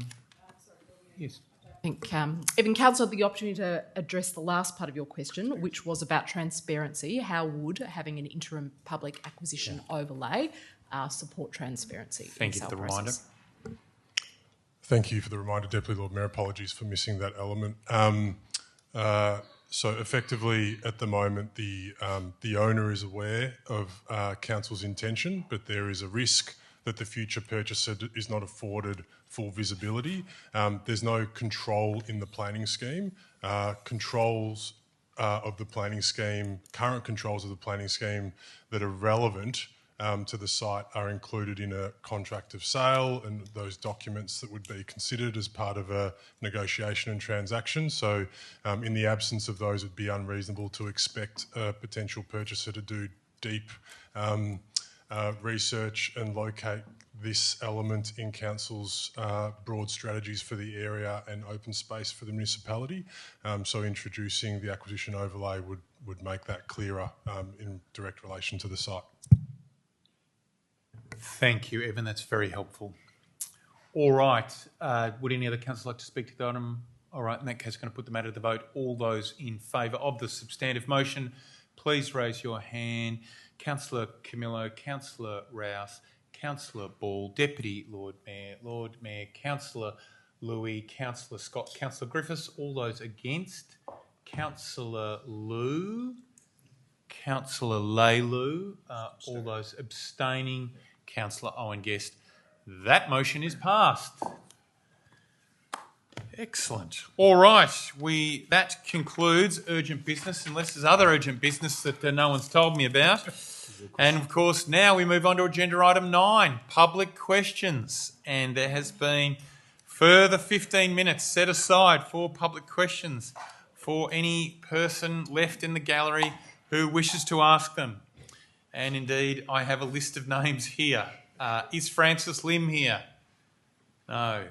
Is Callum French Bins... Callum, sorry. Up you come, Callum. You've been very patient. 4 hours and 15 minutes you've been waiting. I'll start by saying thank you for what you all do for the municipality and your public service. First things... Thank you, Callum. That's right. Just the safety and cleaning portfolio, the bins at the library, they're overfilling. It doesn't get solved in a day. Just an anecdotal point, I was going for a walk after work around 2, 3 o'clock today. Where was that, Callum? No, not the library. If you're up where the Hill of Content and the building next to Hill of Content, where the Aboriginal art, the bloke jumped out to empty it, had a look, didn't take it, and I was just curious why, stuck my head in. It was half full, so I was just wondering, is it at the discretion of the person to take it? If there's a bit of rubbish, one would think if there's rubbish left in, it's going to fill up quicker. That's one question. Just on what was said tonight with the security, will it be the case that that gets reviewed in the future, how it's operating, not whether it's good or bad, based on people's experience? And the third one, and I've tossed and turned on this, but I'm going to ask it. The make room up at 602 Little Burke, I'm just wanting to understand the council or any corporation, the council has no role in managing it. It's Unison managing it. They choose who goes in. It's their responsibility. Council's got no role. Does council have any capacity to put pressure on who can and can't go in? I apologise for asking that after 4 hours. All right. No, 3 very good questions there. Councillor Camilla touches on some of your portfolio responsibilities. Would you like to respond? And we can take some of them on notice as well, I suspect. Yeah. You can stay in there. Yeah. Stay there, Callum. Callum, thank you for your question. First of all, the bins, I believe I can answer that. We just discussed in portfolio on Monday exactly about that. Have some things needs to be improved with the collection, and we even consider new bins that are going to be putting around the city. Not because just to be more efficient, but what you say is not acceptable, and I'm happy that you come and report that to us. Another thing, you have a QR code that on the bins. Anytime, use that QR code and report even that. If you see something like that, you can use that QR code to be reporting that and send a picture to us, because it's going to help us to improve your service. Your second question was in regards to, I'm sorry, it's being late. It was just about the security. The security, yeah. Just to let you know, they don't call security. They call community safety officers, okay? A lot of things has been revealed. That's why you have a trial. A lot of things has been changed, and they will be starting soon. So has a lot of change in sentiment, the work they get to do, just overall, why the reason the safety officers, the community safety officers will be in there is they get to be helping to be the eyes of the council, okay? They could be helping any member of the community. They could be helping. One of the main aims from them is to link them to service and ask them if they need help. You know, that's one of the things, and help protect the well-being of the community, and even report some things like they saw rubbish in the street or something is wrong, they can be reporting. Can I just clarify? It wasn't more the good or the bad of the program, but based on what people said, that it might not be working fantastically. Will that get reviewed in the future, how it's working? Yes. So I mean, all programs like that are reviewed at the City of Melbourne, but when that comes back to council next week, that'll be reviewed. And then with regard to your third question regarding make room, we'll come back to you in writing on that one. All right. Sorry, Lord Mayor, can I just add one little quick tiny thing? Feedback from two mics. In relation to the bins, I know the Smart City team, who are my favourite innovators here at Town Hall, have been working on a new set of sensors. They put them recently in last week's number one ribbon cutting, which wasn't a fantastic new apartment building, but it was City of Melbourne's latest worm farm down on Southgate area. And using those sensors, they can tell, first of all, how much activity there is inside the worm farm, number of people sitting on the park bench, etc., etc. I know they're trialling them on bins to be able to ascertain when bins are full and therefore optimising routes for pickup as well. So some exciting things there coming from that team. All right, great. All right, thank you for that, Callum. We have Luke Chamberlain.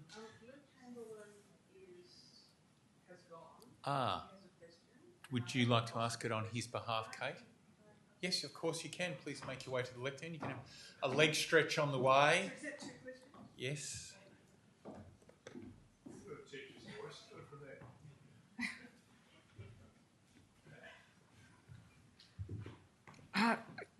Thank you, Council, and for this very late night. Thank you.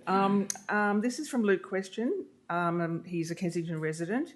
With the community response to the council vision and plan demonstrating clear concern and need for open space and livability, what are the very concrete steps the council is taking to finally deliver, not just kicking the can down the road, the restoration of the Moonee Ponds Creek, and finally delivering the award-winning design for the rejuvenation of Moonee Ponds Creek and the Macaulay open space terraces?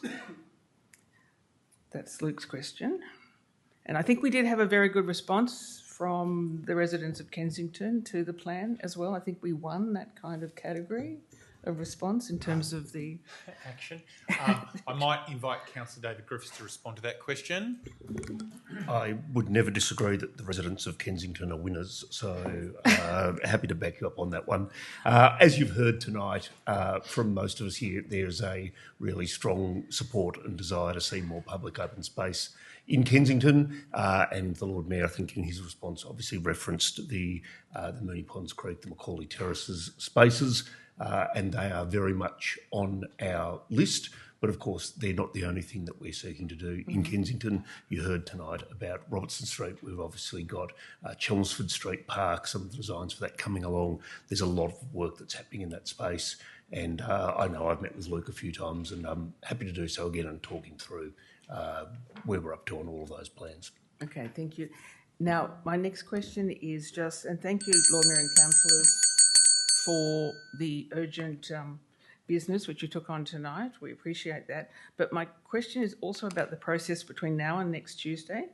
Can we have your assurance that Kensington Association submission will be considered and the urgent business motion tonight in relation to Robinson Street will not be considered as a substitute for the single request for the Kensington community is making for the council plan, being the acquisition of the drainage land adjacent to Moonee Ponds Creek, and I think some of that has been discussed. The Robinson Street expansion is very welcome, but it's 900 square metres of new public open space. The drainage land is 6,000 square metres, unlocking public access for a further 30,000 square metres along the creek. So it's just that what's the process involved now between this and next Tuesday for us? The short answer to that is yes, absolutely. The Kensington Association submission will be taken into account. In fact, West Council Group have a meeting tomorrow where we will further take on board the submissions that we've heard tonight and discuss those. And then when the council plan comes back to council next week, we will then debate and discuss any. And then when the council plan comes back next week, we will debate and discuss any amendments to the council plan as it stands. So the short answer is to your question is yes, absolutely. Your submission will be taken into account and considered by councillors. Thank you. Excellent. Councillor Phil Leilou. Can I ask management, given that we have passed this urgent motion, that in terms of priority, we don't put 1876 Robinson Street as a priority, rather than we actually listen to the Kensington community, actually listen to what they actually want to look at, which is, compared 900 square metres versus a few thousand. So can I just confirm that, the urgent motion we just passed won't take priority over what the Residents Association will want? It's in the structure plan, isn't it? Robinson Street extension? Anyway? Yes. It's in anyway, but I still want to make sure that it's like, Councillor Leilou, like all council resolutions, we'll treat them with priority and work on them concurrently. And so now that this resolution has been passed by council, we will be working on it. And then when council consider the submissions tomorrow and then the draft council plan next Tuesday, whatever is featured in there as a priority in terms of activity, that will also be treated as a priority. Thank you for that, Alison. All right, we have one more name on the list for public questions. That's Aaron Moon. Thank you, Council. What's FMC without a question without notice? Be glad you're not in Yarra City Council, where their council meetings go till 12:30 in the morning. So my question, and it got touched on during this meeting quite a bit, so that's why I'm asking it. On 30th of June, the council resolved to write a letter to the local government minister calling a review on the City of Melbourne Act.